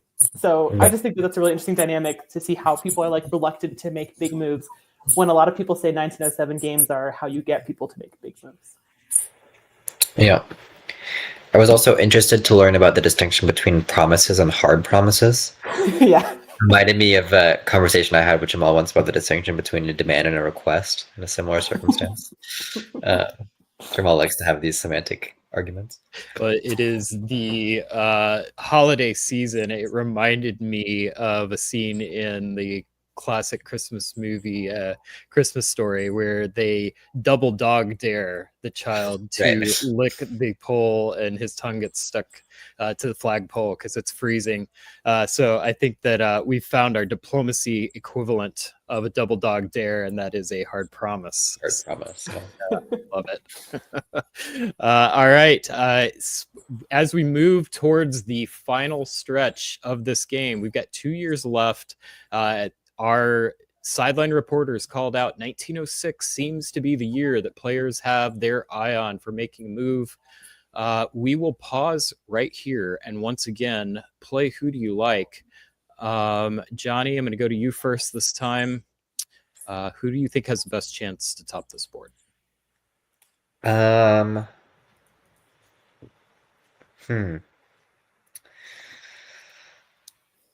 still think Germany's position is fairly good, right? Now that Austria has disbanded these armies in the middle, he's very likely to get Berlin back.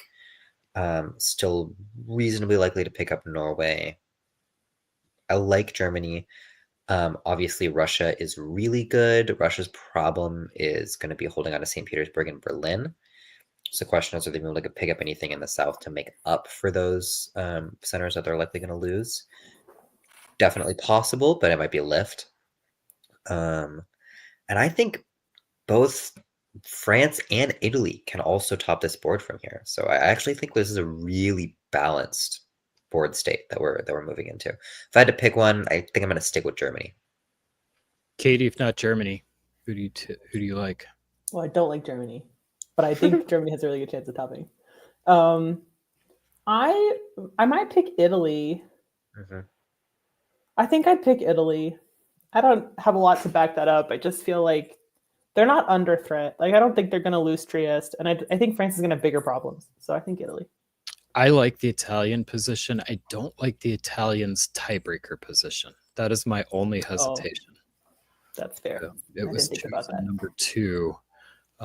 So we'll lose a tie against everyone else. So yeah, we'll find out. Spring of 1906. Johnny, we'll throw this to you. All right. So France moves everything north. This seems great for France, right? He's going to get Liverpool now. I was thinking he might go for Tunis instead. I do think this is a better path for France. Doesn't look like the stab on Germany that was being discussed on the sideline, so that's nice. Meanwhile, Germany is just taking Berlin back. Makes a lot of sense. Has the option of maybe putting England into St. Petersburg in the fall and taking Norway behind or something like that. That's probably what I'd be looking at as Germany, so this looks great. Roni is getting himself into Trieste and the Aegean, so pretty likely to pick up Greece here. Still looks pretty good for Roni. I agree with your pick. Katie, I think this is a good Italian position. I'd be happy to play this position. And Turkey, interestingly, is moving everything now against Jamal, perhaps? I'm not sure what that means. There's a lot of the two dying powers in the East are kind of doing some interesting things here. Maybe working together. Maybe they're going to put like the Austrian fleet into the Black Sea or something. That'd be fun. This actually could have a real impact on the way this game goes. What happens here around Sev and Rum and centers like that. Yeah, once again, back to the jury of your peers. Who you piss off on this board can often determine the outcome. So in this top board format. Ooh. Yeah, that's curious. So this looks like it is in fact a breakdown between France and Germany, but it's like really weak sauce stabs on both of their parts, right? It's like Burgundy is walking into Ruhr, which is like cool, but Germany's gonna build an army Kiel here. So like I guess France is probably gonna get Berlin, but even that's not really a guarantee. Or sorry, Belgium. So that's great for France. Maybe London was an attempt at a stab that didn't work out. hard to say. What I do know is that England's building again. Yeah. So, yeah. wow. Why not support to Marcus. Liverpool? In what world do you not support yourself to Liverpool? The one where you know that Simon is going to stab you for London? Okay, that's a good point. But yeah, it's really interesting. And it's interesting too, right, that Simon does tap Bothnia to put Norway into St. Petersburg, right? Because now Marcus knows that Simon is the one who gave him this build. So that's probably, and the one who's trying to take his centers is Zach, right? Yeah. So Simon probably has England on side. If England's going to be forced to choose here, he's probably going to choose Germany. That's going to be important. Meanwhile, down in the south, we're seeing a reversal of fortunes for Roni, unfortunately, where Jamal... Okay, so Jamal got the little guys back on side, as David Hood likes to call him. The small fry. He got him back on side. They're putting Armenia back into Khan to blow it up, and they're tapping Vienna and putting Serbia back in Trieste. So this means Jamal is probably going to get Vienna. Roni fails to get Greece here because he tries to do it the aggressive way and take it from the Ionian. So this is a real reversal of fortunes for Roni. Good for Jamal, but of course Jamal's losing everywhere else. So it's still hard to see Jamal winning, but not impossible. I agree, McCallus. Ionian was greedy. All right. Well, could be a lot to hear from our sideline as we go into winter 1906. The penultimate year of the game, and we're back. Kick us off in the West, Christian. So right now everybody is getting really afraid of everybody else winning since it's so even. So pretty much everyone has promised everyone else to stab everyone else at this point. Russia wanted Germany to not tap Bothnia, but Germany has said to everyone else that he will. Germany wants to go for London, and Germany, France, and England have all agreed that that England will survive in Norway and St. Petersburg, but it seems that England and Germany wants to keep them alive at France's expense, and it's them becoming very anxious of Italy winning, because Italy now seems to be in a very good position and France has really pulled out, so they can't really contest them anymore. And that's pretty much the spring, at least. Yeah, in the East, AT start after this stab on Austria talking about who they would want to win. William doesn't seem to have a clear preference. Yelta kind of says that he would like somebody from the West to win because he's annoyed at both of Italy and Russia. And this move with Khan and Ankara is arranged. They make a plan to push that Austrian army into Black Sea in fall and then go for Russian centers right there. Turkey's loving their life. All of a sudden, things like, hey, this is fun. I can do something. I had so little room to play. Now there is something to do. Great. And Yelta and Roni make plans together to put Yelta into Budapest in fall. So they are talking quite a lot. Yelta says, as long as I stay on 3, I'm happy with you taking a little bit off of me if you can push me forward into Russian centers. We move on into the fall turn. And now here, Jamal, once again, is working a lot on William in Turkey. We've seen that before. We've had a similar conversation once already where Jamal was taking a lot of time to convince him. And he is saying, like, okay, I'm just asking you the question. Are you choosing Roni over me to win? Because if you do that, okay, but like, why? And Jamal is making the point that he never lied to William, even when he attacked him. He was always straight up and honest, and William says, like, well, it's just more fun.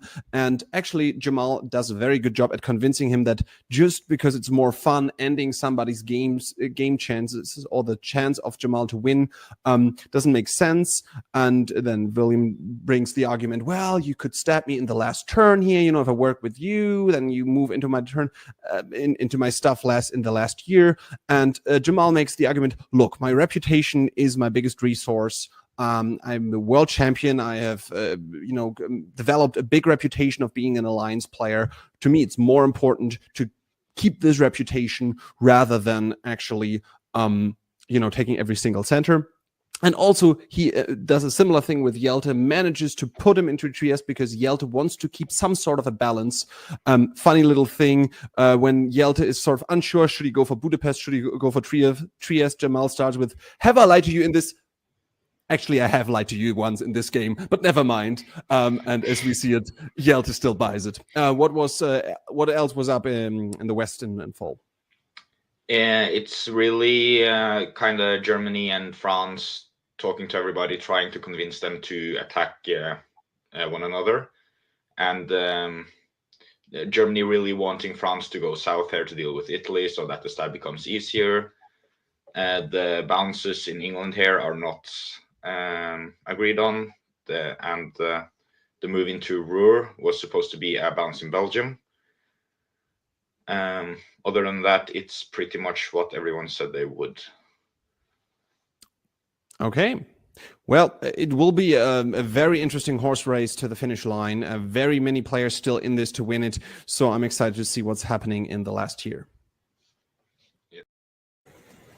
And it does look like we are heading towards a photo finish in this one. Katie, what did you learn from the sideline report?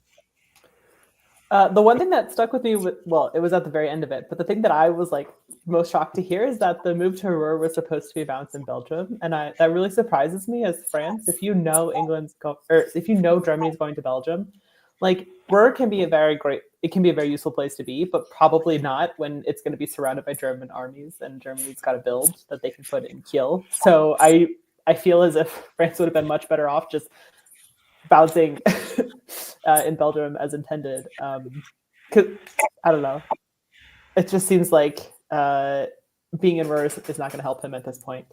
But I kind of forgot everything that was said before that because that shocked me so much. I was like, then why did you go to Ruhr? But maybe he could do something with it. I don't know. Johnny. I agree. This is a very what I would call a rinky-dink stab from France. I don't approve of it. Well, it was a stab from France, but it was like you said that he must have got wind that Germany was going to go after London, right? So it was kind of a stab. It was kind of a response to a perceived stab. Yeah. But it was not effective, whatever it was. You're right. Yeah. I really feel like that France-Germany relationship is the biggest missed opportunity this game. It started so strong. There was so much potential, but it was just hampered, I think, primarily by the misorders. And then I think the bigger thing, even besides the misorders for me, was just the curious desire to turn it into a Western triple rather than pressing the advantage that at least I saw on the board.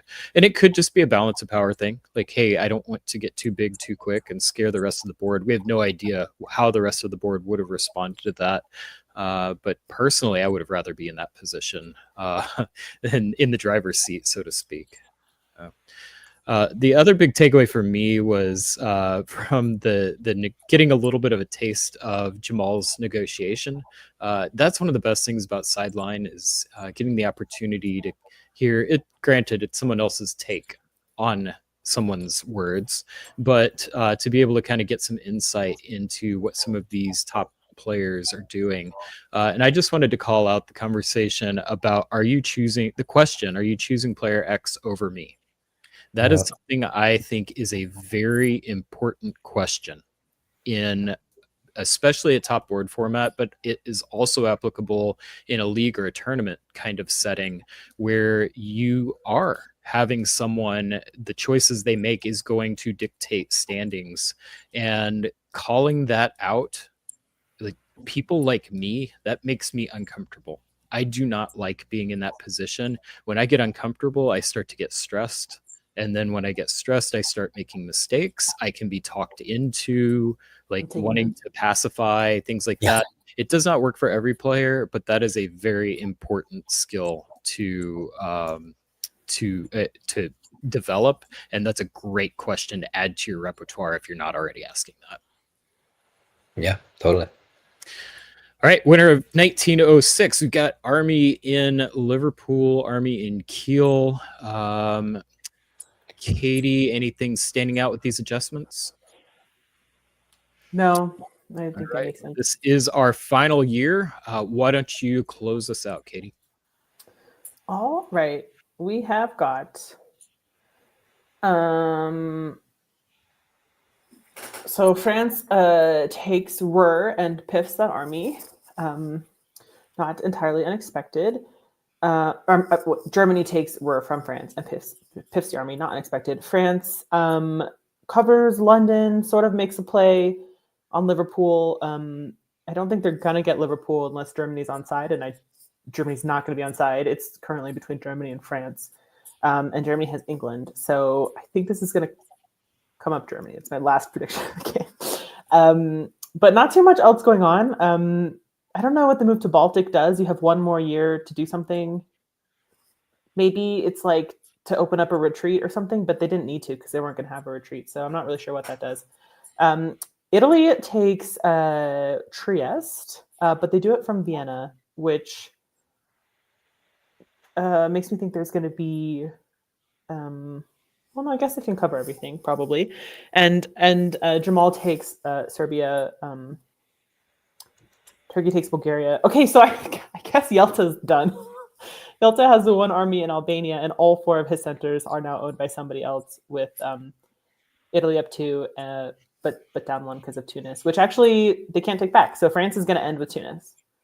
All right, so yeah, Randy saying just tuned in 1906, no one eliminated, even if anyone else I know is Europeans. And then McCallus, this is the one I really wanted to highlight. Serbia and Bulgaria are going to decide this game. Johnny, do you agree with that? Yeah, I'm trying to do the math here. I don't think so. I think Simone has it either way because Simone has the tiebreaker over Jamal, right? So Jamal has to pick up 3 centers in order to win. Now it's possible, right? Assuming he keeps Serbia, Bulgaria is possible. Trieste is theoretically possible. Vienna is theoretically possible. Ankara is theoretically possible, or Khan. So it could happen, but it's a hell of a pull. And I don't think France is getting Tunis, so that's up to 7. And if Norway taps North, France could maybe get Bell. Probably not. I don't think France can do it. Norway's not going to tap North. No. So I think Simone has it unless Jamal pulls something really spectacular off here. I'm going to be rooting for Yelta's one last center in Albania to be the difference maker in this game. Yeah. Here we go. Katie, call out our final turn of this game. Okay, Jamal does take Bulgaria, hold on to Serbia, does not get Vienna. Not that quick at math, so I don't know. I see... Simone won, yeah. Did Simone won? Okay. Didn't lose anything. Is still on 7. France is on 7. Simone wins that tiebreaker. Jamal picked up 2. Also a tie that Simone wins. Right? Mm-hmm. All right. Yeah, congratulations, Simone. Yes. Wow. I guess you should pick Germany sometimes, but only if it's your last option. Just saying. Very cool. Very nice. That was it was a fun game. Really fun game. Well played. Really grateful to the league organizers for putting that together.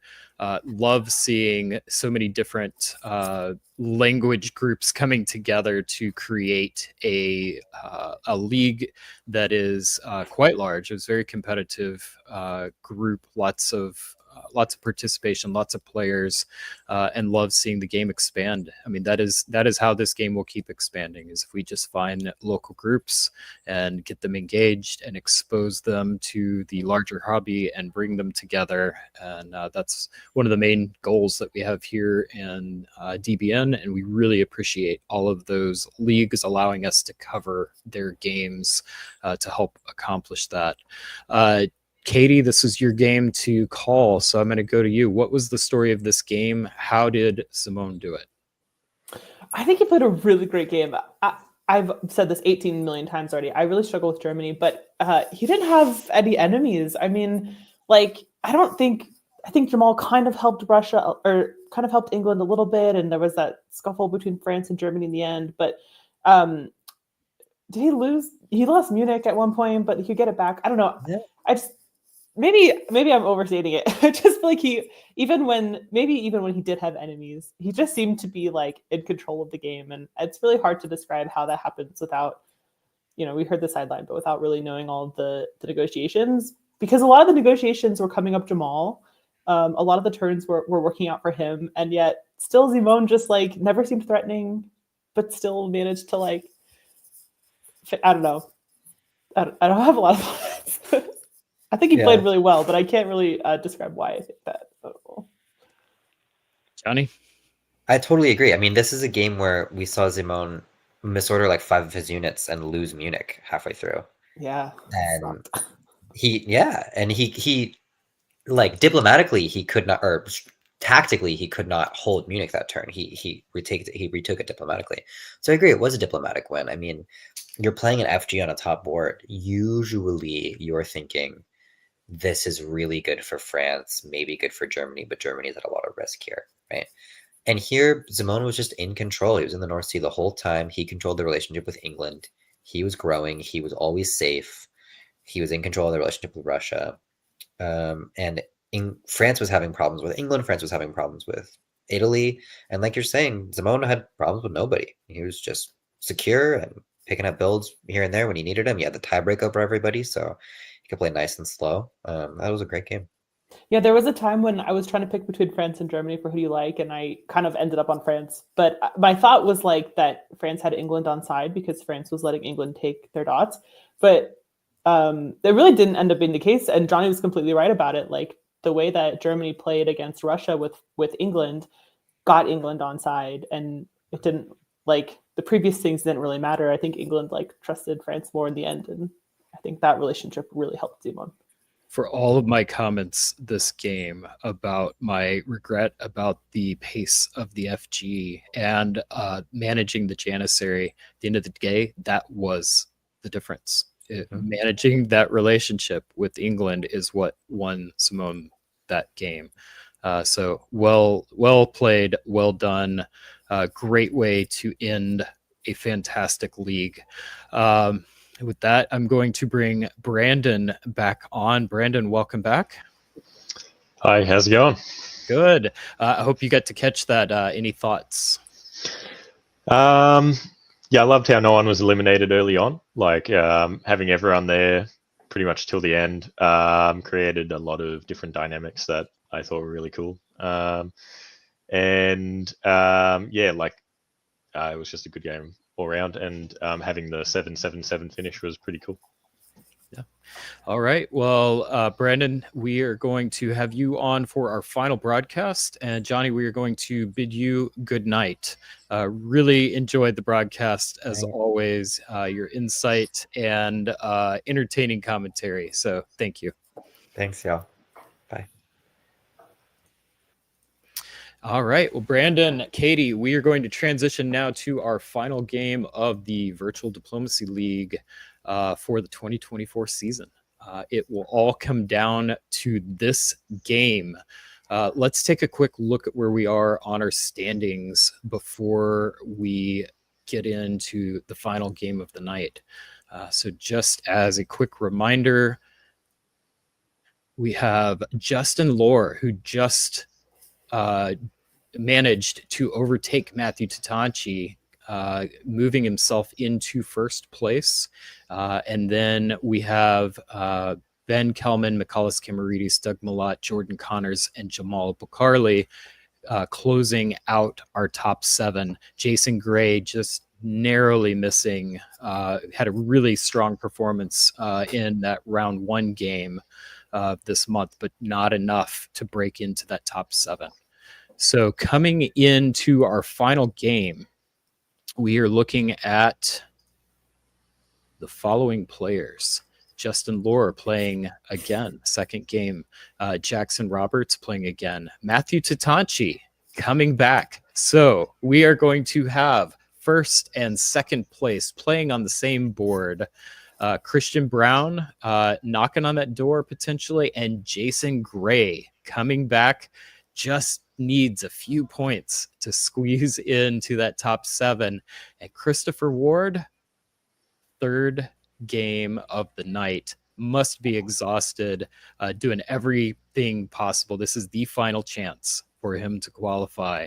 So great group of players. Final game of the season. I'm ready. We are going to have you, Brandon, lead us off on this game. Let me go ahead and pull up. I just lost my... It's interesting. All right, I just lost the... had a little technical difficulty there. Let me reshare this.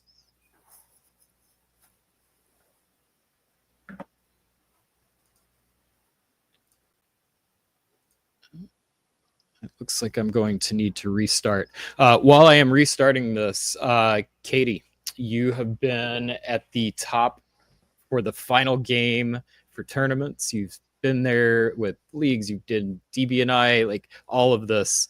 How do you approach that final game at those events? I think you have to figure out what other people are playing for and figure out a way to make that work with what you want. You know, we saw some of this with Bradley and Isaac, I guess, running an RT and you know, Isaac being willing to like leave himself open to a stab, because why would Bradley need to stab? And not that I'm really trying to bring it back to Bradley is greedy, but I feel like the way that game was played made a lot of sense for a league game, and like the final league game specifically. And I think we could see a lot of that here. And what's fun is that maybe it might start off like that and we'll see something similar to that game where people are still playing the game as an individual game, which is always fun. This game in particular, I think, is going to be cool because you've got like the 1 and 2 seeds playing on the board. You also have Wardy and Jason Gray playing, and they're pretty similarly ranked. I think Jason's now above Wardy given the previous results, but I bet with the strong result, Wardy could get on the top board too. So there's a lot of conflicting interests on this game. I think it'll be fun to watch. It should be.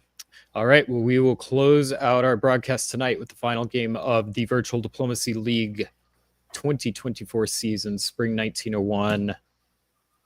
Brandon. Okay. It looks all pretty standard so far, but I like France. Matthew supporting himself into Burgundy. That'll be interesting to see how that plays out against Germany. Otherwise, though, no bounce in black, which I think is interesting. And the Smyrna army going to Armenia. I like that. That'll be good. This is very much Wardy sees Jason as his competition for getting on the top board, right? Yeah, like sure. Starting off the game, like, we're doing this. One of us is going down. That's it. I like it. Oh, just kidding. Oh, no, wait. No, sorry, go ahead. Yeah, no, that's all right. Yeah, so the convoy from Armenia to Romania, I like that. That's good. That's so cool. Wait. Yeah. Oh, so pretty. I love this. Yeah, so Albania trying to get into Greece, but Apulia bouncing it out. Oh, no, sorry. Yeah, no, I think that's right. So Bulgaria supported Apulia. Oh, yeah, Bulgaria supporting Albania in. Yep, that's it. Apulia. It supported Italy. Yes, sorry. Yep. You're good. It's hard to read. Yeah. Yeah, Tirolio going into Trieste. Nice as well. Burgundy holding. That's all right. I guess it makes the German fullback to makes Christian fullback to cover Munich, and meanwhile England's able to snag Belgium, which is pretty cool. What a way to end this season. This is so much deliciousness. I love early convoys. They're so good. Oh, gotta love it. Winter 1901, take a quick look at these adjustments, and then Katie, I'm going to throw this to you. All right. We've got Wardy is on a mission. I will say he put a fleet in Sev, which is a little anti-momentum, but he also blew up Jason's southern fleet, so that's always good for Turkey. And he's moving in to Serbia at the same time with Italian help, so I think Wardy's in a great position. This is a really fun start for Turkey, and a lot of just momentum you don't normally see. It's really cool. Italy moving to Tyrrhenian Sea. We'll see if they follow up to continue on in the West, which definitely should come out of an IT, but maybe with the Turkish fleet going to Aegean, maybe they'll play a little slower. Not really sure, but Matthew Tatanchi in France is doing what we just saw in the last game, I think. Is that sorry? I don't know if that was me or Universal. Okay. Moving fleets, sort of northern in general, which makes a lot of sense, right? Because Jackson just built a fleet in Liverpool and a fleet in London, so Matthew's on defense, and Christian Brown moving to Ruhr and Baltic. It just really looks like an EG, but one where it's an EG, but like Russia's already moving towards Silesia. That's really interesting, especially given that he's got Turkish problems, but not so many Turkish problems because it's a fleet in Sev. So, sorry, it's fall 1902, and Turkey is in Galicia. Has destroyed the fleet in Albania, but in that doesn't take Serbia, right? Wardy, it's the fall. You're supposed to stay in your centers and leave Sev. Why? Why is this a Eastern quadruple for no reason? That gives Austria a build as well, doesn't it? Yeah. Why? Okay, I know Wardy's here. I saw him comment. Please explain yourself. We do have Jackson taking Sweden and it's bouncing in Brest and MAO. It's definitely an EG against France and an EG against Russia, but it's like an Eastern quadruple, right? Well. Wow. Yeah, cool. So that's awesome. Austria gets to build one. We see another fleet from England, Army Moscow for Jason, and Fleet Naples for Jeff. So, yeah.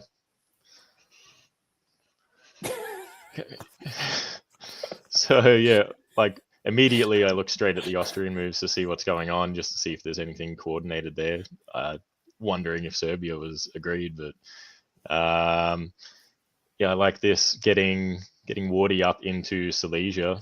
Jason's sort of cycling his troops up north. Yeah, what's going on over here? Yeah, Germany positioning themselves up into Berlin. Might have been worried about that getting tapped.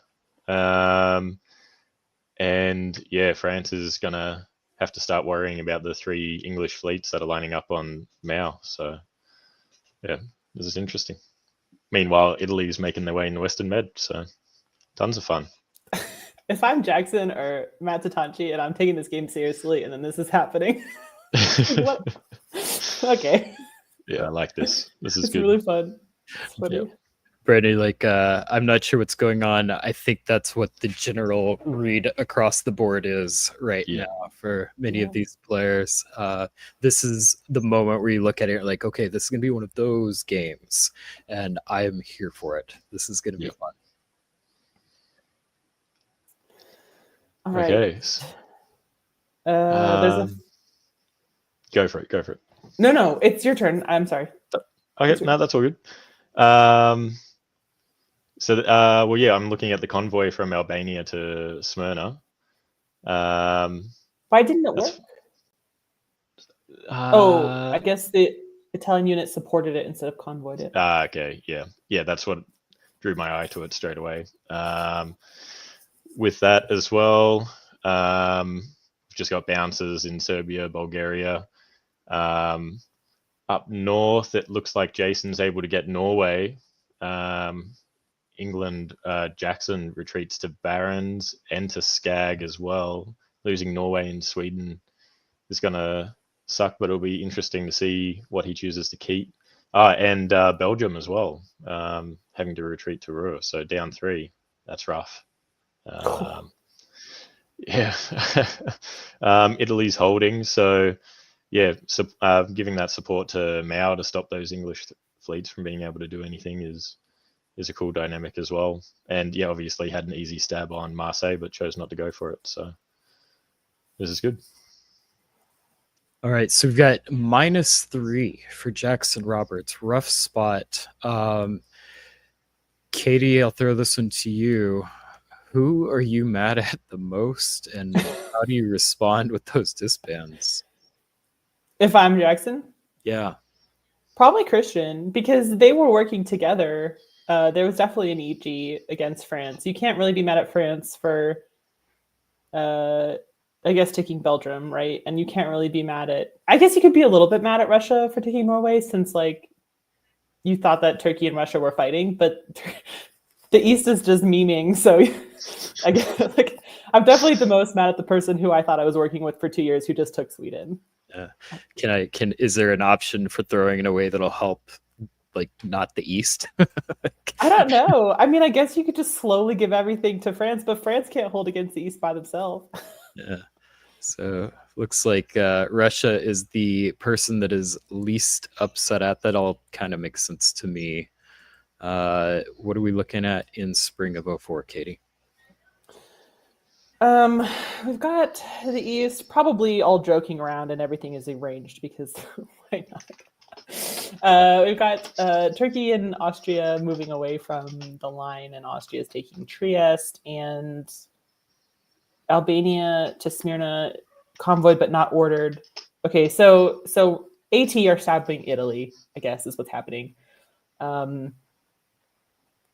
Yeah, I think Austria and Turkey are saboting Italy, with Turkey moving to Aegean, and they're taking Trieste, and yeah, not arranged, right?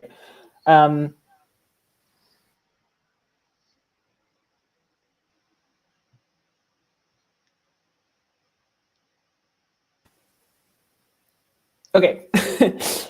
We see England taking back Norway, so not the best turn for Jason. I guess England now has Christian Brown on his side again, so maybe he wasn't that mad at him, or maybe he was super mad at him and yelled at him a bunch, and Christian worked with him again. I don't know. Yeah, I don't know. Italy's sort of moving away from France. France is sort of holding. Yeah, I think it's just going to be AT against Italy. And we'll see. Maybe this is the year where Justin gets to build, and it's not just a flat line. Yeah, he is going to build. And Italy's going to be down 2 because Justin holds on to Trieste, and Wardy is going to take Greece. So now Wardy is going to be a 6-center Turkey in the Black Sea with an army in Greece. Yeah, I guess it's an AT for now, but I would be curious to see how long that lasts. Like, positionally, Wardy just has like a really big advantage. Justin sadly will not build because all of his centers, despite what the happened in the world's diplomacy DipCon in 2016, you cannot build in Serbia. So that's true, but the line is going to not be straight. It's not going to be flat anymore. So that's really important. Just the chat, I built character. All right, winner of 1904. We're going to pause here. Brandon, we're going to play Who Do You Like? I will go to you first. Like, it's hard to not look at Germany in the lead by a bit, but I am really loving what's going down with Turkey, like with Wardy there. Some funny moves, had an army wandering pretty far west, and like he's got it back now. But yeah, I think he's in a solid position to go for this. So I'm going to go with Wardy and Turkey. Katie, not Turkey, then who? France, because I mean, why not? Maybe Germany, actually. No, maybe.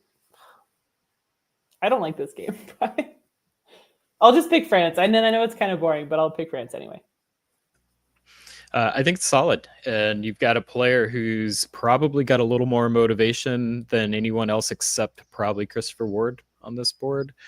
Jason probably has some motivation too. But yeah, I think if Matthew and Jason got on the same page, there could be some advantage for both of them. That's something to keep an eye out for. Yeah. And Matthew doesn't have any stress from Italy because Italy's got problems. I guess maybe some EG stress, but that's already broken down. So there's cracks I think he could exploit. Yeah. Oh, yes, you're right, McCullis. Christian also does have a shot at the top board. In fact, let's just take a look at that right now. Where are we with our current moves that we've revealed so far? So our players are likely sitting there, at least the players who care, have their calculators out, and they know exactly what they need. So at the moment, just a quick reminder, this is where we're at. So Jason's going to need a pretty good score, and Christian Brown is right behind, just not even 2 points behind. So yeah, we got a lot of players who have some motivation. I don't know what I was talking about.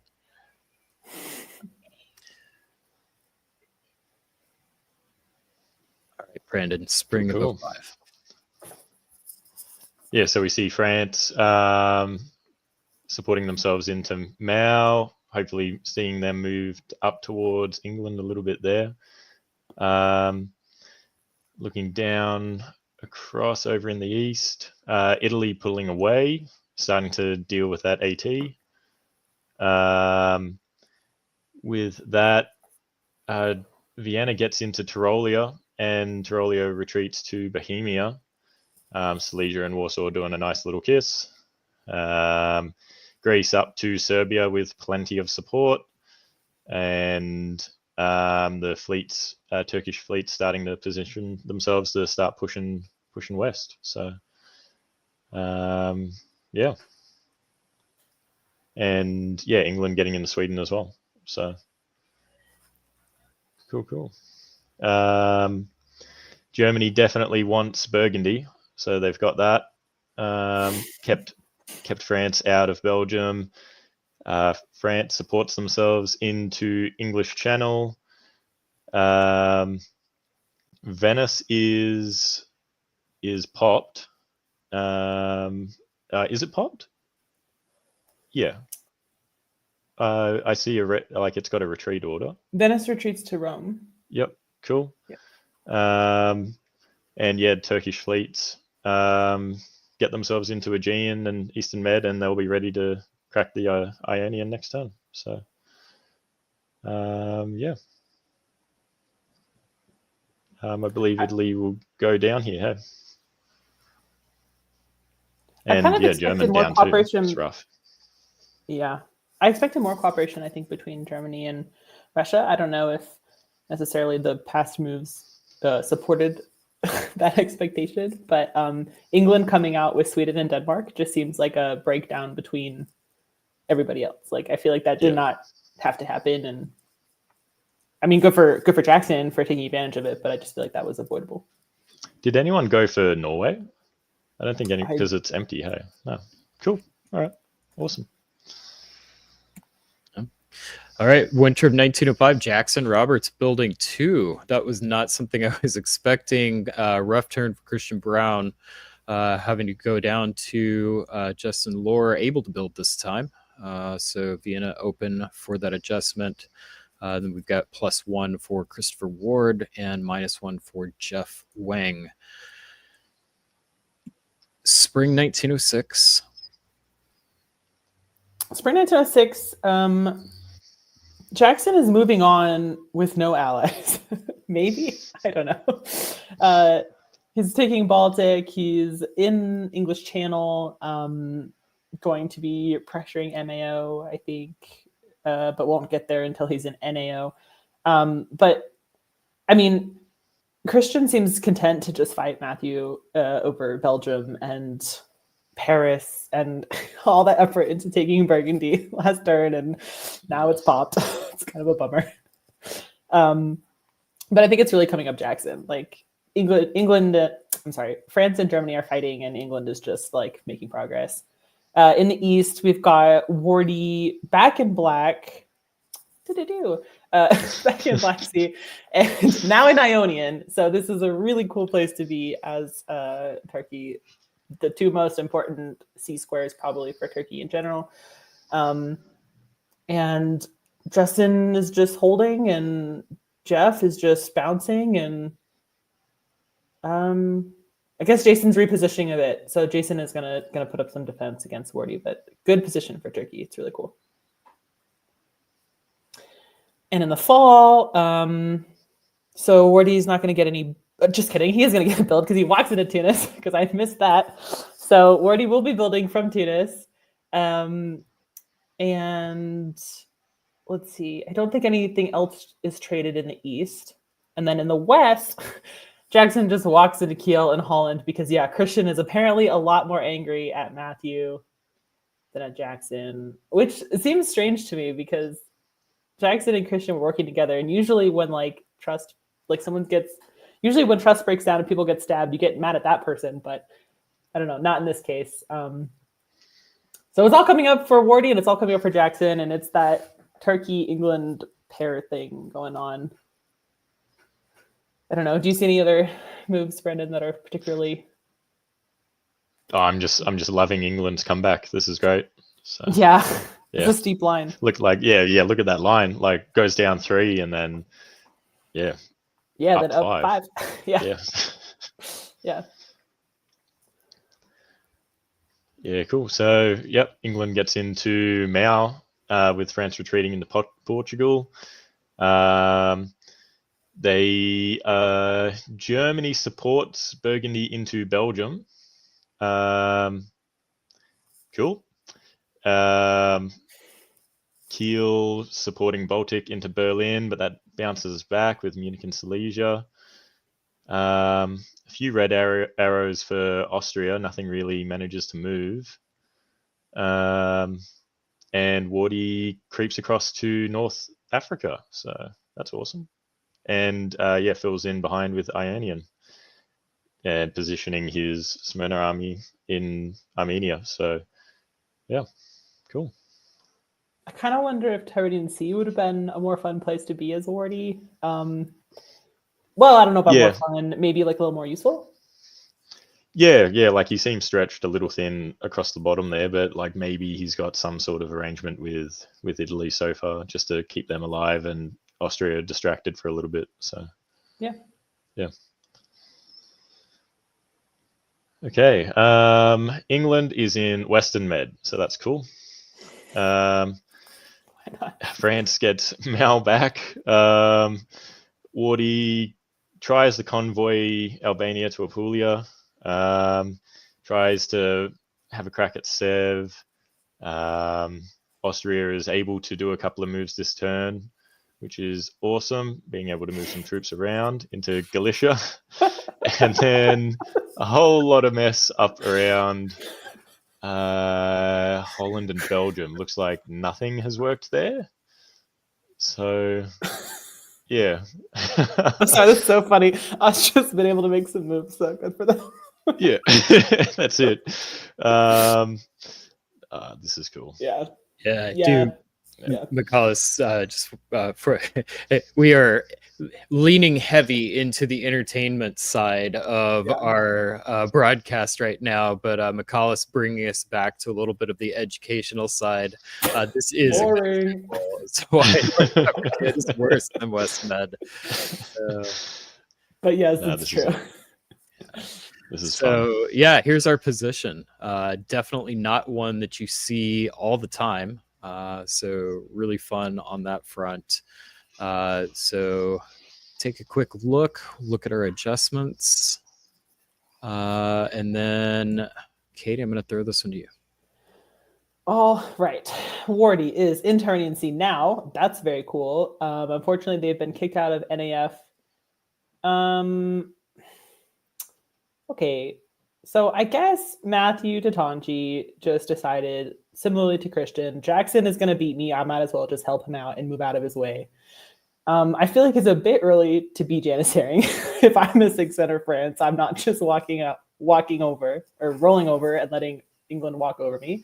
But that's fine. I guess he's getting into position on NAF, and maybe England is probably missing him Tunis. I don't know. But Wardy is in Tyrrhenian Sea and Ionian and Tunis, so it's not like he's in a bad position in the south. And he's in Sev, so that's pretty cool. Still looking pretty good for Wardy. And he still has Justin on side, right? Justin took Rome, so we may see another increase in the Austrian center count. And Jason also does not seem to be particularly worried about defending against the person attacking him, and is also just sort of moving away into the line. So I don't know, maybe this is memes or standings or whatever. Or it's just like Wardy's fun to talk to and whatever, take my stuff. I don't know. Seeing England go to Wales as well, like I don't quite understand that move. Like they could have just backfilled straight into English Channel, but yeah, I'll be keen to see where that's going. Yeah, maybe it was like an agreement to make this move, but like, why bother? Like you're giving so much. Like, yeah. I agree. It is weird. So I am not understanding the board state right now. From what this board, Brian, doesn't sense. So I'm wondering, for those who were in the game, for any insight, what it looks like to me is maybe a throw off where we've got like one group throwing to Christopher Ward and one throwing to Jackson Roberts. I don't know that I'm reading that right, but if I were, I don't understand the motivation there. Like, especially for Matthew Tatanchi, like, I'm just not understanding how, like, Jackson's way behind in standings, and I didn't really like who are you punishing? Who's Matthew Tatanchi punishing? What is the incentive for a throw if that's what's going on here? So, and Christopher Ward saying no, he doesn't think that's right, and I'm hoping that's not right because it doesn't make sense. But for Brandon, Katie, do you have any, like, what's your read on the board state here? Do you want to go first, Brandon? Is that just so you can have a think? Because no, it's up to you. You pick. no, it's all right. Yeah, I definitely wasn't expecting such a comeback from England, so I'm really liking that. But it's throwing me off a little bit. Like I think Wardy as a dude and as like a player with his position, I was liking him earlier on, like I said. But yeah, just the dynamics of England being big again, I'm a little bit thrown off, and yeah, I'm not too sure quite how it's going to go. Yeah. So in the East, I could see Justin not wanting to piss off Jason or Christopher Wardy because maybe one of them makes a top board and he's just like, I'm going to just fight Italy and not make any enemies.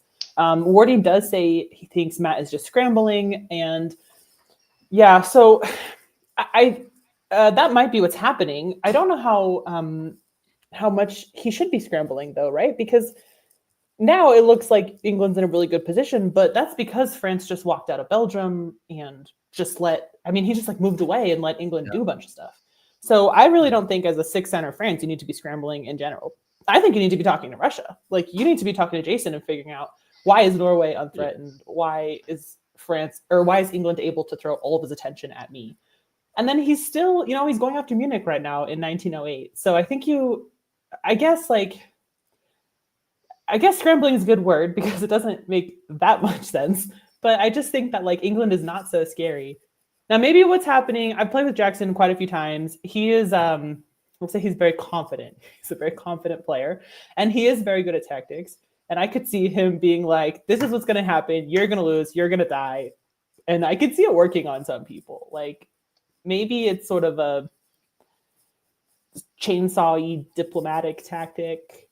I don't know. Maybe Matthew just can't find another friend. I just think that it's mind-boggling what he's doing, what Matt Tatanchi is doing, and I have a lot of respect for him. So I just don't. I don't fully understand this. Matt Tatanchi, one of the top players from the 2024 season of the DBNI, had a real shot at being Diplomat of the Year last year. He's great. Definitely knows this game. Yeah. I don't see him as a kind of player that could get kind of bullied into or intimidated, maybe is a better word, into something. I imagine that maybe it's just a case where there's a vision of something that I'm not seeing. So yeah, we need sideline for this one. Yeah, for sure. All right. Well, winner of 1908 net result. We've got Justin Lohr, the big winner this year, going up 2 and having places to build them. Jackson Roberts going up 1, and we've got Jason and Jeff both going down 1. Christopher Ward also chipping away, staying right there at the top. This race is continuing between our witches. Winner of 1908. Take a quick look at those adjustments.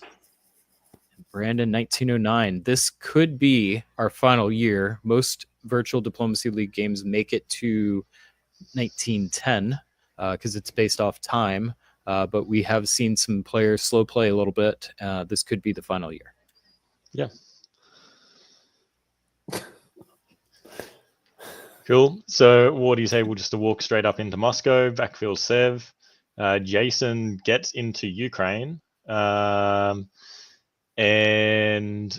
what have we got here? Bounce in Berlin. So Christian's able to hold on to that, but also gets to walk into Venice. So we love that.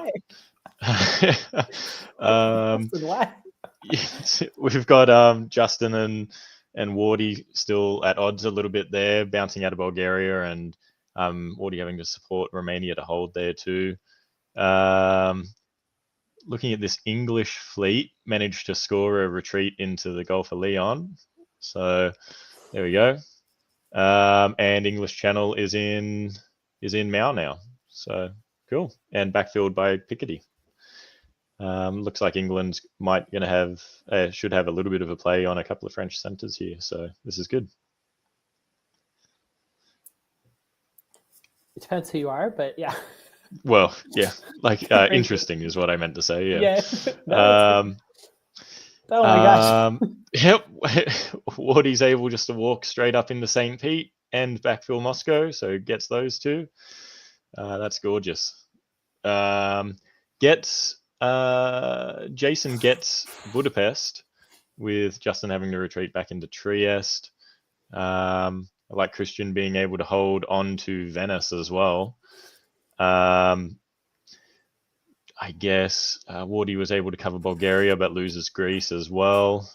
And North Africa gets up into Mao, with Mao taking Brest and Picardy walking into Paris. So, and Marseille gone too. So yeah, that's pretty rough.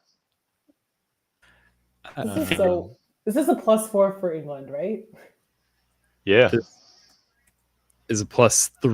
Sorry. Losing. Oh, wait, what did they lose? Lost. Oh, Belgium. Did they lose anything? Yes. Oh, Belgium. Yeah. Belgium. So, I am hearing the Sweet Georgia Brown music playing in my head right now. The Harlem Globetrotters, this kind of circus music a little bit. This, I think, scrambling was the answer from Christopher Ward. This very much looks like a game where people are just swinging for whatever the heck they can take. And right now, Jackson Roberts is showing that he's got the slight edge over the other players when it comes to scrambling. Outguessing Matthew Tutanchi, one of the top players, and outracing Christopher Ward. We're coming into the final, probably the final year, 1909, with +3 for England, unable to build, only able to build 2. And this is going to be an exciting finish. Let's pause here and we'll do a prediction. Katie, I'm going to you first. Who's got the best shot at winning this thing? It's got to be Jackson. I mean, I guess he could lose Norway, but he's going to take Belgium. And I'm pretty sure... he might be able to take Spain. I don't know, maybe. Yeah, he should be able to take Spain, right? He just takes Gascony. Maybe it's guesses. I think it's going to be Jackson because at worst case, he's neutral. And so Wardy would have to get +3. And I don't see where those 3 are coming from. Yeah, one of them is Greece and one of them is Bulgaria. One of them is Norway. So maybe he's got them. I don't know. I'm inclined to agree. Unless someone throws a spanner in the works and something crazy happens, I am inclined to say Jackson's got this. So, yeah. Christian, but Wardy does take. So he does take Budapest. He does take Greece, and he does take Norway. He's gonna lose Norway because it's 3 on it. So I guess he'll lose Norway. He can always ask nicely, too. He can always ask nicely. Jackson will get Belgium. Yeah, okay. That all makes sense. I didn't see Matt Tatanchi getting Marseille back. That's cool. Yeah. Oh, Everyone but is then saying Wardy that. will just take Venice because why not? Okay, so Justin is throwing to Wardy, right? Justin is saying, let's get Wardy on the top board because why not? And he gets Rome. Okay, yeah, Jesus. Whoa.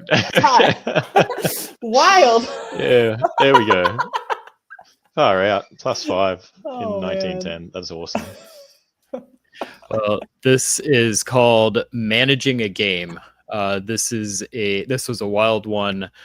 Christopher Ward does come out with the most consistent play from in a very wild game, or at least of the players towards the top.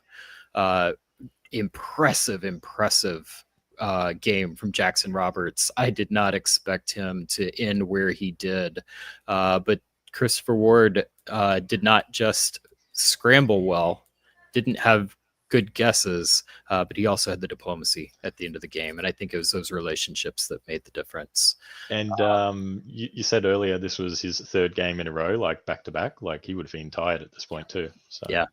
So lesson for everyone: if you are Christopher Ward, plays well after the third round and when everything is on the line. So congratulations. All right, well, let's take a look at our standings. I do always want to preface the fact that our standings are not final. They will be reviewed. Also, based off what we're looking at earlier, there's possibility of a bug. So I did some math while we were going through the game. I will need some other people to help me do that math, but I don't think it's too difficult. If I'm understanding the rules correctly, and please correct me if I'm wrong, if you have exactly 4 scores, the final 4th score should be divided in half. So if that is the case, based on what I was reading on the official site, Jordan had 415 scores. His lowest score, 68, would be cut in half. So I'm not the best at math, but I think that should be 384 points. So if that does not sound right to people, please check that out. So, but I'm going to go into this assuming that Jordan Connors' correct score is 384. So let's take a look at where we are with our final standings, assuming Jordan is at 384. So we have, without further ado, Justin Lohr stays in first place, Matthew Tatanchi in second, Ben Kelman and Michalis tie at 402. I'll have to look at what that tiebreaker is. We'll check those rules out. I am going to assume that Brandon's software probably has the tiebreaker built in properly, but we will double check that. Either way, they're both in the championship game. Doug Malott coming in 5th. Jordan should be at, there is no tiebreak according to Michalis.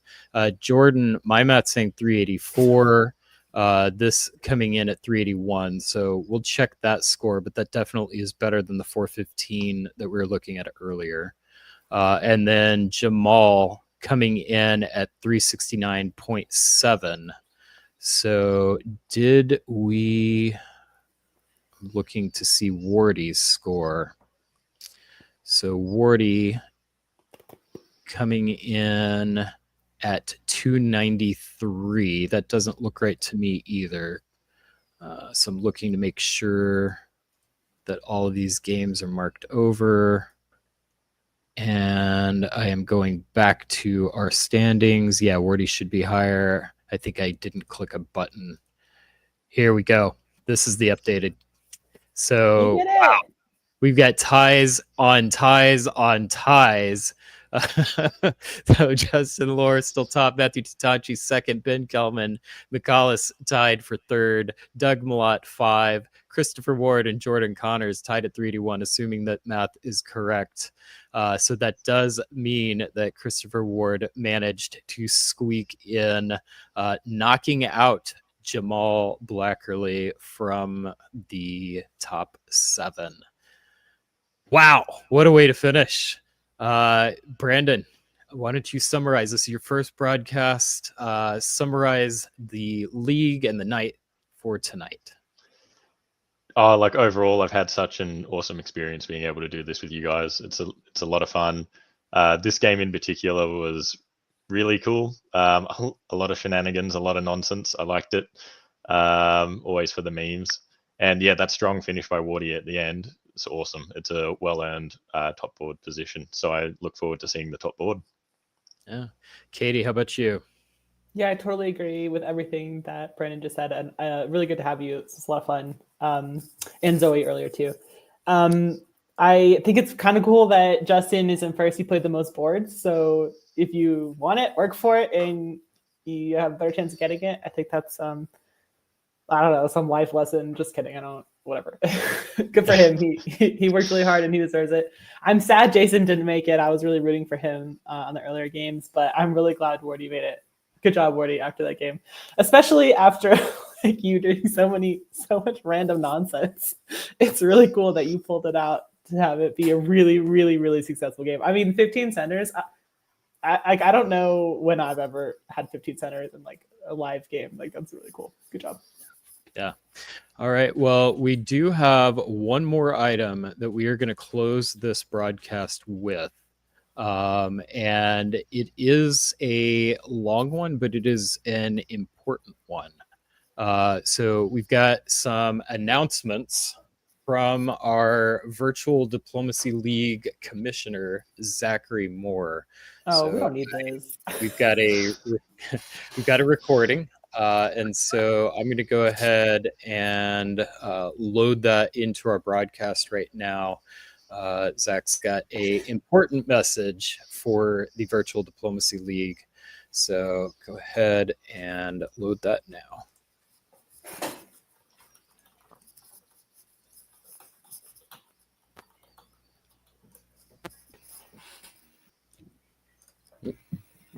Well, Zachary Moore, welcome back to Deadline. Before we talk about the... Oh, I may have downloaded the wrong one. Give me just a second. I don't want to steal the thunder from... Here we go. That was for David Hood. All right. Trust me, this will be worth it.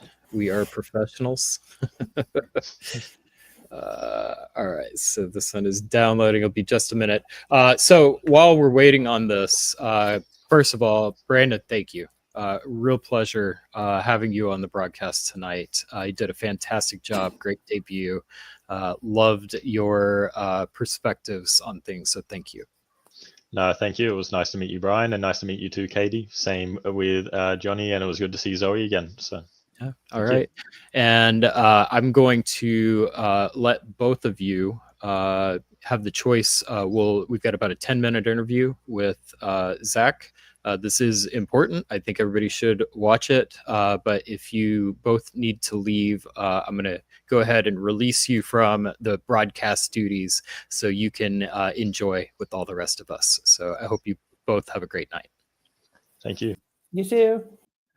All right, and here is our interview with the Virtual Diplomacy League Commissioner. Okay, DBN viewers around the world, you are enjoying some high-flying, tense, back and forth December Virtual Diplomacy League action as we speak. Allow me to give you a moment to catch your breath. I am joined here by Isaac Jukes, perpetual GM of round one of the Virtual Diplomacy League, and a player. I did this neat thing where I decided to live in not the United States. One of the best things you can do, or the worst, depending on who you ask. Not going to pick a side on that one, but he's a perpetual GM of round one. Player today in either one or two rounds, depending on how that shook out. And announcing for the first time to the DBN world and to the world, the global world, Isaac Jukes, future commissioner of the Virtual Diplomacy League starting next year.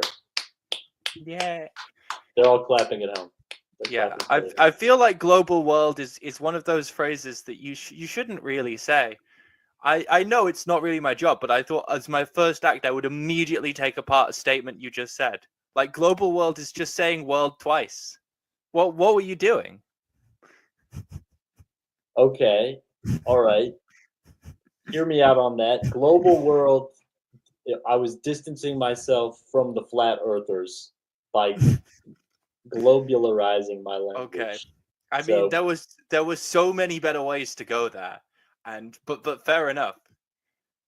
I mean, you could have gone for the diplomacy world versus regular world argument. That would have landed so much better.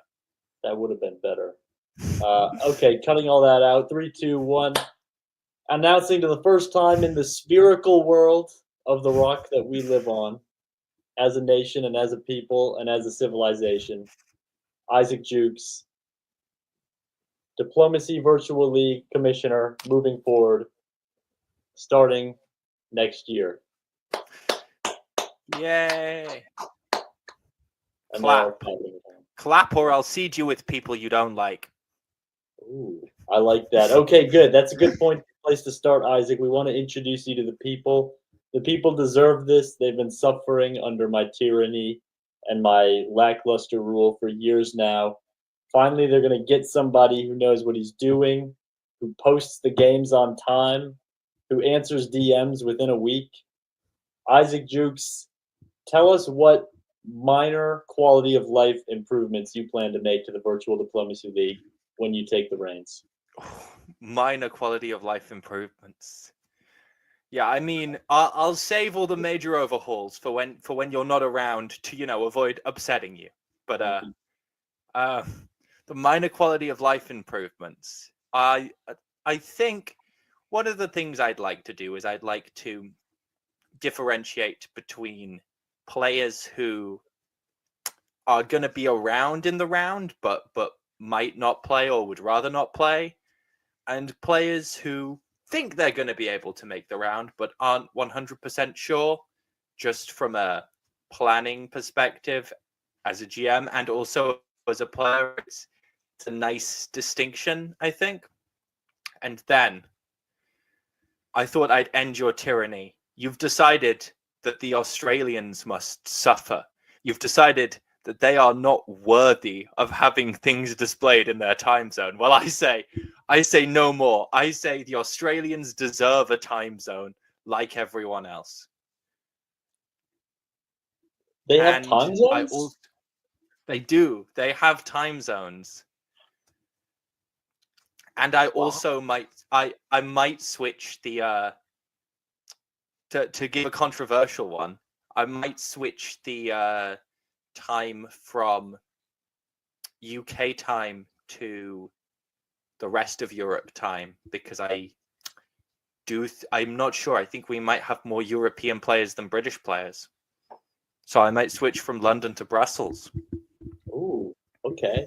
I know, controversial. I'm saying it now, so if enough people yell at me before March, then I have enough time to backpedal on it. That's smart. That's called a soft launch. We should have leaked it anonymously to the press and then done this. Classic but era. Here we go. Classic era. So, quality of life improvements incoming to loyal VDLers. It's good to have somebody who's been playing but on the front line, not just sitting back, creating games and half-assing it for years. Isaac, you have been the most prominent GM of the Virtual Diplomacy League for the past 2 seasons. What has that taught you about this league? How has that prepared you to be the head honcho? And how did it not scare you away from accepting this job? Well, it didn't scare me away from accepting the job because we needed to get rid of you. Of course. There's, obviously. The people were crying out for you to be replaced. As for what it taught me, it's mainly most of it is just the boring logistics side of how to set up a game, how to deal with grace, how to make sure that people are having breaks, etc. Nothing, but the big area that I think it's helpful for, in broad terms of broader organization, is conflict resolution. Like, I've only had 2 or 3 games where I've had something that's been needed to adjust. Usually because I think because we've had a substitution, because people aren't on the same page for reasons that are usually not their fault. And that means that you have to make a sort of decision, and you have to figure out a way to make a decision that's fair for everyone and that makes everyone happy. And that is very hard. So I think that is what it's been most helpful for. It's also been quite helpful for forcing me to play the game less, because I did used to play all of the rounds, and so now I do get slightly better sleep. Sleep is important. Well, Isaac, I mean, you're going to do great. I'm glad you agreed to do this. I'm glad everyone, kind of hated me enough for you to feel like you had to do this, because I think you're going to be the perfect person for the job. I was hoping to find somebody who I was really confident in, who I could hand this thing off to, who could give it the love it deserves, who could give it the attention that it deserves, and grow and sustain this league that people seem to like. So I appreciate you taking it on. Go ahead. Yeah, that's even while you're doing it. Right. We've established the floor. We've established the floor. We're gonna start testing the ceiling. Now by riffing on you, I am engaging in the classic error of raising expectations for myself. That's true. That's a problem. That's a problem. That's a problem. Speaking of raised expectations, the other thing that you have to do as Virtual Diplomacy League Commissioner anytime you're on a media appearances, tell us who's going to win the championship this year. Who's going to win the championship this year? And who's going to finish 8th place? Who's going to finish 8th place? Well, as you know, I'm very prepared. So I obviously already have the VDL standings up and know exactly who the top 10 are. And I'm not just getting that up now, because obviously that's knowledge that I already possess. Why would I not know that? Who's going to end up finishing 8th? Stop stalling. 3, 2, 1. I'm going to go with Marcus. I've decided Marcus Lowe, an Australian Marcus. I'm sorry. I've decided that you're going to finish 8th. Okay. Give them a time zone and put them in 8th place. Yeah, gotta give and take. Can't give them everything. It's beautiful. Then they don't need me anymore. I can't be replaceable. As for do I need? You told me to pick a winner as well. Yeah. You know what? I'll say Justin. I'll root for the rookie. It's a classic move to root for the rookie. He's good. He's good. Already clicking up with other organizers too. He runs the LA Legionnaires. He does. Okay. Well, the league is in good hands. Thank God. Everyone can breathe a collective sigh of relief. This has been Zachary Moore reporting for the Diplomacy Broadcast Network. Back to the studio.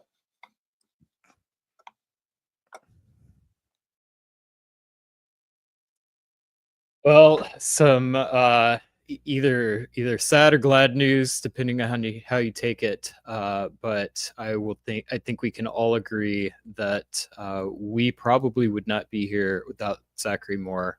For those that don't know, Zach was among the very first people to invent the virtual method to play. He and his Minnesota Diplomacy Club tried to find some way to continue playing diplomacy through the pandemic. They kind of brought the format together and decided to stream it. Then brought in a couple other folks, including the Windy City Weasels that I was involved with, and we started playing around with the format. Simultaneous to that, London was doing something very similar, and then we all got together and said, hey, let's turn this into a league. Let's put it on air. And as a result, the Virtual Diplomacy League and the Diplomacy Broadcast Network were formed. So we are all indebted to one Zachary Moore for those who enjoy what this has brought to the hobby. We are extremely grateful for the years of work and all of the time and hours, although it could have been more, that Zach put into this. So Zach, as a coworker and as a friend, I am grateful for what you did. Thank you, and I wish you the best in your next endeavors.